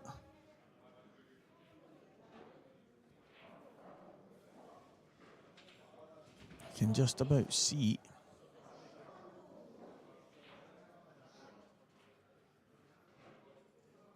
the table from where I am, and it just looks far too thin. So I think it'll be a double. Well, you might prove me wrong here.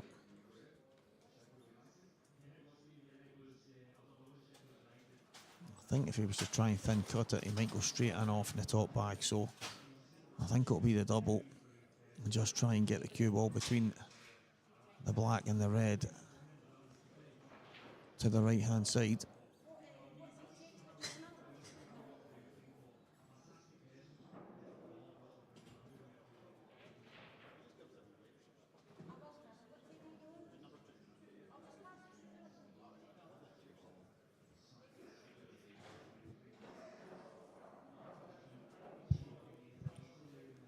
Huge shot this is in the grand scheme of this match. 5 frames apiece. He's nailed the double. He's only gone and nailed the double. Mark Farnsworth, take a bow. That was a fantastic shot. That's one he had to play. Liam is not really one for showing any emotion, but I'm pretty sure that one with a hut. He's going to have a chance to break to try and get things back in the next frame, sorry. But this match has just taken one ebb and flow. It's going this way and that. Both of these guys breaking brilliantly. There's been a couple of mistakes. Liam's getting off and Mark's went off the table, but out with that, so far, everything going on break out with those two. So it's 6-5 Mark Farnsworth. Liam's not done a whole lot wrong. Mark, the same can be said. What a match. What a match and what a double Mark Farnsworth. Just keeping yourself composed enough. There's a lot of people after playing the shot before that maybe go and swing their arm at something. But that is the professionalism that's made him into the winning machine that he is. And it is 6-5. Race to 8. Semi-final of the Saltire Series Event 3. And here in the Players' Lounge, live in Scottish Cuesports streaming. Brought to you by Belhaven Brewery and our partners at Coors, RJM Sports, Onboard Sportswear and Elite Billiard Supply. Remember guys, go in there with pound notes in your pocket. Tell them Walker the Talker sent you in. They'll give you a wee discount.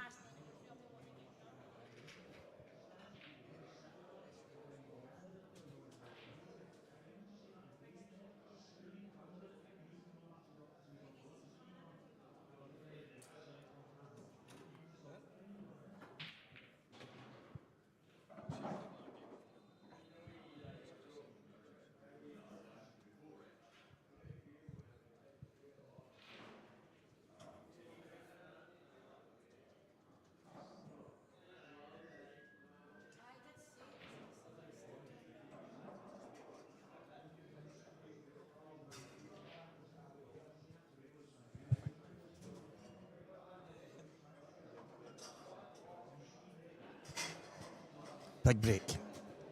Massive break. Keep the cue ball on the table bed. Get a ball. Yellow towards the middle. It's not in. Yellow towards the right middle is though.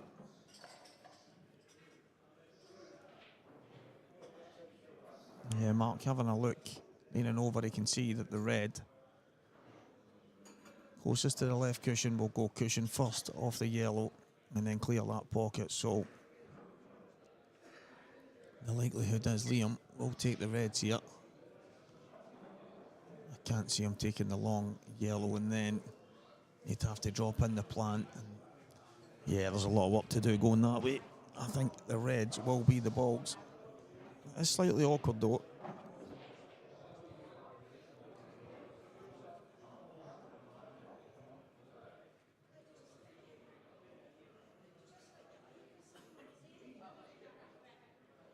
So plenty of work to be done. Nothing straightforward here.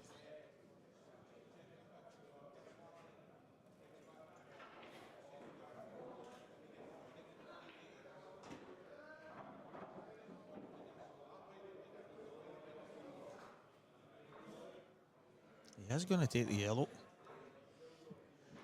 He's going to take it in the middle. He's changing his mind again.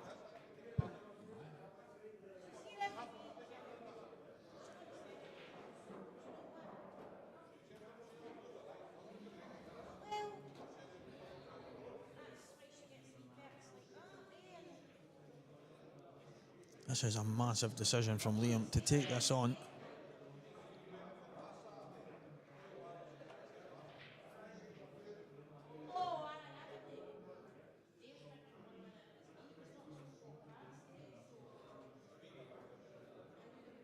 John McCallister is 5-3 in front of Gio Edgar in the other semi-final, and he's currently at the table. Couldn't tell you what he's on, guys, but he's currently at the table, and he's 5-3 in front. Keep you updated as that materialises. Right now, Liam going for this yellow. He's missed it by a good way. Now it becomes easier for Mark. Mark can just drop the plant in. And I think Mark Farnsworth will drop this plant in the middle. And then I think he'll continue to take out these yellows.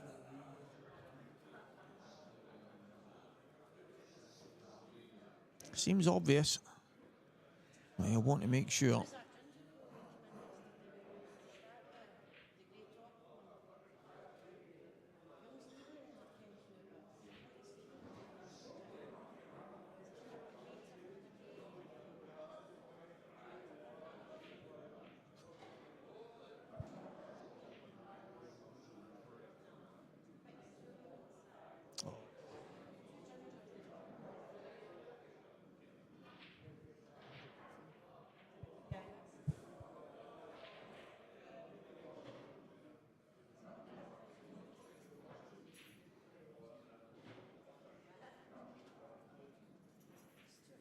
It's one of the kind of awkward shots.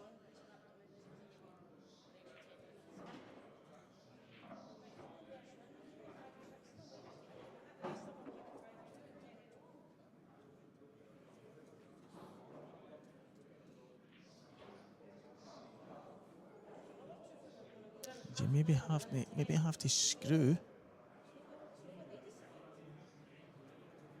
Maybe has to just jab it in.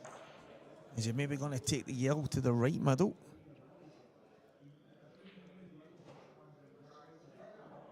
I don't blame him for taking his time here, because this is a chance to get on 7.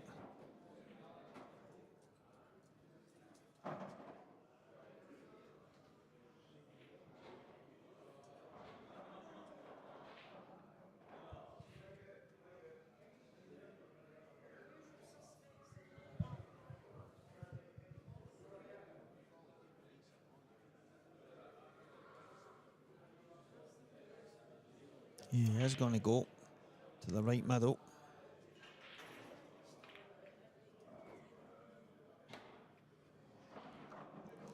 It was always going to be the problem, as he would have had no control over where those yellows ended up. So he has got the one. I don't know if the yellow passes the red to the top right. If it does, you could take this yellow on the top. If he's cutting it in, he's going towards these two.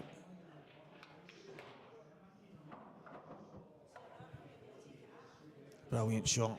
Absolutely brilliant shot.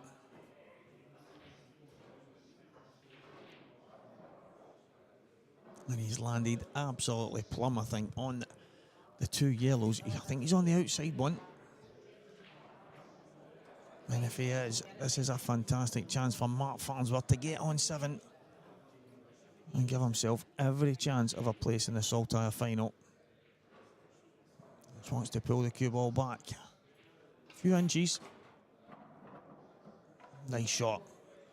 Pulling it to the right-hand side. His only real decision here is how he plays on the yellow that's over the left. Does he double it right now? Does he play to get on it last? He'll have an option. He could take the one to the right middle and then play the one to the top and go to the left-hand side off the cushion past the 2 reds.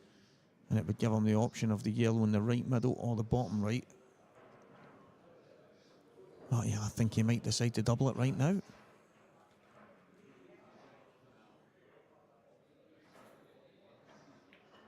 Oh, he can cut it in. I didn't think it was easy.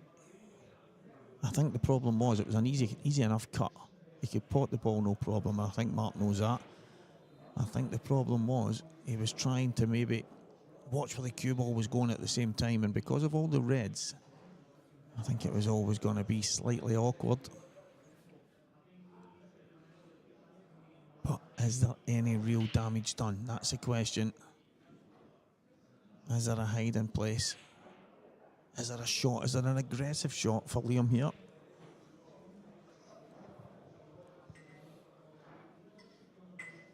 And the alternative is Liam was 7-5 down. Instead, he's at the table. Yeah, the balls aren't great, but he'll just be delighted to be off his seat in this frame.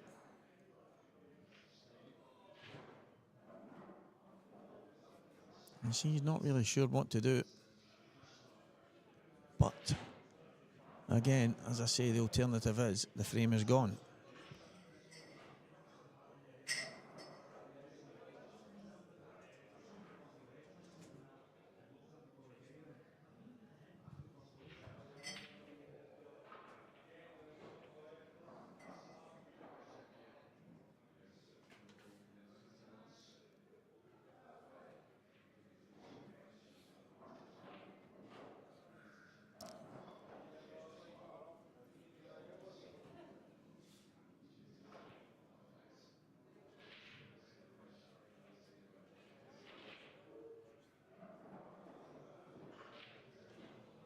It's a tough decision here for Liam. I understand. It's not. I mean, let's be serious. If your opponent misses, you've got no right to come to the table and have anything quite straightforward. But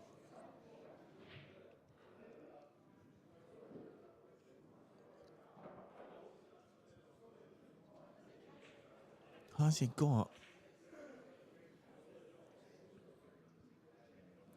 enough that he can maybe play a double in one of the reds? Maybe the middle one?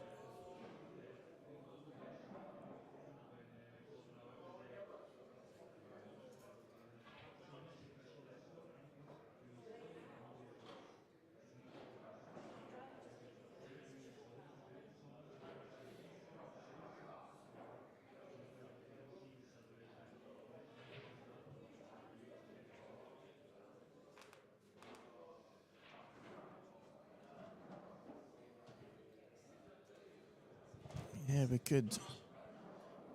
In a couple of minutes before Liam makes his decision here. As I say, there's not much on. I often wonder if we had the 30-second shot clock, if there's a shot that stands out. If you were to say maybe, right, you've got 30 seconds, the shot you play, if you were to then have 5 minutes, 10 minutes, 20 minutes, would you play something different? I think most of the time you would probably play the same shot, but I understand while there's no shot clock, you can take your time, and I don't blame him for taking his time. It is tough.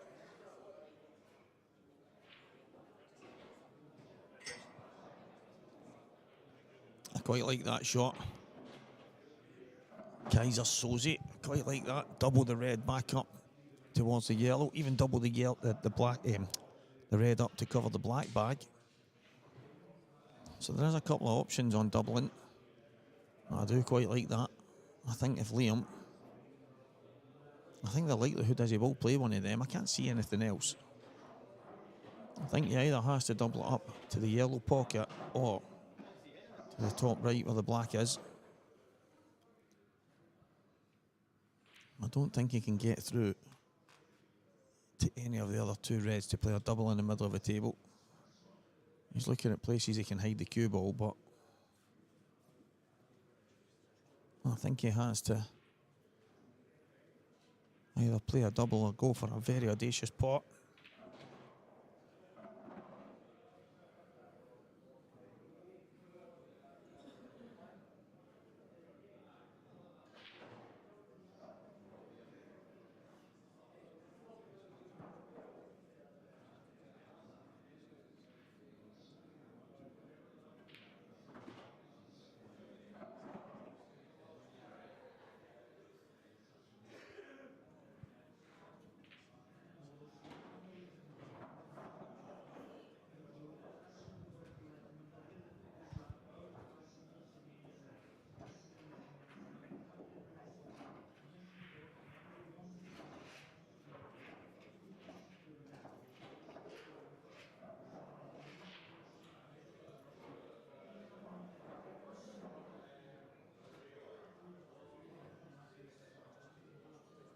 Decision time has been made.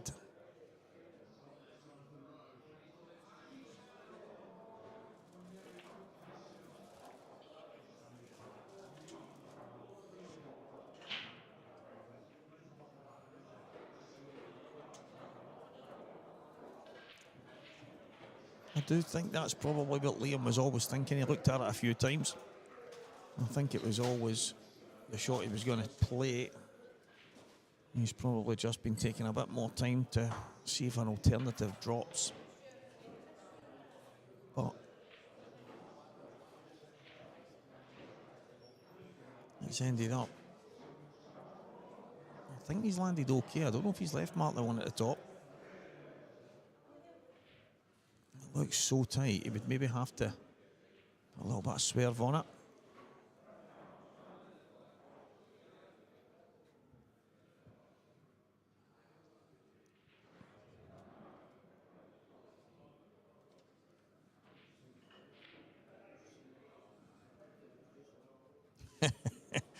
Ronnie would have had his 147 by now. Yeah, I think we would have had a 147 and a 60 counting. Well, listen, I understand why he took his time, but I do always think he was playing that shot. He looked at it numerous times and then elected to play it at the tail end. But it's maybe something.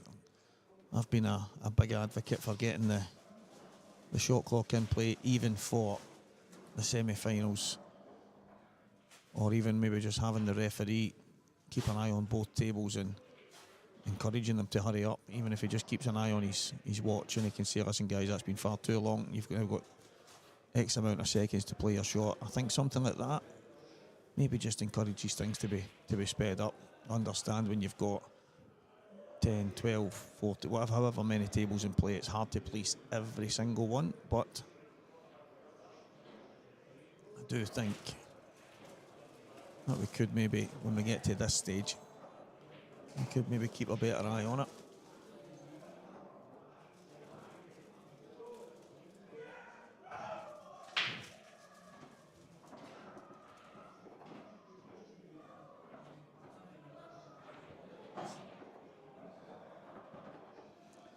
A lot of screaming in the building there because some kid has just got his first 180 on the dartboard.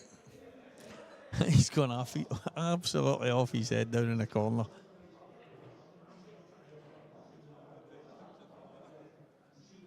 He's up at the board taking photos. Unbelievable.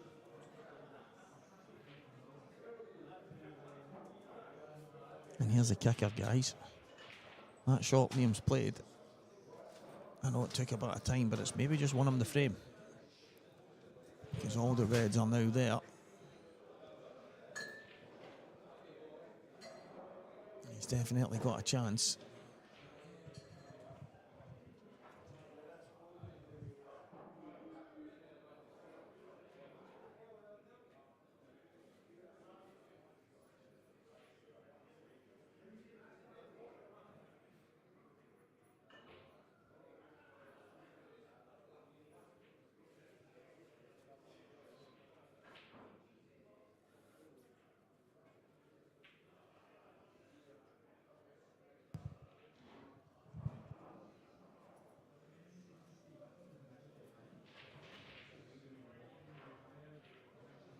Yeah, it was an absolutely fantastic shot that Liam's played. As I say, guys, he looked at it numerous times. It was definitely the shot he was going to play. There was never any doubt that he was going to play anything different. I think he was just kind of looking and looking and looking, hoping that something else would maybe drop on him that probably helps him go for some kind of finish or get something. Because although he might be quite meticulous the way he plays the game, he is quite aggressive. He does always look to finish it. And the shot he's played has turned out to be absolute world class.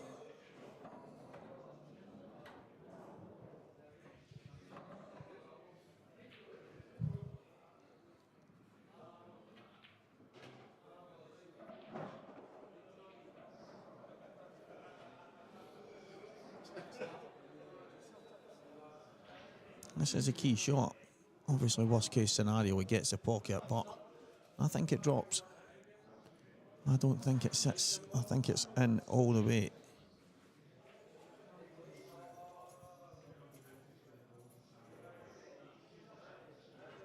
Yeah, I think it's in all the way. I don't think he misses this. And the pace he's playing it up means he's on the red. To the right middle.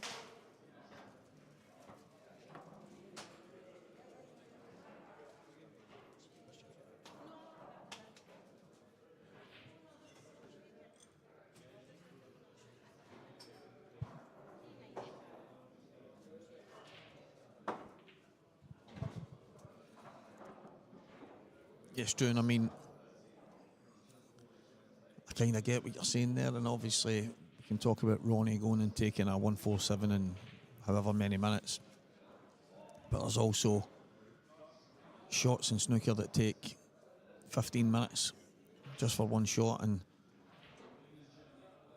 I think the nature of that game, we respect how difficult it is to play the shots.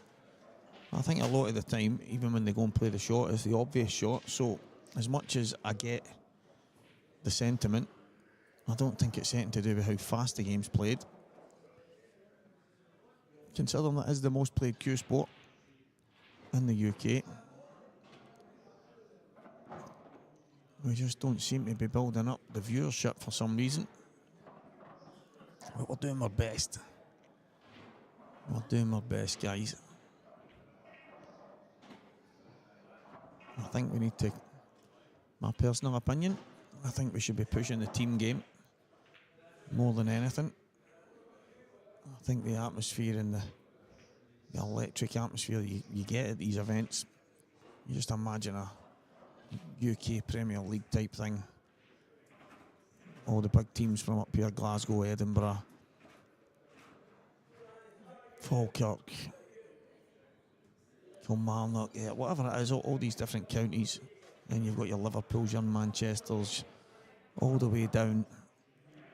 I just think it would be sensational. Getting that in big arenas with numerous, try and get a kind of darts type atmosphere. Everyone bouncing and singing and having a good day out while the teams go at it. But if I win the Euro Millions, guys, you know what I'll be doing. I think that's the one thing that pool is more catered towards, I think, is the team element. Liam Dunster's shot has been absolutely on point because it's given him this chance to square this matchup at the moment. And it looked like he had nothing and no chance and was about to go 7-5 down.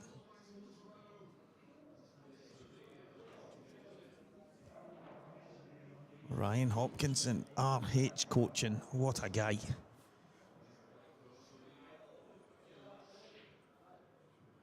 Diamond of a guy, hope you're coming up to Glasgow, mate.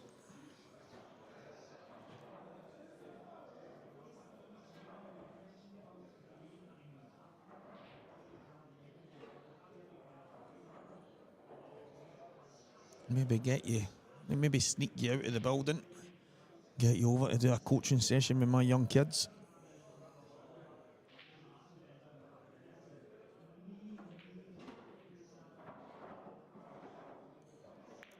I think on the time, obviously we play on certain tournaments where you've got the shot clock and that's great, and obviously that's the thinking that the shot clock makes the game better because you have to play a bit quicker, but I think you've got to respect, as you say in snooker, there's going to be shots that take 10 minutes, 12 minutes, 13, 14. The amount of time it might have took Liam, that's fine, but what a shot he's played, and it's won him this frame more or less.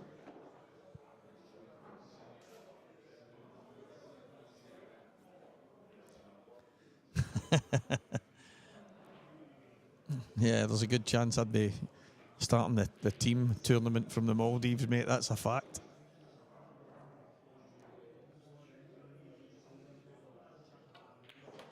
Two cushions and up. It's going to be a thinner black than he would have liked, but it's a chance nonetheless. Yes, mate. Yes, get the boots in the bag.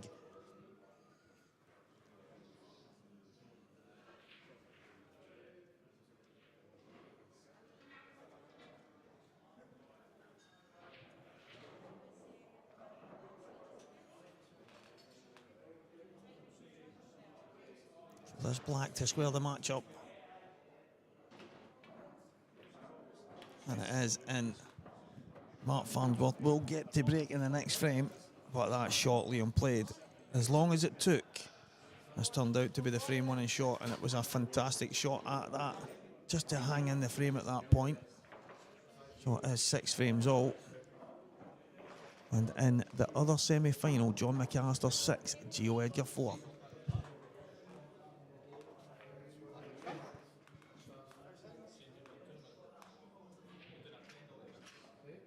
The referee saying to the two guys, there's certain shots that are just taking too long on. So there you go.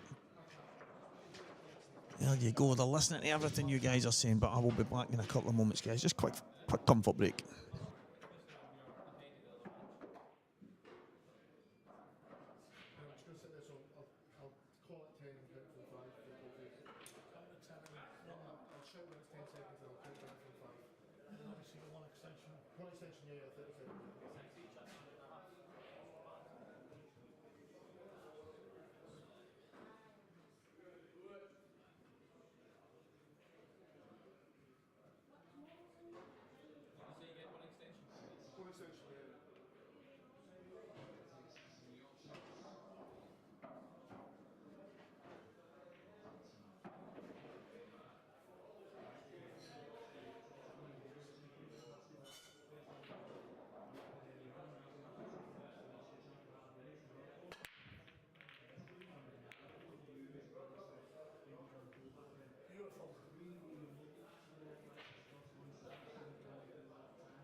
Well, guys, while I popped off for a wee minute, they weren't actually warned, but they have been put on the shot clock in that match.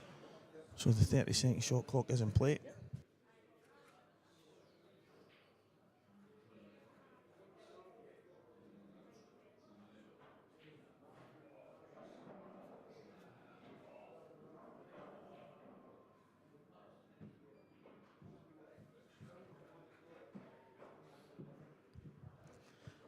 Yeah, guys, I was just speaking to the main man there.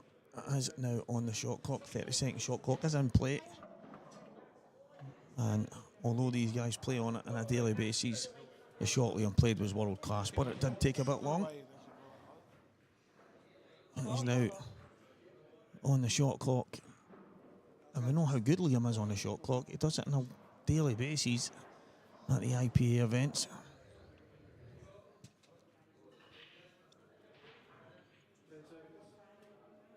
He just waits on the 10-second call. And then he cues at 5-4-3. He's so good at timing it. And a lot of people do ask why he doesn't do it all the time. I remember speaking, I think it was Alan Reynolds, and Renzi had said to me, he says, well, whilst he can take the time, well, why shouldn't he? So, I don't think Renzi's meaning X, Y, and Z amount of time, but he really is so good at managing the shot clock. Maybe he's at his best when he's on it, I have to say.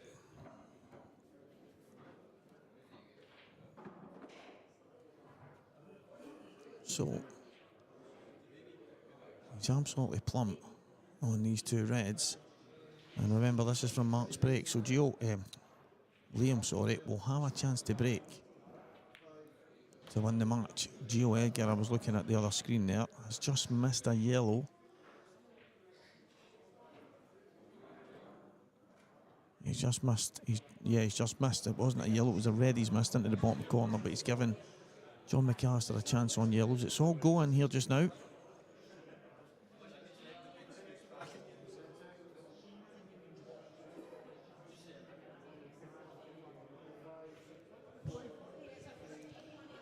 Kaiser Soze, that's exactly what he did mention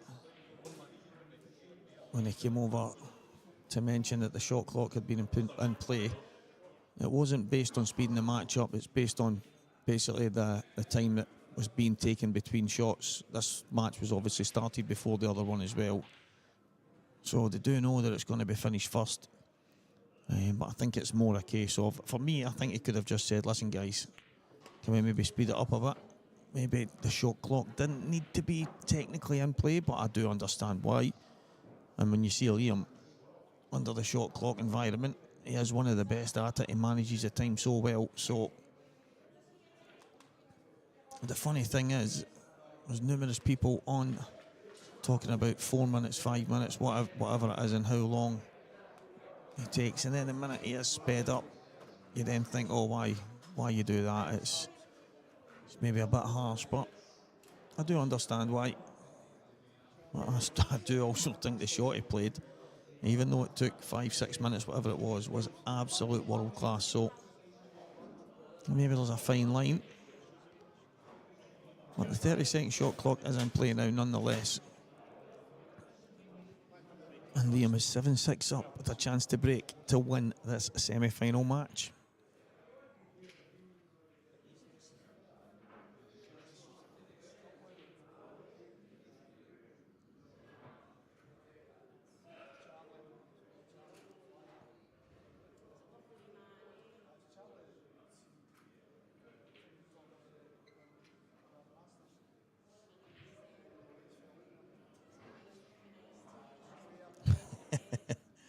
The referee is the one in control of the clock, guys. He has given them the countdown at the side of the table.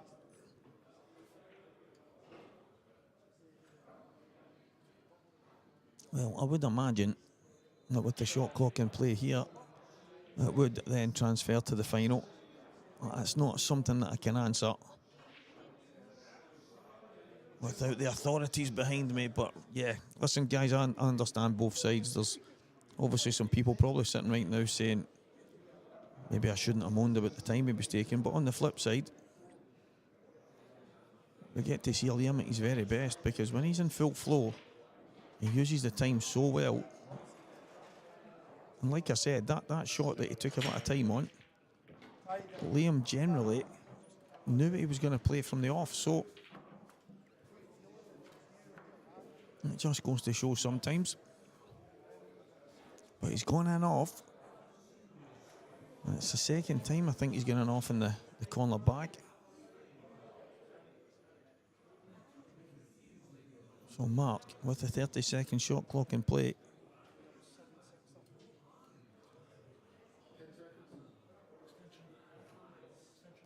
he's took his extension.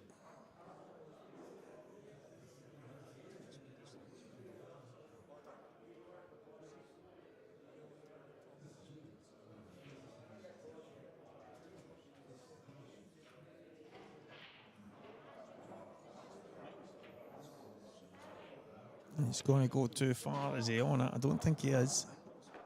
He wanted to be on the red to the bottom. He might have to go yellows.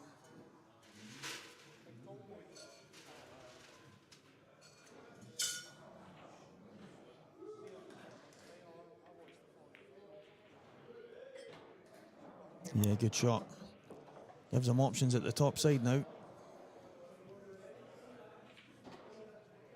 But it's still this red. Yeah, play on it right now. So we can just drift round, two cushions, go between. Who told the ref he was playing too slow? The referee is actually between the two tables, guys. The referee's there at all times, so yeah,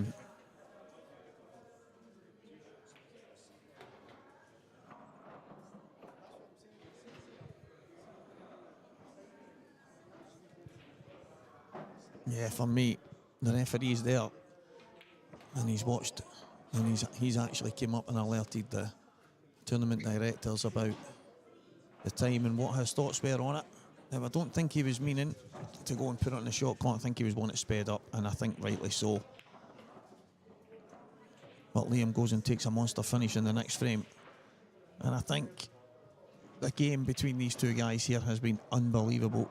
So let's not detract from the quality on show from Mark Farnsworth and Liam Dunster. And a decider, I am delighted it's gone to a decider because these two deserve it. It's been class from the start. Liam's getting in off twice now. Mark's getting off the table. There's been that odd mistake here and there, nothing major. But some of the pool on show has been first class, and it is 7-all. John McCallister 7-5 up in the other semi-final. But yes, I have to say, in my opinion, this match deserved a decider.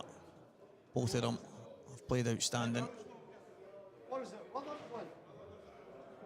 And it is Mark Farnsworth to break off in the decider.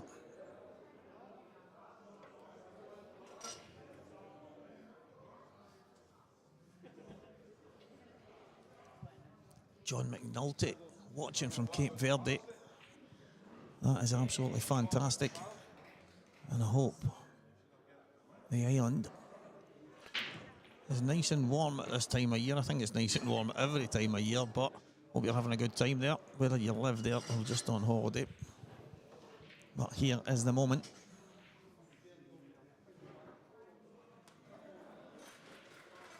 That Mark has been waiting for. Does he take the red to the top? Is there enough angle to move the yellow? We're about to find out. No messing about here, Mark Farnsworth. Don't think that red goes. I didn't think he could get enough. I didn't think he could get enough. Now the problem. Is he on it? Is he on it? It looks like he's playing it. He must be. He's just going to screw onto the yellow. Yeah. Well, this is a chance that Mark has been waiting for. He had to dig deep and take out a good finish in the last frame. And obviously Liam going in off made all the difference. And all Mark wanted was a chance in the decider. That is the importance of the lag in these races. It can be absolutely huge. I think he'll want to get to the... Yeah, I was going to say, I think he was going to want to get to the cushion side there. He was trying to drift past the red. He was trying to drift past the red, but unfortunately, he's just run into it too thick. In an ideal world, he maybe just flicks it, just pops past, but... Is he going to go between the yellows?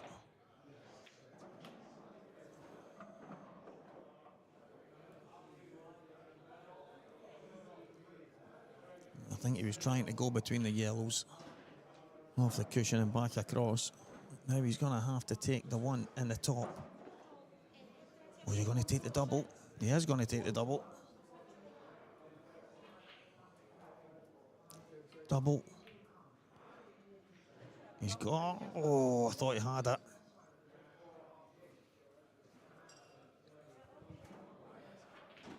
He wanted a chance. He got a chance. He didn't take it. Now, Liam, sitting in his chair, was shaking his head, knowing that the match was most likely over. But he's back at the table. He took his extension early, so this match will be over very soon. The only question is who is going to be in the final. And it looks like John McCallister on the other table is going to be the other finalist. He's 7-5 in front, and he's got a couple of yellows to pop in for the black. And I can tell you, he's absolutely perfect. So Liam going up for the 2 yellows early.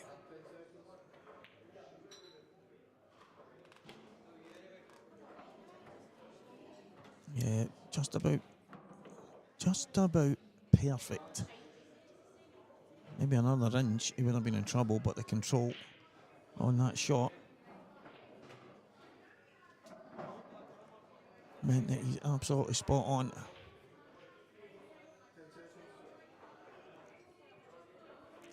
John McCallister is in the final, guys. He's beat Gio 8 frames to 5.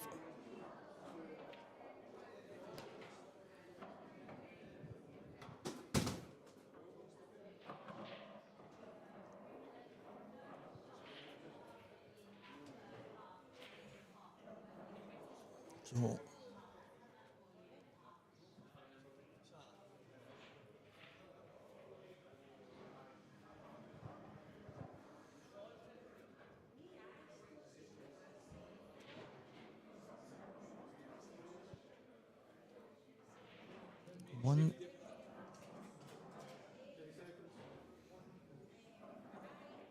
one awkward ball on the right hand side.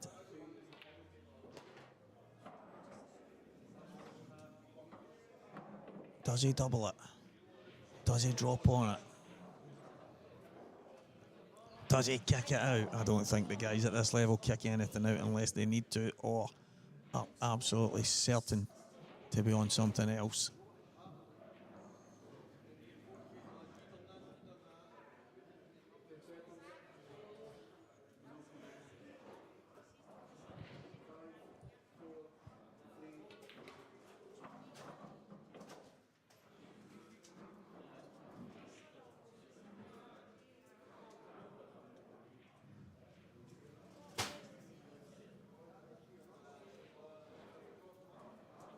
I think he might play on it now. Can he run into it? This is the thing I'm talking about. Can he run into it? Can he just, knowing that he's going to be on the one to the middle, he's dropped on it. I don't blame him. This is what the top guys do. They will only kick out if they really need to. And in this moment,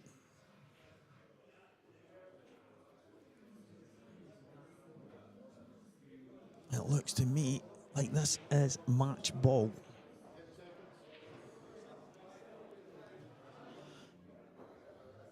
Gets this, it's all over.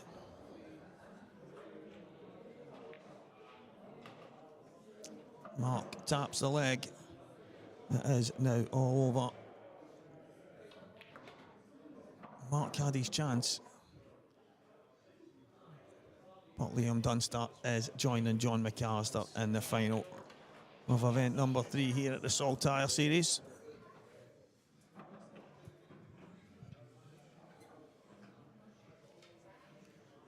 And we will have the final coming up very soon. But congratulations, Liam Dunster. Commiserations, Mark, who travelled up and almost conquered. He's gone pretty far. He's been unhappy with his tip most of the weekend. An 8-7 defeat in the semi-final. So Liam Dunster will go head-to-head with John McCallister, and what a finish it was in the end. And this is the thing, guys. The shot clock doesn't hinder these guys. It really doesn't, because they already know the shots. All it did was add to the spectacle. And the final is coming up in the next few minutes. So be ready, guys. I'll be with you very, very soon.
3 dishes in a row there, so.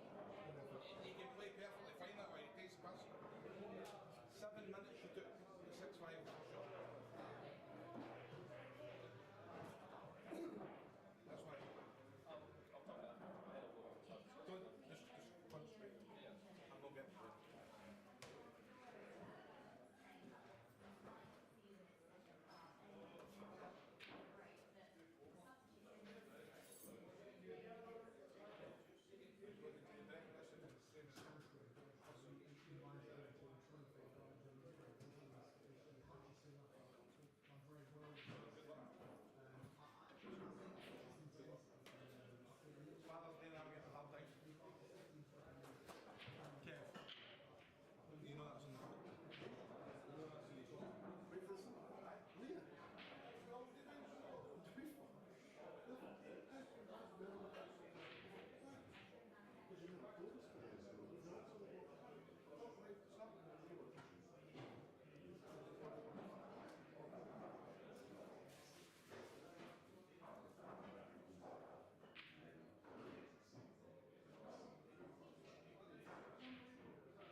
Here we go, guys. It's final time. And I can give you some information relayed from the TD, and this will be going forward now. The final will be on the shot clock. All finals from now on will be on the shot clock. I think the idea to have a table reffed with a shot clock is obviously probably the way it should be anyway, but it's never really been done at these events up to now. And I think there'll be a bit of a push from the semi-finals on. We might not have a shot clock in the entirety in the semi-finals, but if a match is maybe dragging on a bit, it will be put on it. But for now, it will be a refereed match at the table. It will be a 30-second shot clock with the extension.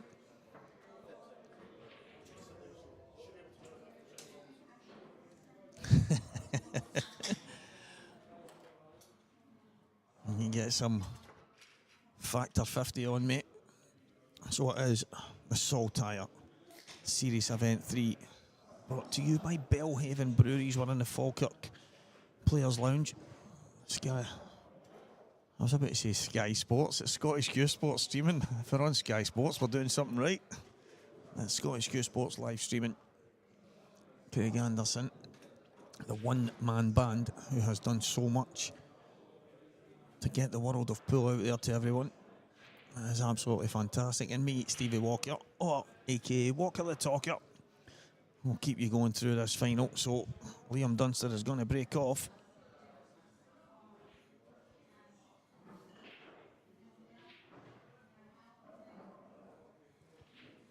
Frame number 1.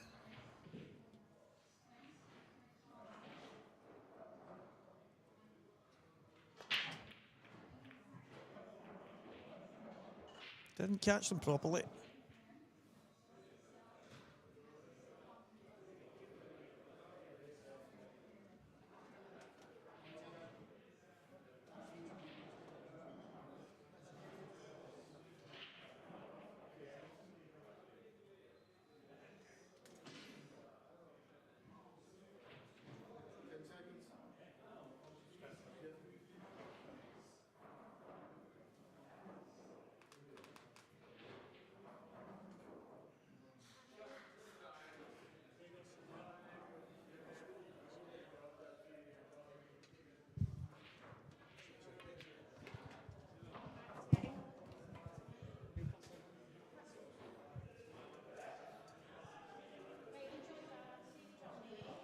Well, Mark Farnsworth just leaving the building. Just saying, I'll see you later. What a guy. He came up here, he said he didn't have much on this weekend, so got himself up to the Saltire, and he loses in the semi-final.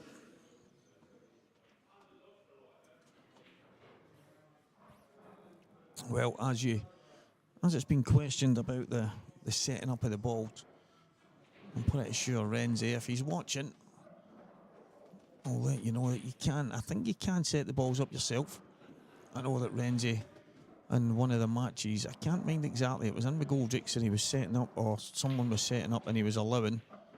I think both players will have the option to either get the ref to set them or for you to set them. So the referee is at table side with the shot clock, and his eyes are fixated on it. He is not going to table ref as in walk round behind the guys, but he is there watching every shot, and the players will use him as they need, but he is doing the shot clock at the table side, so it is perfect. It gives the guys a little bit more space as well.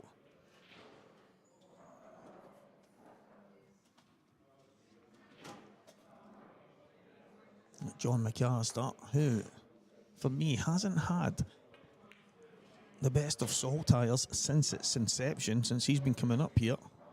He's not been, maybe not achieved the kind of tournaments that he would like, whether it be quarterfinals, semi-finals, finals.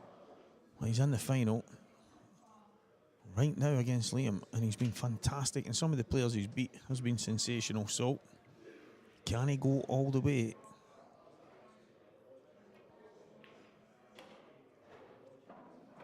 He's going to have a chance to break in the next frame, and he's got a 1-0 lead here. John McCallister 1, Liam Dunster 0. frame number 1 over, just like that. Liam breaks dry, John finishes. And we are on the 30-second shot clock. So this one could be over quick, guys. This one could be over in less than 10 minutes if these two guys break like machines. That was a quick setup from John. The stark contrast, obviously, you see Liam trying to make sure the balls are perfect, everyone's tight, they're right on the line. And it's because of the way he goes about the shot, the break shot. He tries to get that ball into the middle, the yellow into the middle left every single time. Boom, catches him sweet. Anything close to a pocket. Nothing really troubling. Does the red pass the yellow into the middle? If it does, I think this is going to be 1-1 here.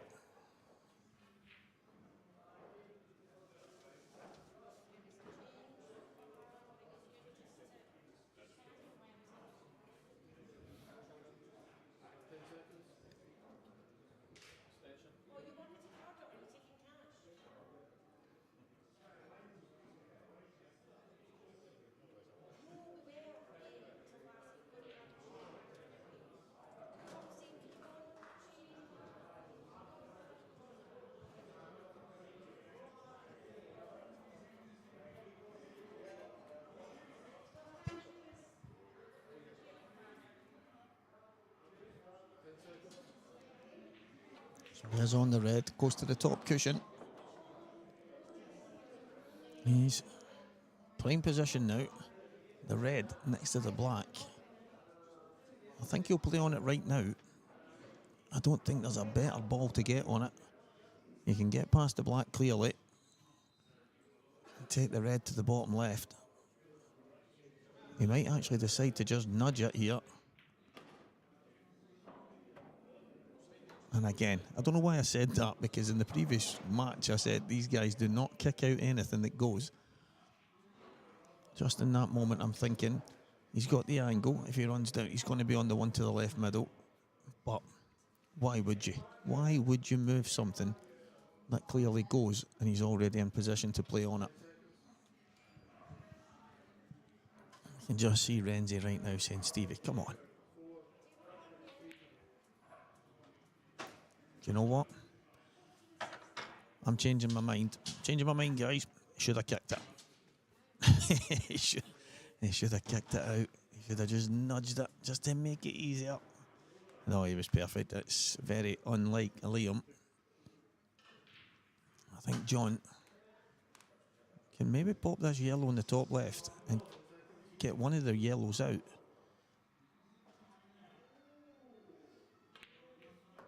Yep. And the one down the bottom right, the perfect connector to the one at the bottom left.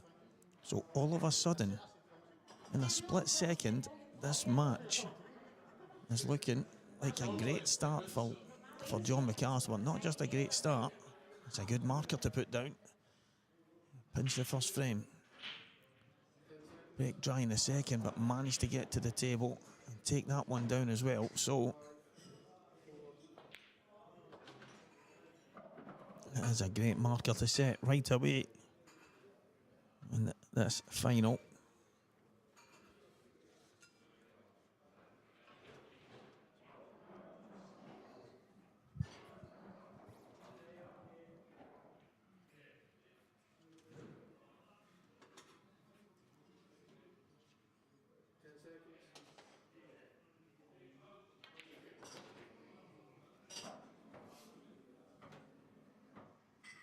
I wonder if he'll drop the yellow to the middle and then play the one to the top and come across.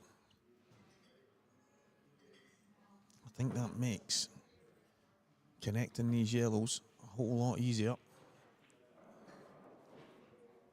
If he takes the one to the top, which he's going to do, I've got to make sure he comes back to roughly where he is just now.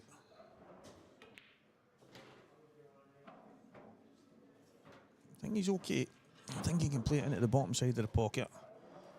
In fact, I know he can. I'm just looking over to the table from where I'm sitting. And he is spot on to just pull the cue ball back. Yeah, he's absolutely perfect. He just needs to drop this in and then find the gap between the two reds. In an ideal world, he just leaves the cue ball maybe about an inch, half inch further forward than the yellow. He's going to pull it back. Same difference, then he can play off the bottom cushion. Yeah, that's fine.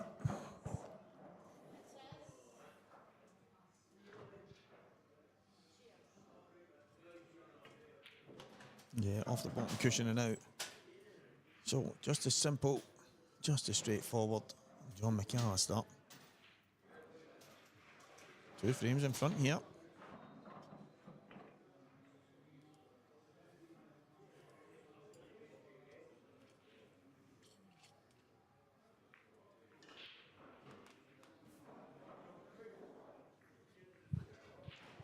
So it is Liam to break. And you'll see here, the difference is just in setting the balls up. Liam takes his time, uses the blue triangle to get them into position, takes it off, and then switches to the smart rack.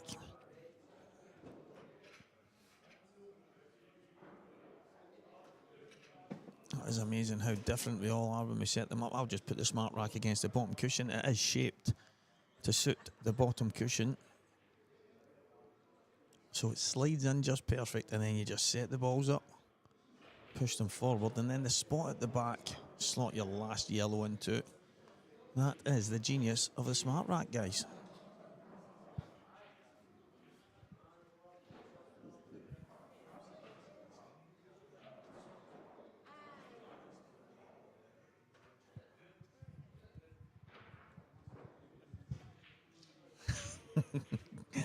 Let's having a wee back and forth with the main man, Craig, who has taken apart some of the equipment he's got.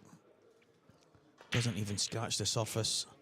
So that yellow just goes to show the contrast in the break. Liam was having struggles breaking from the right-hand side for most of the weekend, even though he's managed to get himself to the final. In the previous couple of matches, he's been breaking from the left. He's still breaking from the left, but he is not getting the balls anywhere near where he was. And all of a sudden, it's given up opportunities that John McCallister is likely going to take. Is he on the one through the gap at the bottom right? Might have to jack up and take the red in the top.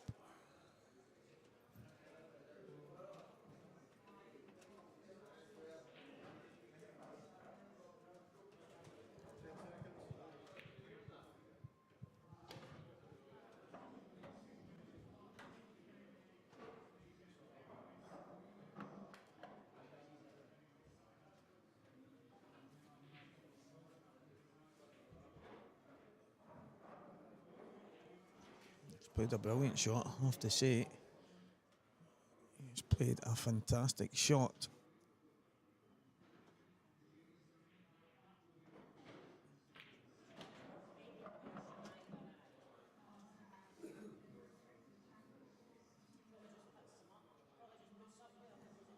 It's just that red at the top side, and he's going to try and move it right now. The angle he's playing is just, it's one of them 6 inches across and has to just miss the yellow because he doesn't want to knock it down the cushion. He would rather get it out and into the middle of the table. Yeah, he's went too far. I think the best thing now is just roll it in and play the double.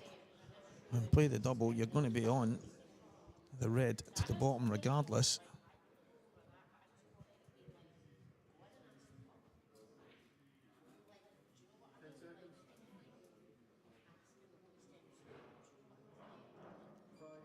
Can he screw into it? Oh, John.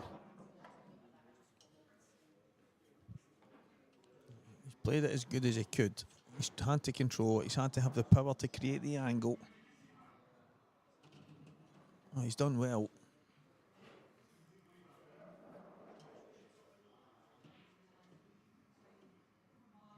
Needs to just control this here. Nothing too crazy. Just give himself a shot on the red. And I think in that situation, he's tried probably to be a bit too perfect. I don't mind it. The class of this guy trying to be too perfect that's the way these guys play. They are just top players. But could he have just dropped that in and maybe just took his medicine a bit? But he's taking his medicine. He's knocked the black on the cushion, but he's got a shot.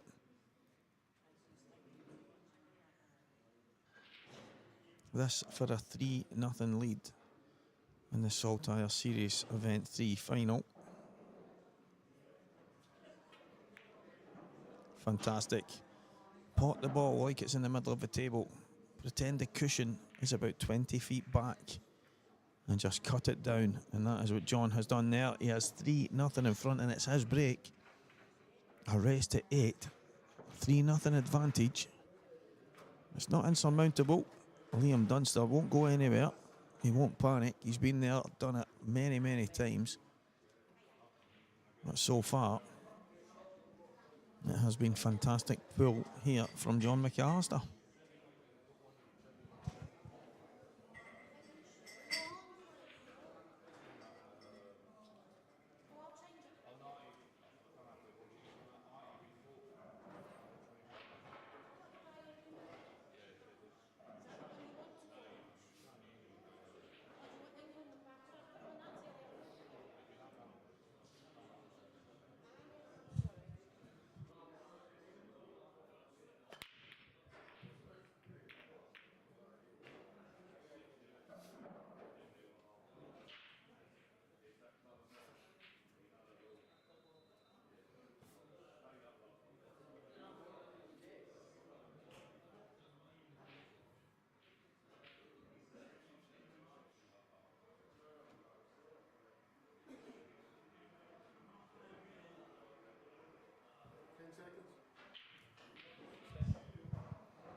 Yeah. So just that talk in the background there, guys, about that Club World Cup. Let's forget that and get... Yes, like, yeah, let's go on with the pool. Let's create some team pool, man. A big team pool tournament. I just think it would be fantastic. And do you know what, guys? I've got a couple of ideas. I'm pretty sure we'll be sitting down soon and trying to work out how we can make it happen. Just need this guy, Craig, to get on board, get himself another few weekends off. Does more travelling than, I don't know, some mad traveller guy. He's nuts.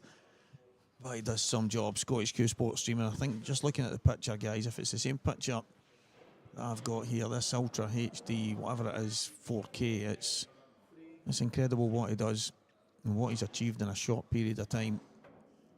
We've had 3 streams all weekend, or most of the weekend, so it's a massive shout to the job he does.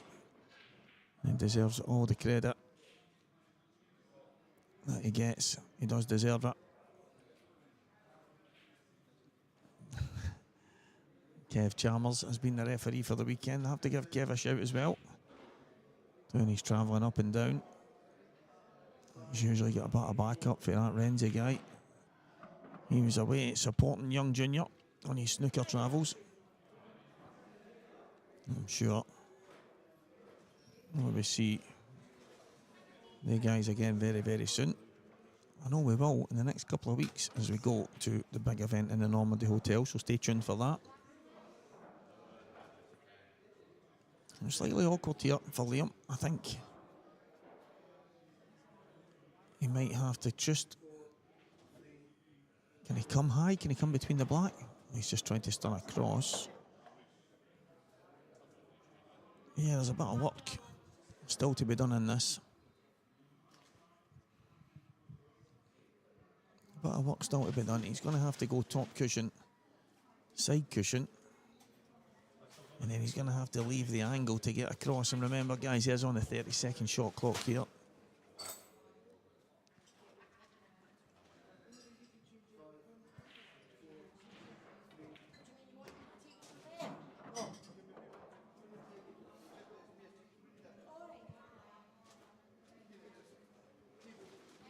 Stuart, cheers, mate. It's much appreciated.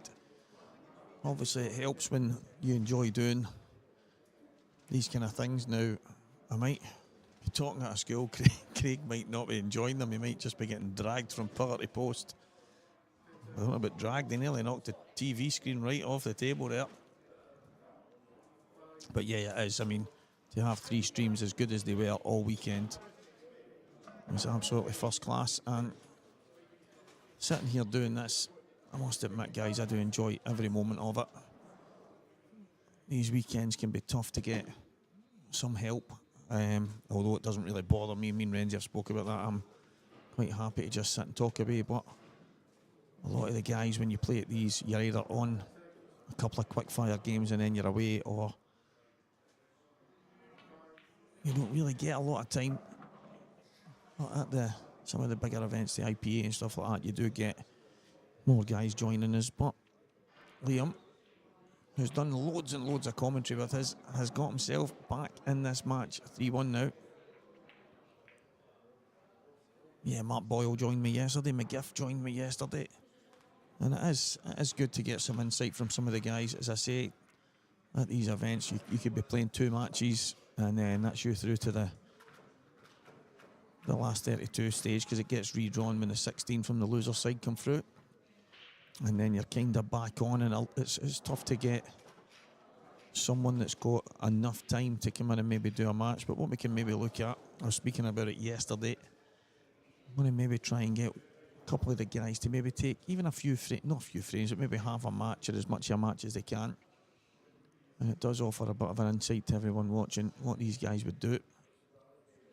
It was good fun yesterday with Boyle. I think it was Jake Dylan-Newlove was playing, can't mind exactly who the match was, and Mark said, you know what, I'm going to stop trying to guess what they're going to play here because I keep getting it wrong. And that's the tough part here. The main man, Goobsy, said earlier, he says, I'm getting fed up with Stevie. He makes you look bad. He keeps telling everybody that you should have played something else. And it is tough at times because every player, although there is a pattern and there's a way to go about it, everyone does see it different, and I think that's the intriguing part of this game. These two guys, stark contrast there. Liam's got that break working. Does the red go? I think it does. I think he can just nick it in, but the problem is he going to be cannoning? That's what he's looking at. Is he going to cannon the yellow? And what kind of shot does he have after that?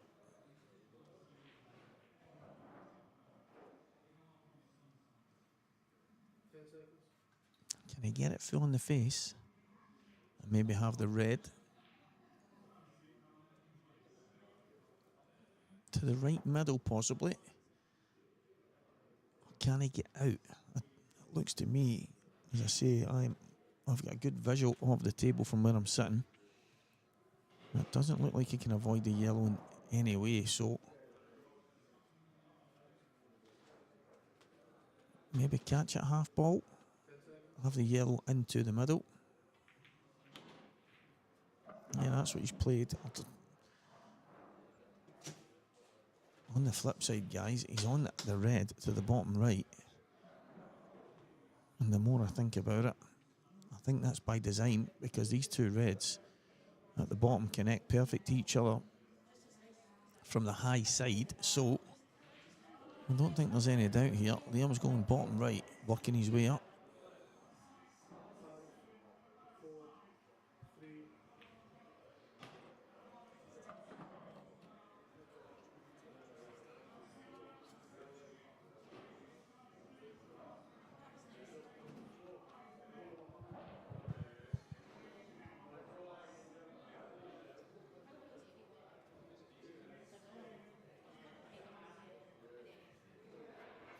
He's having a look.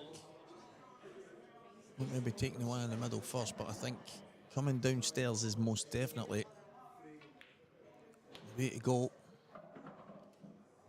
Is that red in the middle? Just looking at it, does go. I think in every single pocket, maybe bar the bottom right. He's never going to play it down there, but it is in a pretty good position, but it's about getting on the red at the top, just above the baulk line.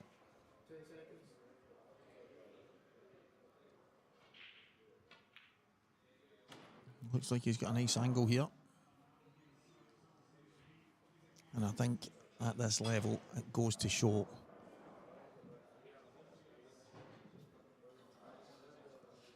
it's such a major advantage when you get a ball off the break, giving yourself a chance.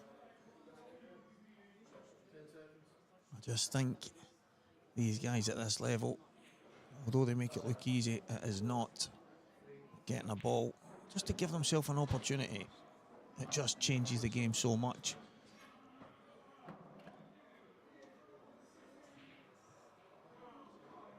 And Liam, his break hasn't been working in this match.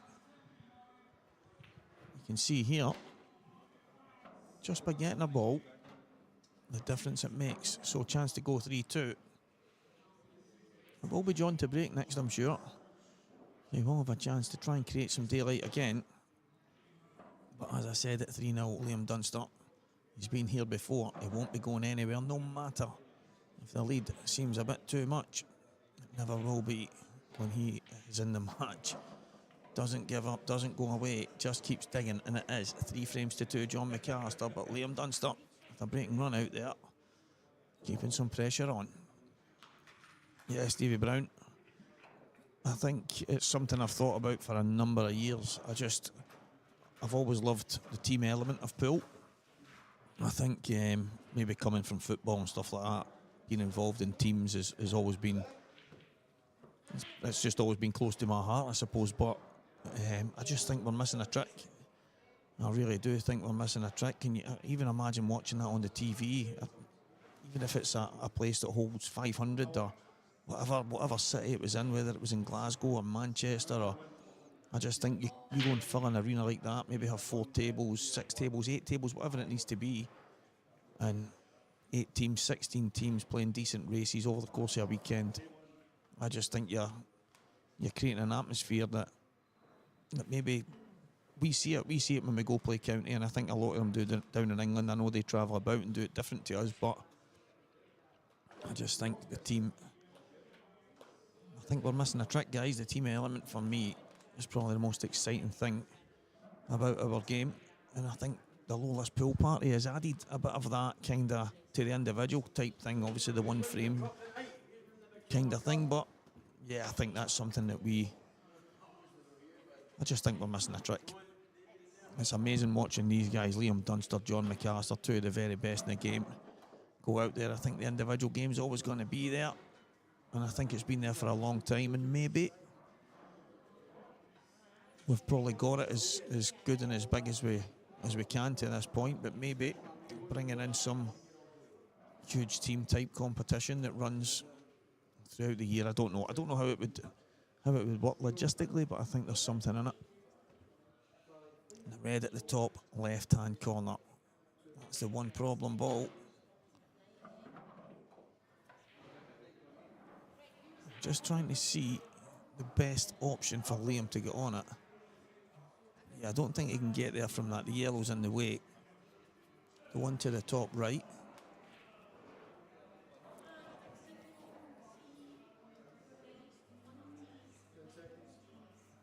The one to the top right,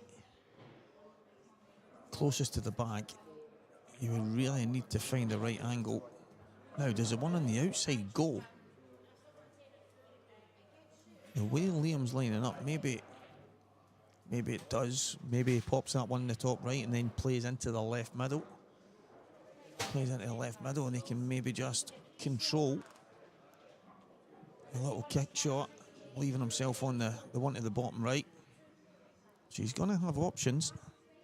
Yeah, that must go. Well, obviously it must go because he's playing it.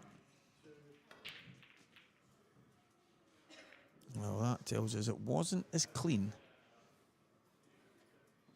as he would have liked it to be.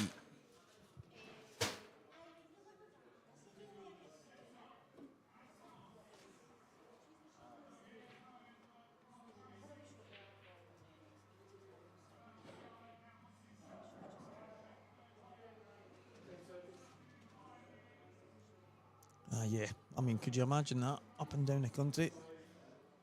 Some of the very best players going head to head for their teams. I just think it would be exceptional, but that's just me. I'll continue to champion that element whilst also pushing the likes of Saltire, IPA, everything to do with the black ball game. They've got me on side, that's for sure. Can Liam just nick the red inside the yellow here? Yes, he can, but he's gone in off. And you know, it's quite funny. He's played that with loads of check side, and he's played it with loads of check side. Obviously widens the angle to get the red in.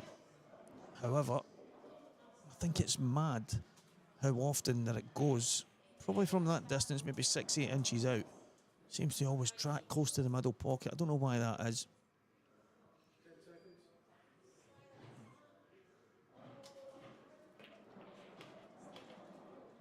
John McCallister turning the screw here.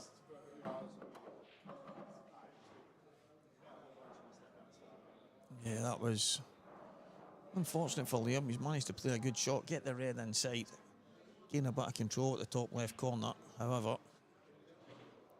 it is absolutely mad how often I see that happening. It flew straight towards the middle. It was never anywhere else. John, is it a total? Yeah, looks like it.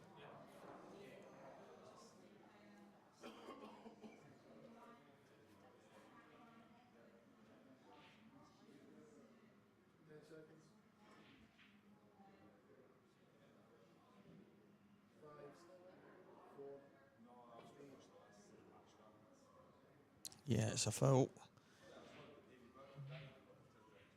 Just didn't take. Maybe just didn't dig it enough. He's obviously, he's not wanting to pot it there. He's wanting to go knuckle and just slide off it. That's why he's not played at any pace. And if he digs down too much, catches the red full in the face, he's going to go in after it. This is John McCallister turning the screw.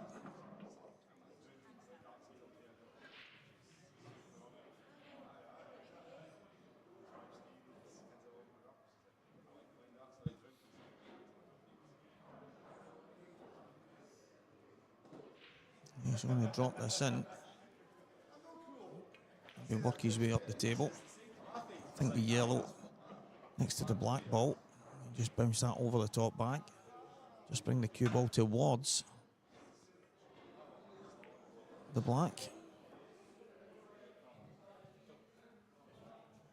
Yeah, Billy Edgar, I just seen something about a deliberate foul there, but then you deleted it. Maybe you just missed the shot, I don't know. Don't be deleting. Yeah, fantastic. Standard over this week. I was asked earlier who my standout was, and I normally pick Liam as a winner, a potential winner.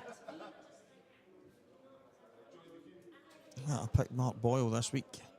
The standout player yesterday was Lewis McCool. Today, I think it's been John. I think John McCallister's been outstanding, and Liam's obviously, he's just Mr. Consistent. He's just always there.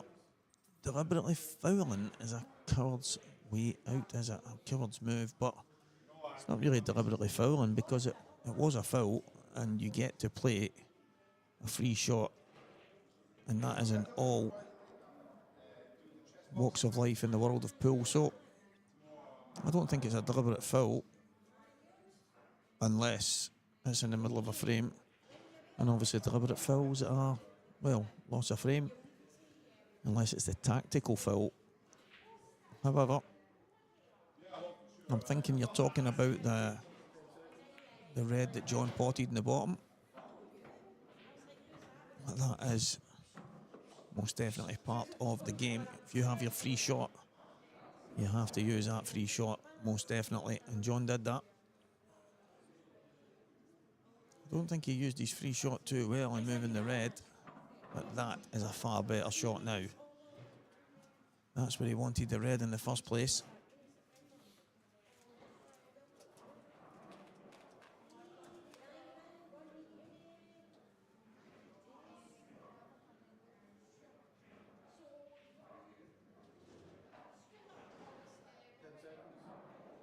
Just a little stun out.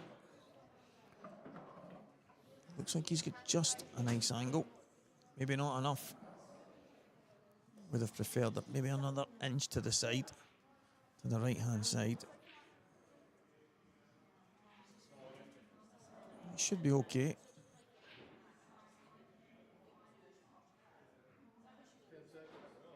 Maybe would have liked an angle to just move the yellow, knowing that the yellow was up over the top right corner. So John maybe looking for a better angle to just maybe screw up and just flick it closer to the top pocket. But just a nice little drop in here. From what I've seen over the years, it's a shot that John is very comfortable playing. He has no fear of any shot down the cushion, as do most of the top pros in the game. So one cushion straight out past the black.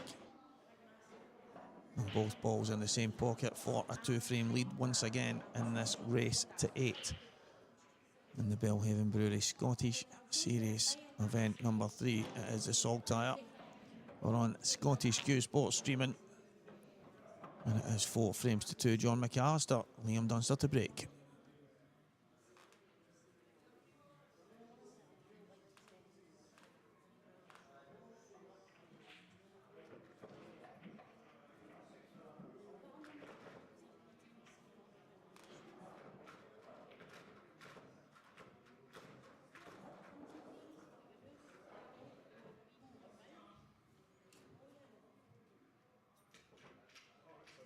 Liam Dunster will break off and, as usual, gets the balls into position with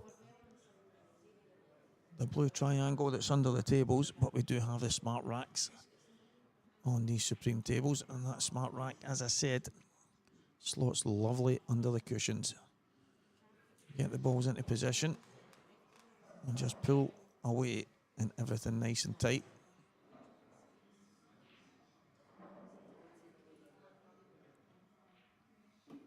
Yeah, you can just slide them forward in the new way they mark the table. The bottom yellow just slides onto the back spot. The smart rack, a bit of a game changer.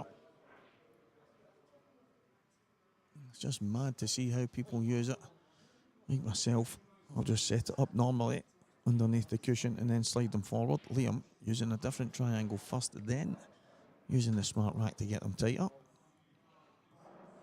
John sets the balls up super quick and away he goes, but he is one of the players that doesn't mess about.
I think John has gone to the toilet and the Morrison's next door.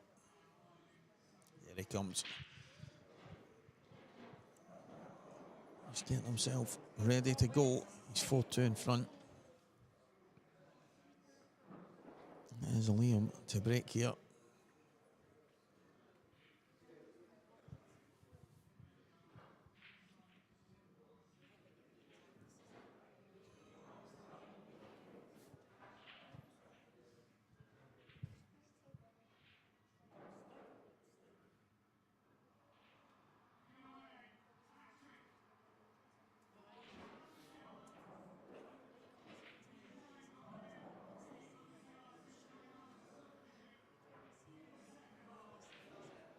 So, big break needed.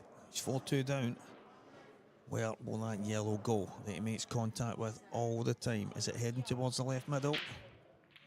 It was heading in that direction, but it hasn't gone in. Let's have a look here. The red closest to the cue ball. That could be frame ball. But on the flip side, I think sometimes you have to just make sure you're on the balls. There is a couple of reds that you can get back on. Those two at the top. Yeah, controlled that brilliantly well. So John McCallister is in good shape here. Yeah, the two reds at the top. Slightly awkward. He's got to make sure he gets inside them.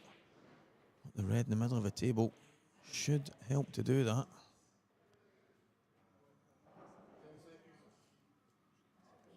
It's just how he manipulates the cue ball into position to the red on the left-hand side, down at the bottom.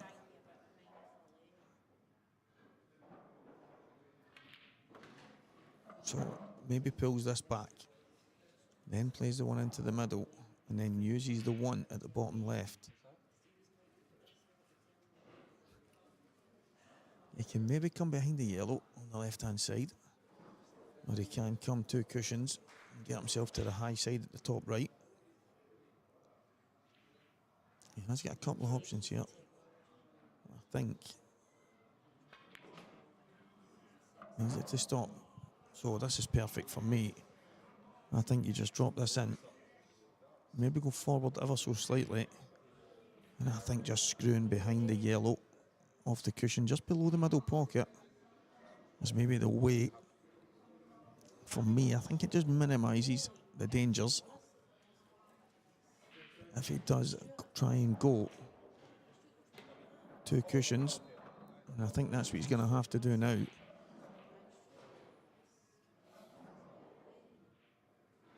Yeah, I don't think he's came far enough to play the shot I mentioned.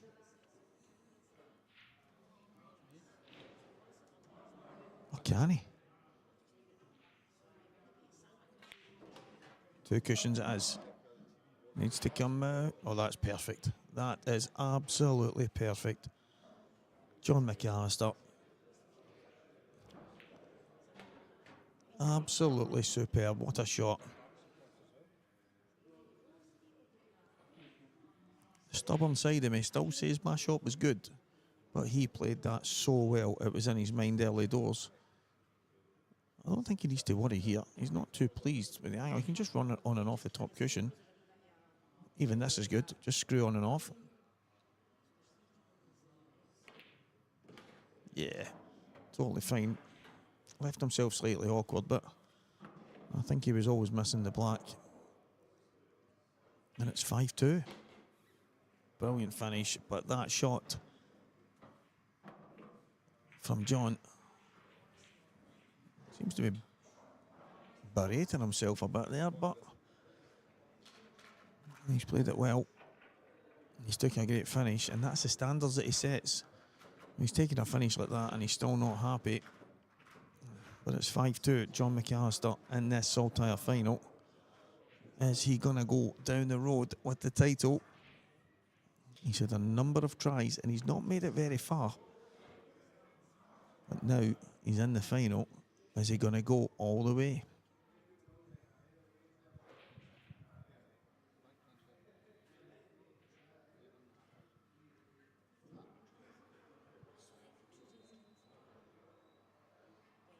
Big break. Gets a ball.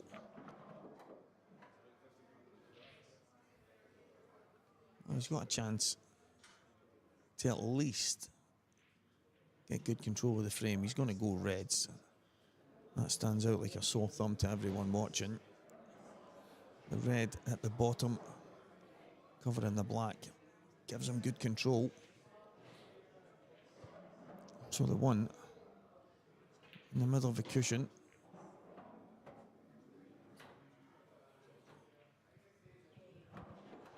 I think I like doubling it right now. And saying that, I don't know if he can because of the yellow. So maybe don't mind doubling the one at the top. If it goes, brilliant. If it doesn't, you've got even more control. He's got it. Oh, it stayed. It stayed. Wow. And it did drop now.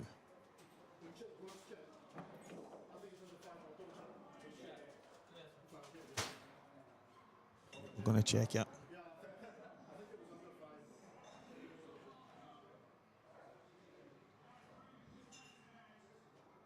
Four.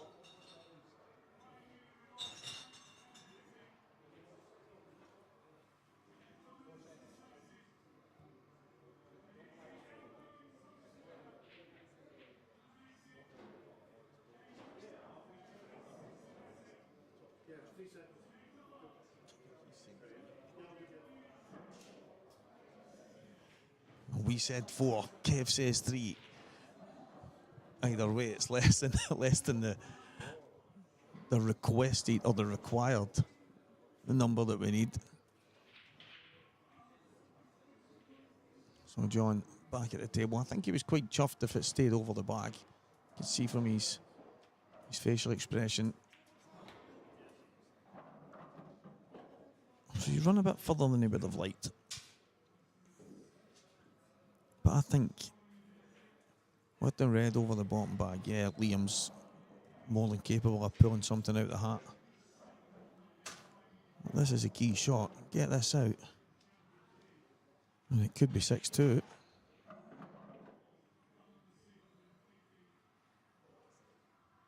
Double, cross double plant.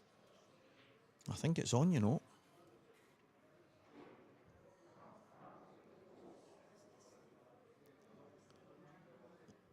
I think it is. I think he can. But he's got no rush. He doesn't have to kind of force the issue. He's obviously favourite in the frame from now. But Liam, 6 balls on the table. So cross double plant. Yeah, he's double kissed it. You take it. It could have been worse. It could have been a lot worse.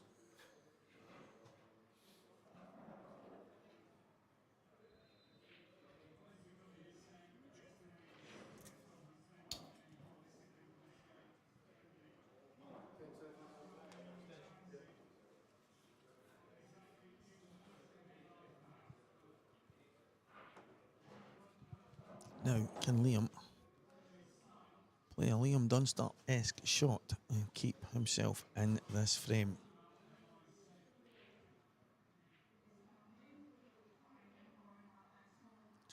Just a slight double off.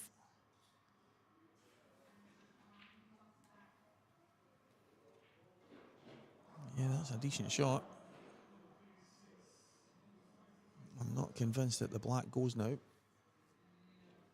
I think the yellow being down over it probably covers it just.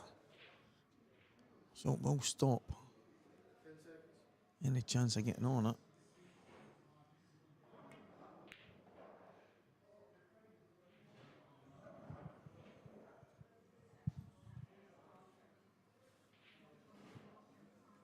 I think this is a chance now for Liam.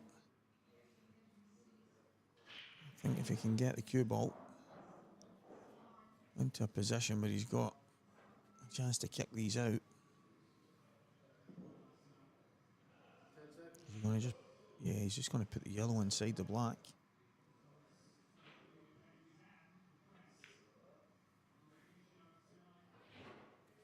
And it's 2 shots. It's 1 free shot, 1 visit.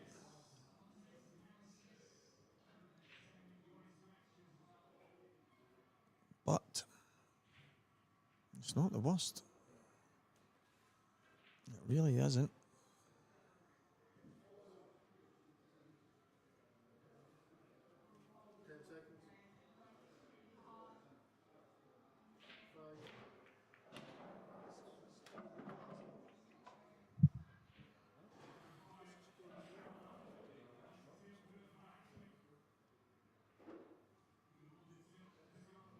That has gone horribly wrong.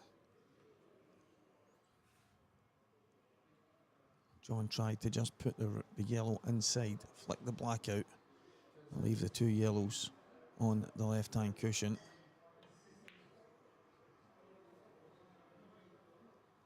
Unfortunately, he knocked the red in and came out and landed as awkward as it could have. And now, from a moment where he was really massive favourite in the frame, he's now looking like Liam is going to take serious control.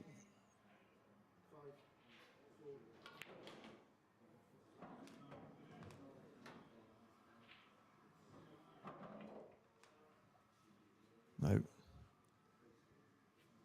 I think Liam will just be playing containing shot here. Maybe just slide off the yellow.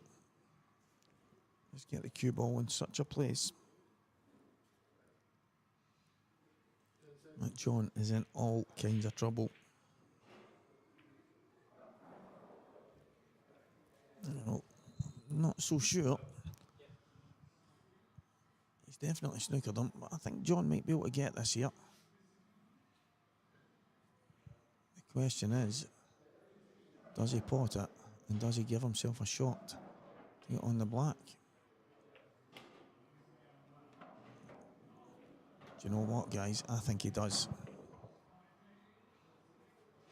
If he can just miss those yellows, yeah, that's the angle. Cushion first, yellow out the way. I think he's got a chance here. I think it's pretty natural. It's just about the pace here.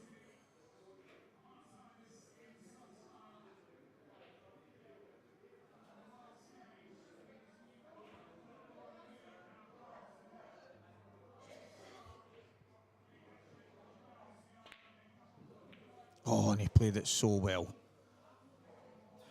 He played it unbelievably well. And I think it just shows you the level.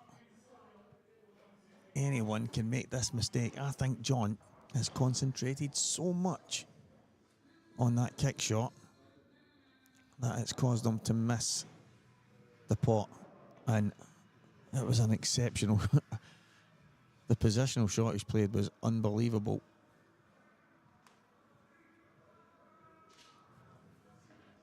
Yeah, he's concentrated just a bit too much, I think, on making sure the cue ball was bang on. Just forgot to pot the red. This will be pacey. But you know what? He's got this, guys. He's got this. John McCallister, highlight reel moment. The place is far too quiet for me to scream the place. Oh, I wanted to go mad there. Can he sneak it inside the yellow? Can he sneak it inside the yellow at the bottom right corner? I don't think he can cut this. Is he going to prove me wrong? The answer's yes. Oh, he's winning off. Oh, my word.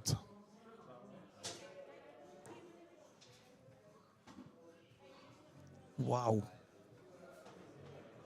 How has that even gone in? He's cut that in and it's missed the yellows and hit the top end of the knuckle. Even if it clips a yellow, and it's missed them just and no more, and flies back off the knuckle into that left middle pocket. That is absolutely insane. Sick. Absolutely sick.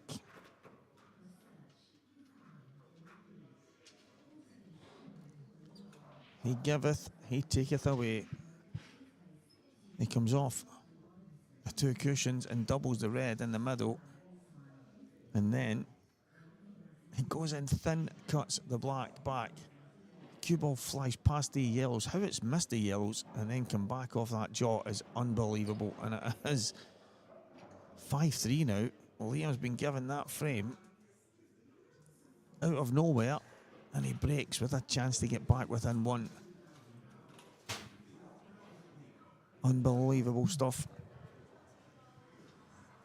I have to say, Yeah, John got a little bit of fortune when the red goes in. But that black was so thin, he's had to play it at such a fast pace. Absolutely nails it. And goes in off. Wow.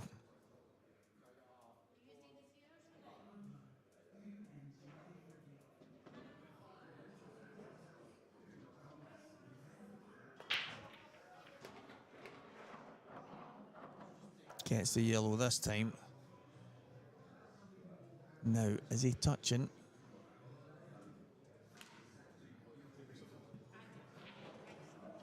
If it's touching, he's got away with it. He's asking for the referee to have a look.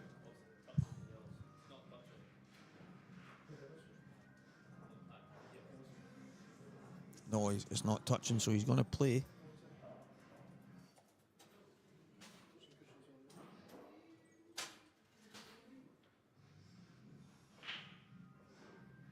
I think it might be touching now.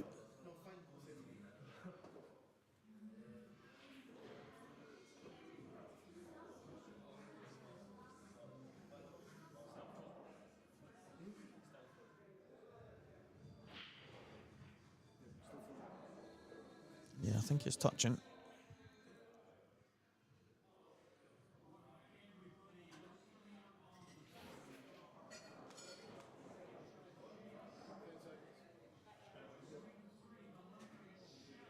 He's going to have to watch his time here, John.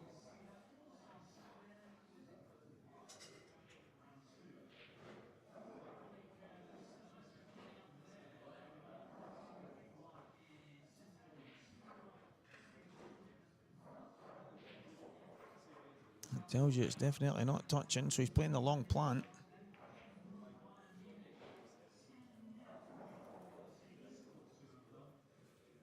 And these reds are in absolute prime position for Liam.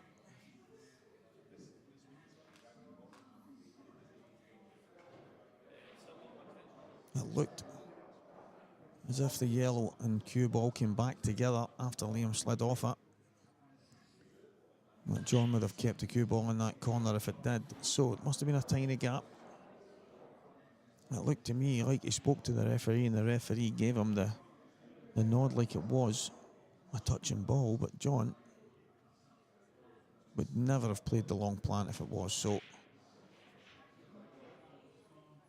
the signs from here that I've seen were obviously mistaken, and now Liam has these routine reds to get back within one again. And I often say that after something like the previous frame where John goes in off,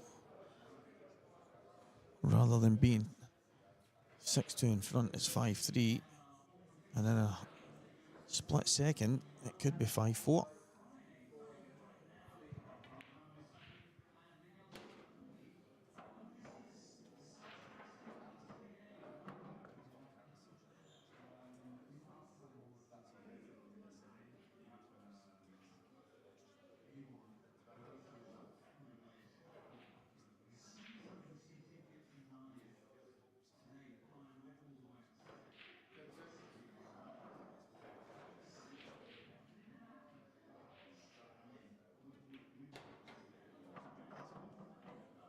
And I think the bottom red of the two close to each other will go past the yellow and probably just open the pocket up. I think he'll just slide it past it. It's not the yellow, just above the jaw of the pocket. And that'll just make the connection between the last few reds nice and easy.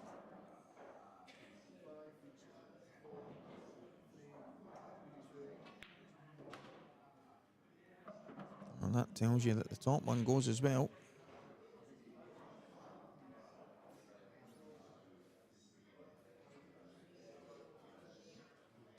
He's now having a closer look. I think, yeah, I'm having a look now. I probably should have done that earlier and had a look from where I am to the table. And it does fly in.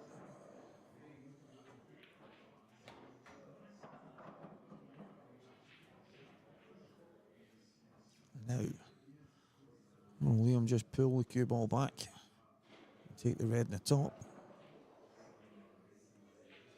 Will he run on and off the bottom cushion? I don't know if he's got the angle to do that.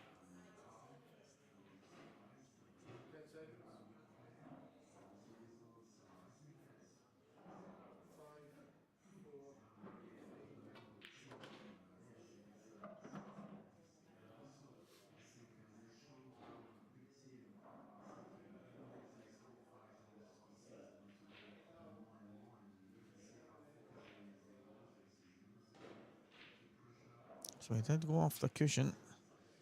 Like I said, I wasn't sure of the angle, but it was perfect. He's now perfect on the black. And a split second ago, it was heading for 6-2. It's now 5-4. It just goes to show how quickly things can turn on their heads. John McCallister has the break here, though.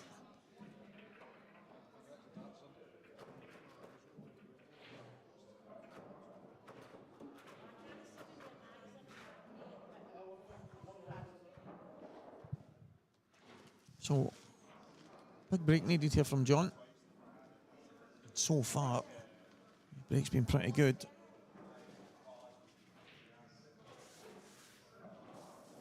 It has to keep it like that just now. Massive moment in this match. He's got one. Has he got a chance?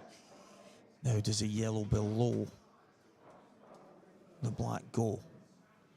Yellow stand out straight away. Not really a decent opener on reds. I can see the table from where I am. And although the red does pass the yellow, never in a million years are you playing that shot. So it is yellows.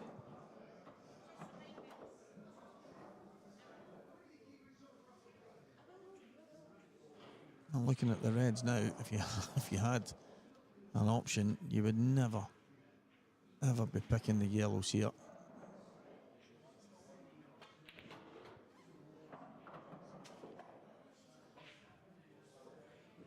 Things have gone from bad to worse here.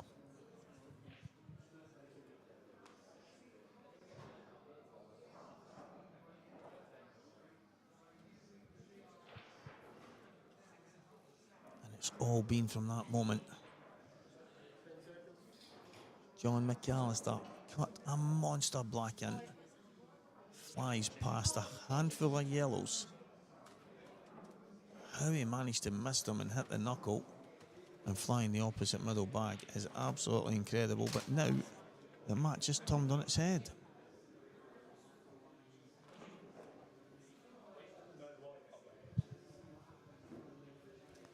Yeah, Liam questioning whether anything hit the cushion, but John played directly to the cushion from the yellow.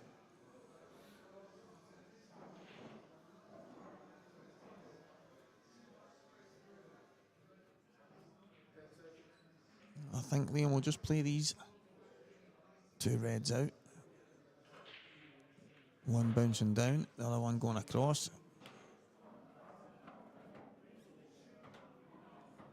There's no doubt Liam, I don't think he was playing the pot there. I think he was just getting both of them out, one to the left and the other one to double down towards the right middle. But it's ended up coming back, double kissing the cue ball on the way back, and the red at the top left going in. Looks like he's just going to cross double this out.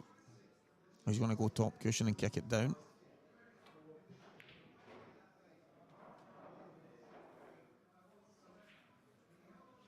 It was red first. Only just.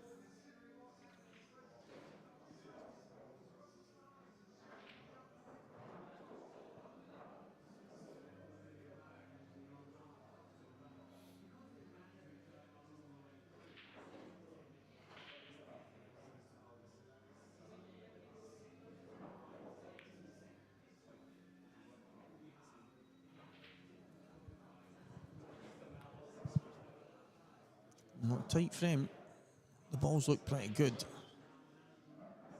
in the sense of positions. They aren't all clustered together and stuck on cushions and stuff, but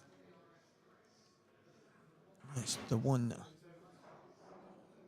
Which one of these players is going to get the chance to make something happen first? I think the Reds are obviously the most obvious to be better, but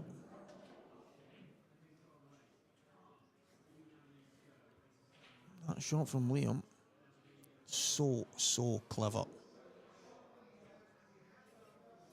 Putting John on the only ball kind of opens things up. So John inviting Liam to have a go.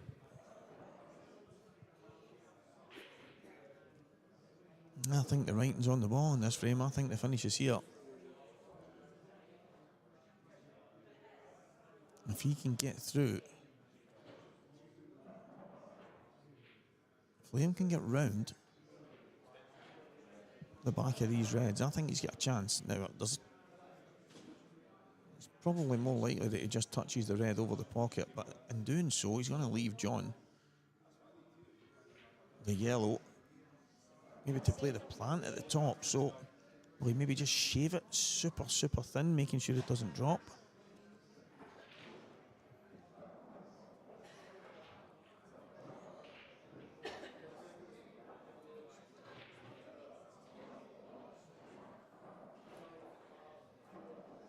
Yeah, that's what he's played. Now John could maybe slide off this yellow that he's closest to and put him back in similar position to what he was in.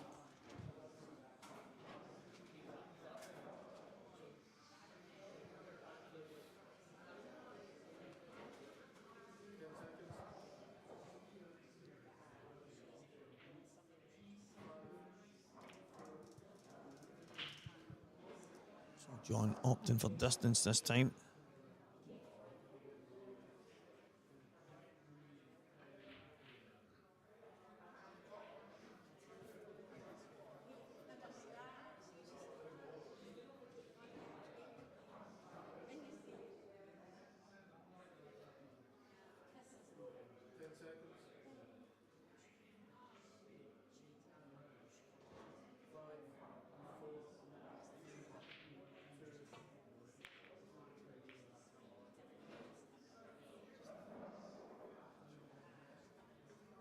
Now, what are you thinking here, John? Is there a chance to be super aggressive? You know what, guys? I think there might be, if he can get to the one just below the black.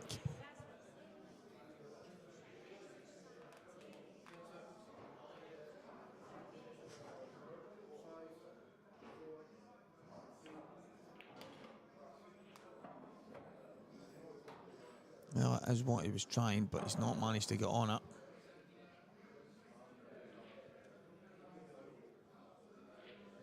I think he's just short. So he's going to have to play the 2-1.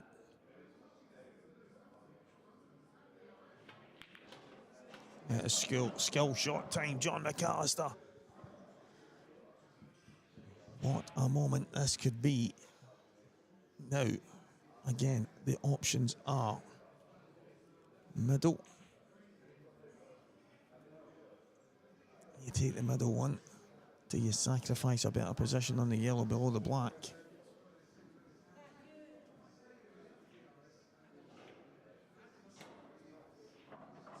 Now, can he run this in? I think he can run it in. Little trace aside to bring himself back out towards the position that the yellow's already in. So he will run this through, top off the cushion. He's got the side on it. He's got the side on it. He's ran on that angle that the yellow was on. And it's now a case of just dropping this in for the black in the middle and a 2-frame gap once again.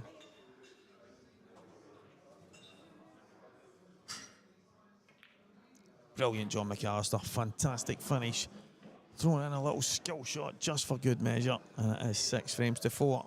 Race to 8 in the Saltire Series Event 3. That is brought to you by Belhaven Brewery, our partners at RJM Sports, Onboard Sportswear, Coors, McGoldrick's Pool and Sports Bar and Players is the venues. And the new partner on the block, Elite Billiard Supplies. Go and check them out, guys. Walker the Talker is your discount code. Could be 1%, could be 2, could be 5, could be 10. Just depends what you guys go and spend. Tell them I sent you in.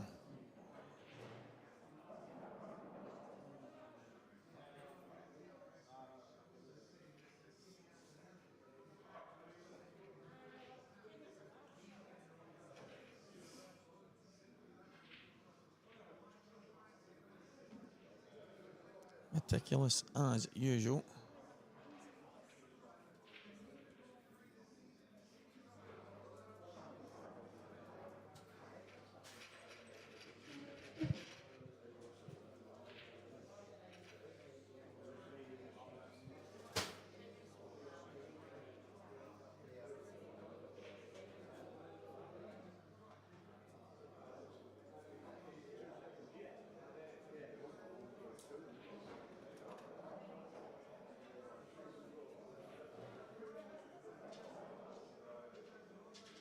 So the balls are set. Liam Dunster to break. We're getting to the business end of this final.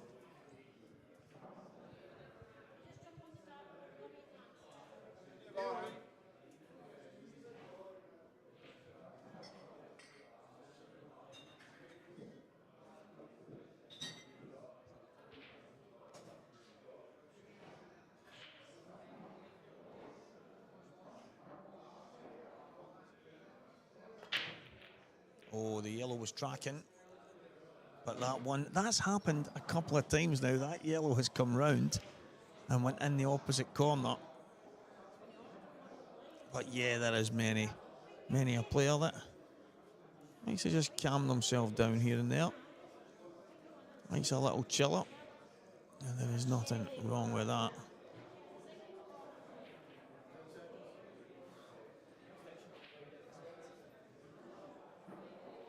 I suppose the main man, Ross Fernie, seems to be the one that's sticking out, but no, I mean, there is tons and tons of top guys that don't mind. But I think the reason why they are top players is they know how to control themselves and enjoying themselves and enjoying the game at the same time is what matters most. And if you're not enjoying it, then you have to question why you're doing it. We do sometimes put ourselves through some painful moments, I will say. I've had many myself. I actually wonder, and some people, I remember Ross, I think, said to me years ago, I don't understand how that can be enjoyable, son. You're getting off your head, and you got a fair point.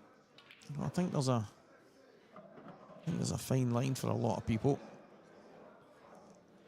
But it's all about enjoyment, and we have to enjoy the game first and foremost. Without that, it becomes pointless. But we are all competitors, and these two are two of the most highly rated and two of the best competitors the game has seen over the last couple of decades, that's for sure. So, stark contrast. Everyone is definitely different.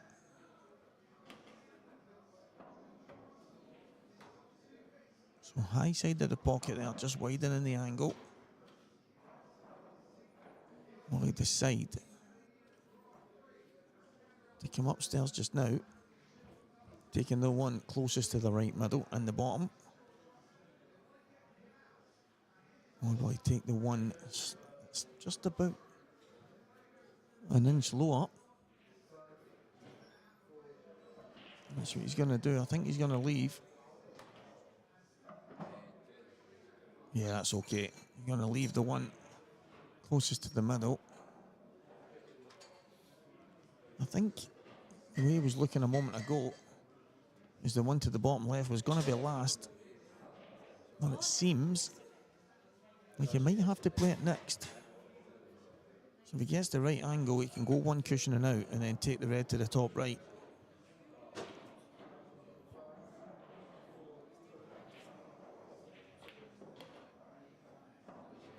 Yeah, that's the plan.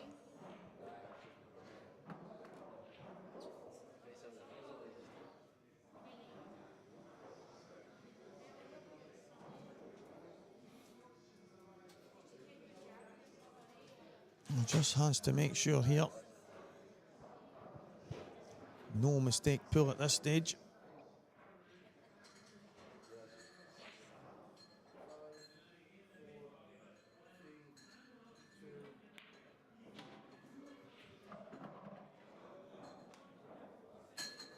Now he's gone a bit further than he would have liked. So I think Liam will probably just bring the cue ball back and play the black into the same pocket.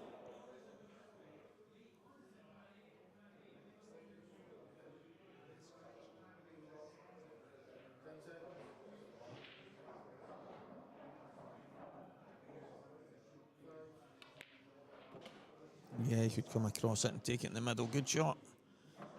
And he's going to be back within one here. And that last yellow moving, making it to the right middle. And it is now 6 frames to 5. John McCallister to break next. As I say, 2 frames away for John. Can he get the next one? Or does Liam square up the match?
Heading for 6 all here. The pattern, very simple for Liam. It's kind of drop, drop, drop.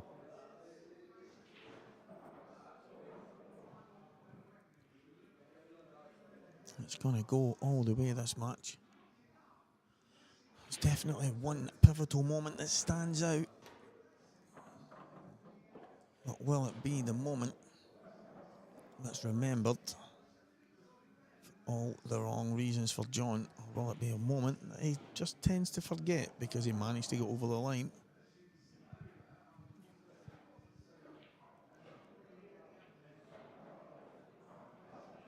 Just a little drop through. And 6 frames each. Liam Dunster is going to have a chance to break for the lead. And it's been a long time since he's had any chance of being in that position. I said it when he was 3-0 down. He goes nowhere. He's just as patient as they come. And when the opportunity comes, he tends to seize it with both hands.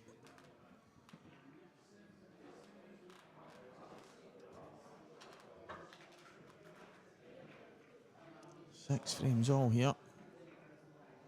We now have a best of 3 for the Scottish Series, event number 3 here at Saltire. We're live on Scottish Cuesports streaming. That's all to play for in these later stages. Who will take the title? Will it stay in Scotland or will it travel south of the border with John?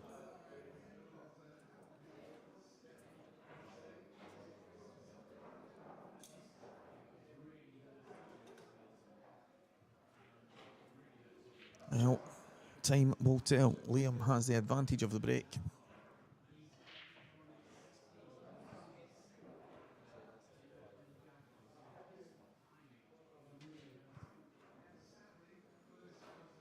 So here we go. Best of 3, guys. That's what we have left. A possible 3 frames in this race to 8 for event number 3 title. So Liam trying to get that yellow in the left middle. Hasn't been happening. But one of the yellows seems to be scalping around the angles and ending up in the right middle. Will that happen again here? We're about to find out. Yellow to the left middle.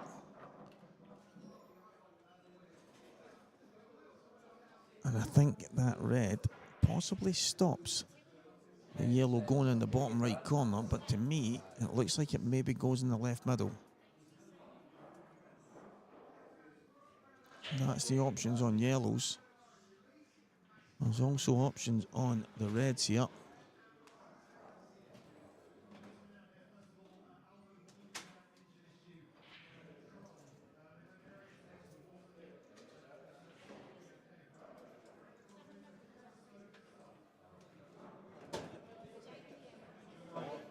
So, remember on the shot clock, guys, he's going to have to play a bit quicker.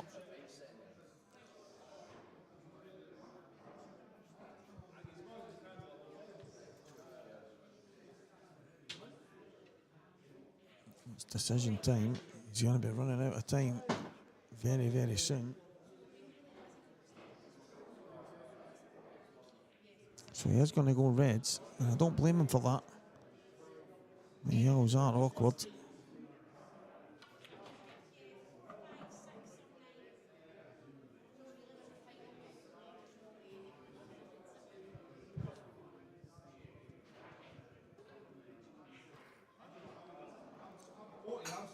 So he's on the red to the right middle. Should be able to hold for the red just below the black spot. Then it's all just on mapping these out. He's just going to screw back towards the yellow. That'll do nicely.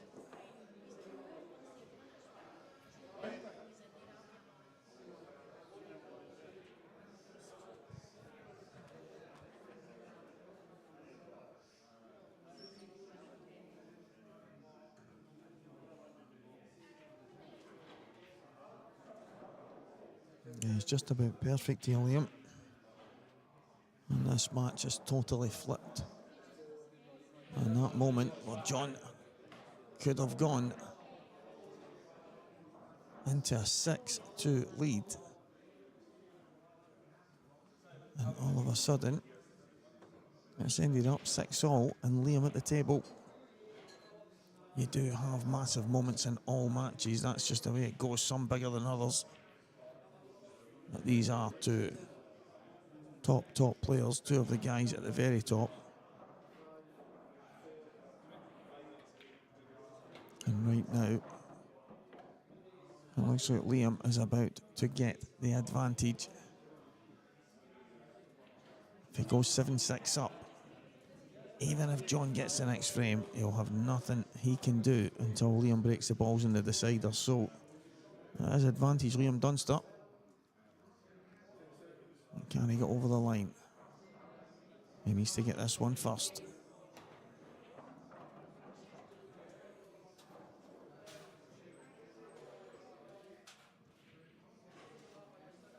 Now, does he screw around the red? Does he screw straight back? I think he comes straight back. It's all about pace control here. And they are two great players, as Buna says. And he does just pull it straight back. Like I said, it was all about the pace.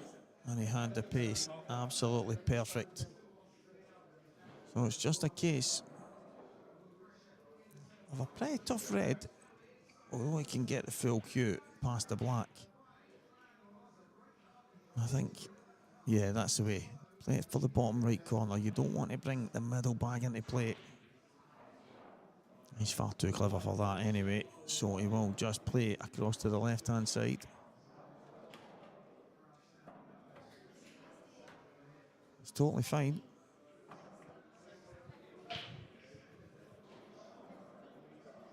It's not a roll in black, it's not a gimme by any stretch. But I know Liam, and he would have liked to be dead straight on this. He's now considering cutting it back into the middle.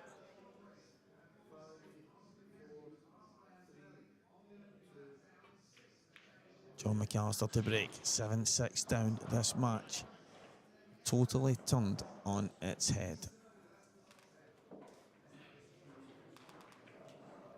Is there a more patient player out there than Liam coming from behind? I'm not so sure.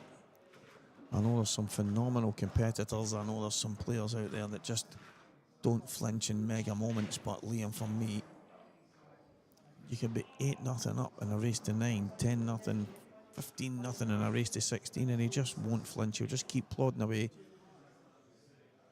And a lot of us would have thrown in the towel well before now.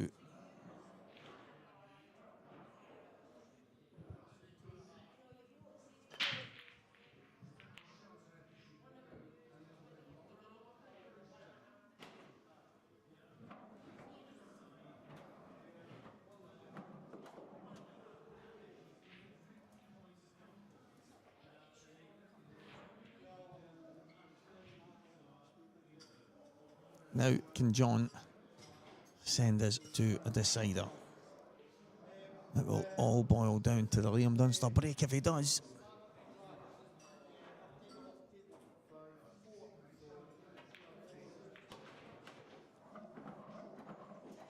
Both of them have gone in. Pretty sure John would have preferred that to stay over the pocket. However, if his opponent had missed and left him this position, he would have sprung off his seat with excitement, and I think that'll still be the case.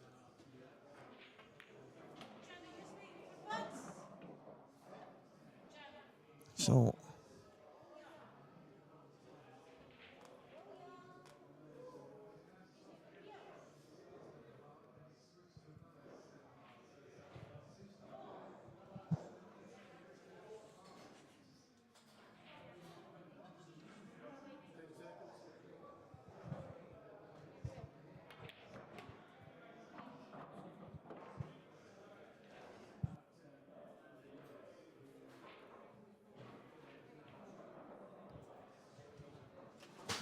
needs to just slide round the back.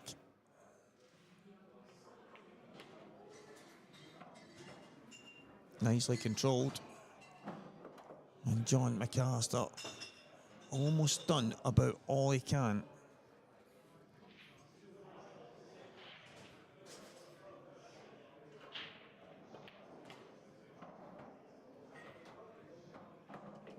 So needs this black to send us to a final frame decider.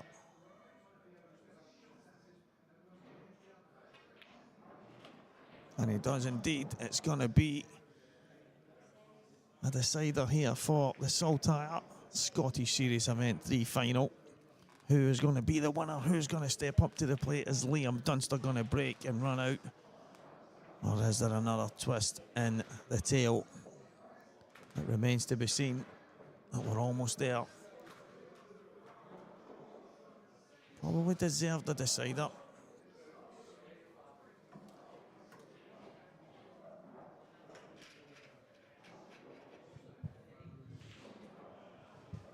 Someone is going to take the trophy. Who's it going to be, guys? Who is it going to be? You've got about 5 seconds to type it on the screen. Is it John or is it Liam?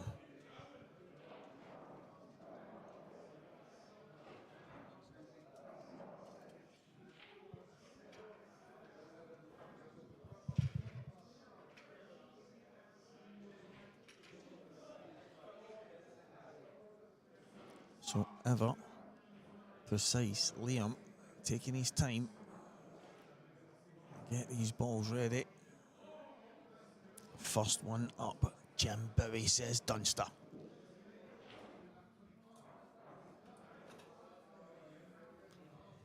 That's another one for Dunster. David Farn. The handshake has happened. The final frame decider. Moments away.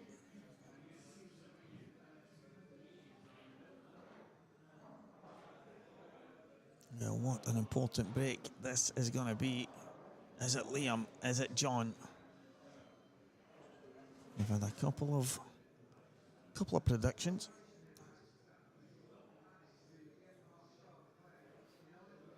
Now there's a few starting to pop up. I was expecting hundreds to pop up within a few seconds there.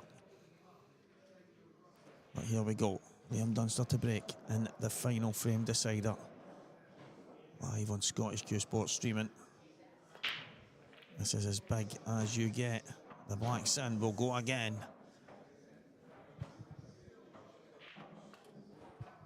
Looking at the balls, wasn't as clean a break as you would have wanted, so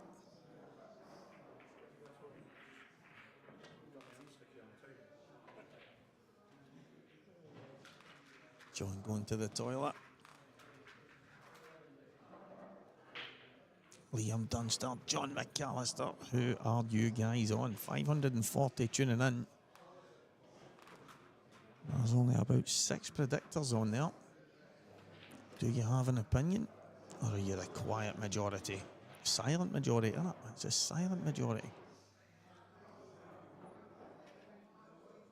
I'm going to sit in the fence. I do not want to be the curse of the commentator at this moment.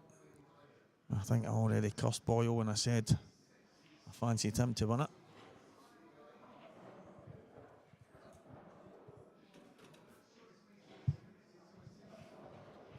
Big shout out to Dylan Stanfield, who's just commented.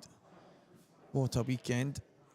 At one moment, you were on the cusp of defeat to young William Wallace, and then everything flipped on its head from that comeback. Well played, mate.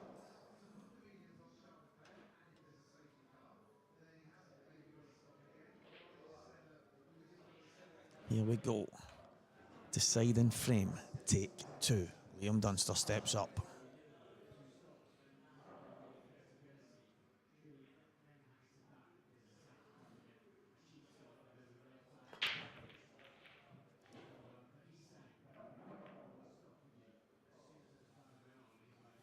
And he's broken dry.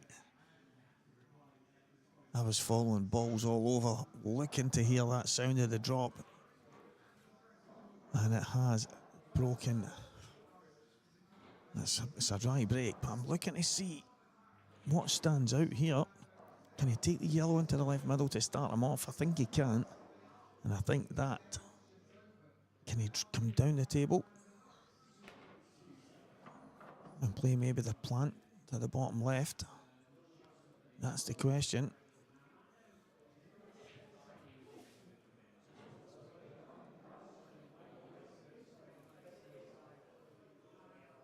So I think he takes this to the top left now. But it's the yellow close to the black spot for me. That's the only issue that really stands out. And I think that's what John's trying to figure out just now.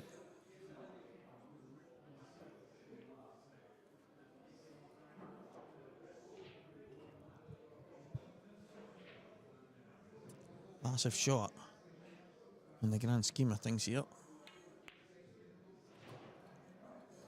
He's missed it. To be fair, that wasn't easy. That wasn't an easy pot. The middle bag was in play. John knows it's in play, so he doesn't want to go screaming that in. And then for me, I think this is when he would have played that plant. I think he would have maybe just dropped it in.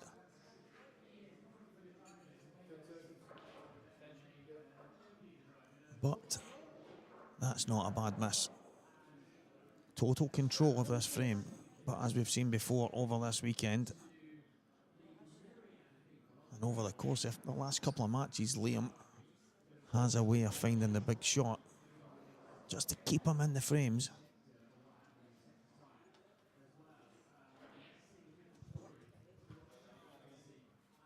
John obviously felt the need to really go all out there and try and get the finish, but I have to say I didn't think that miss was such a bad thing. So here we go. Liam felt forced into the 2-1. And is this the moment? Like I've said before, John's been up at numerous Saltires. He's not exactly... he would probably be the first to admit he's not been at his very best. He's had some half-decent runs, but not managed to do what John would have preferred to do, and that is go and get the tournament won. And right now, he has a chance to do exactly that.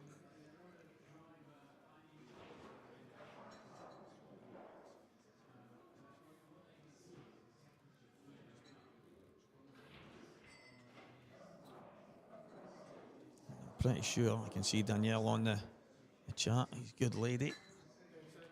And his young baby will be shouting on. Not sure the baby can shout yet, but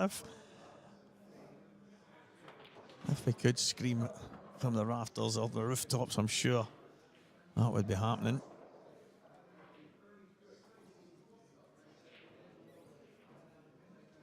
There's a bit of adrenaline there.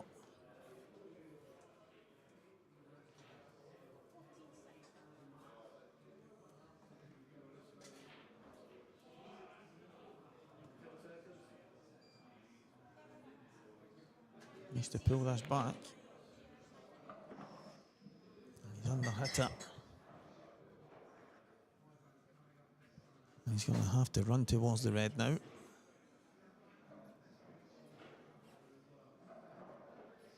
I think he would have preferred to just stop ball here and there.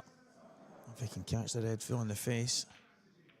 Like the man from the stream said. And the title could be heading home to John's young family from Scotland.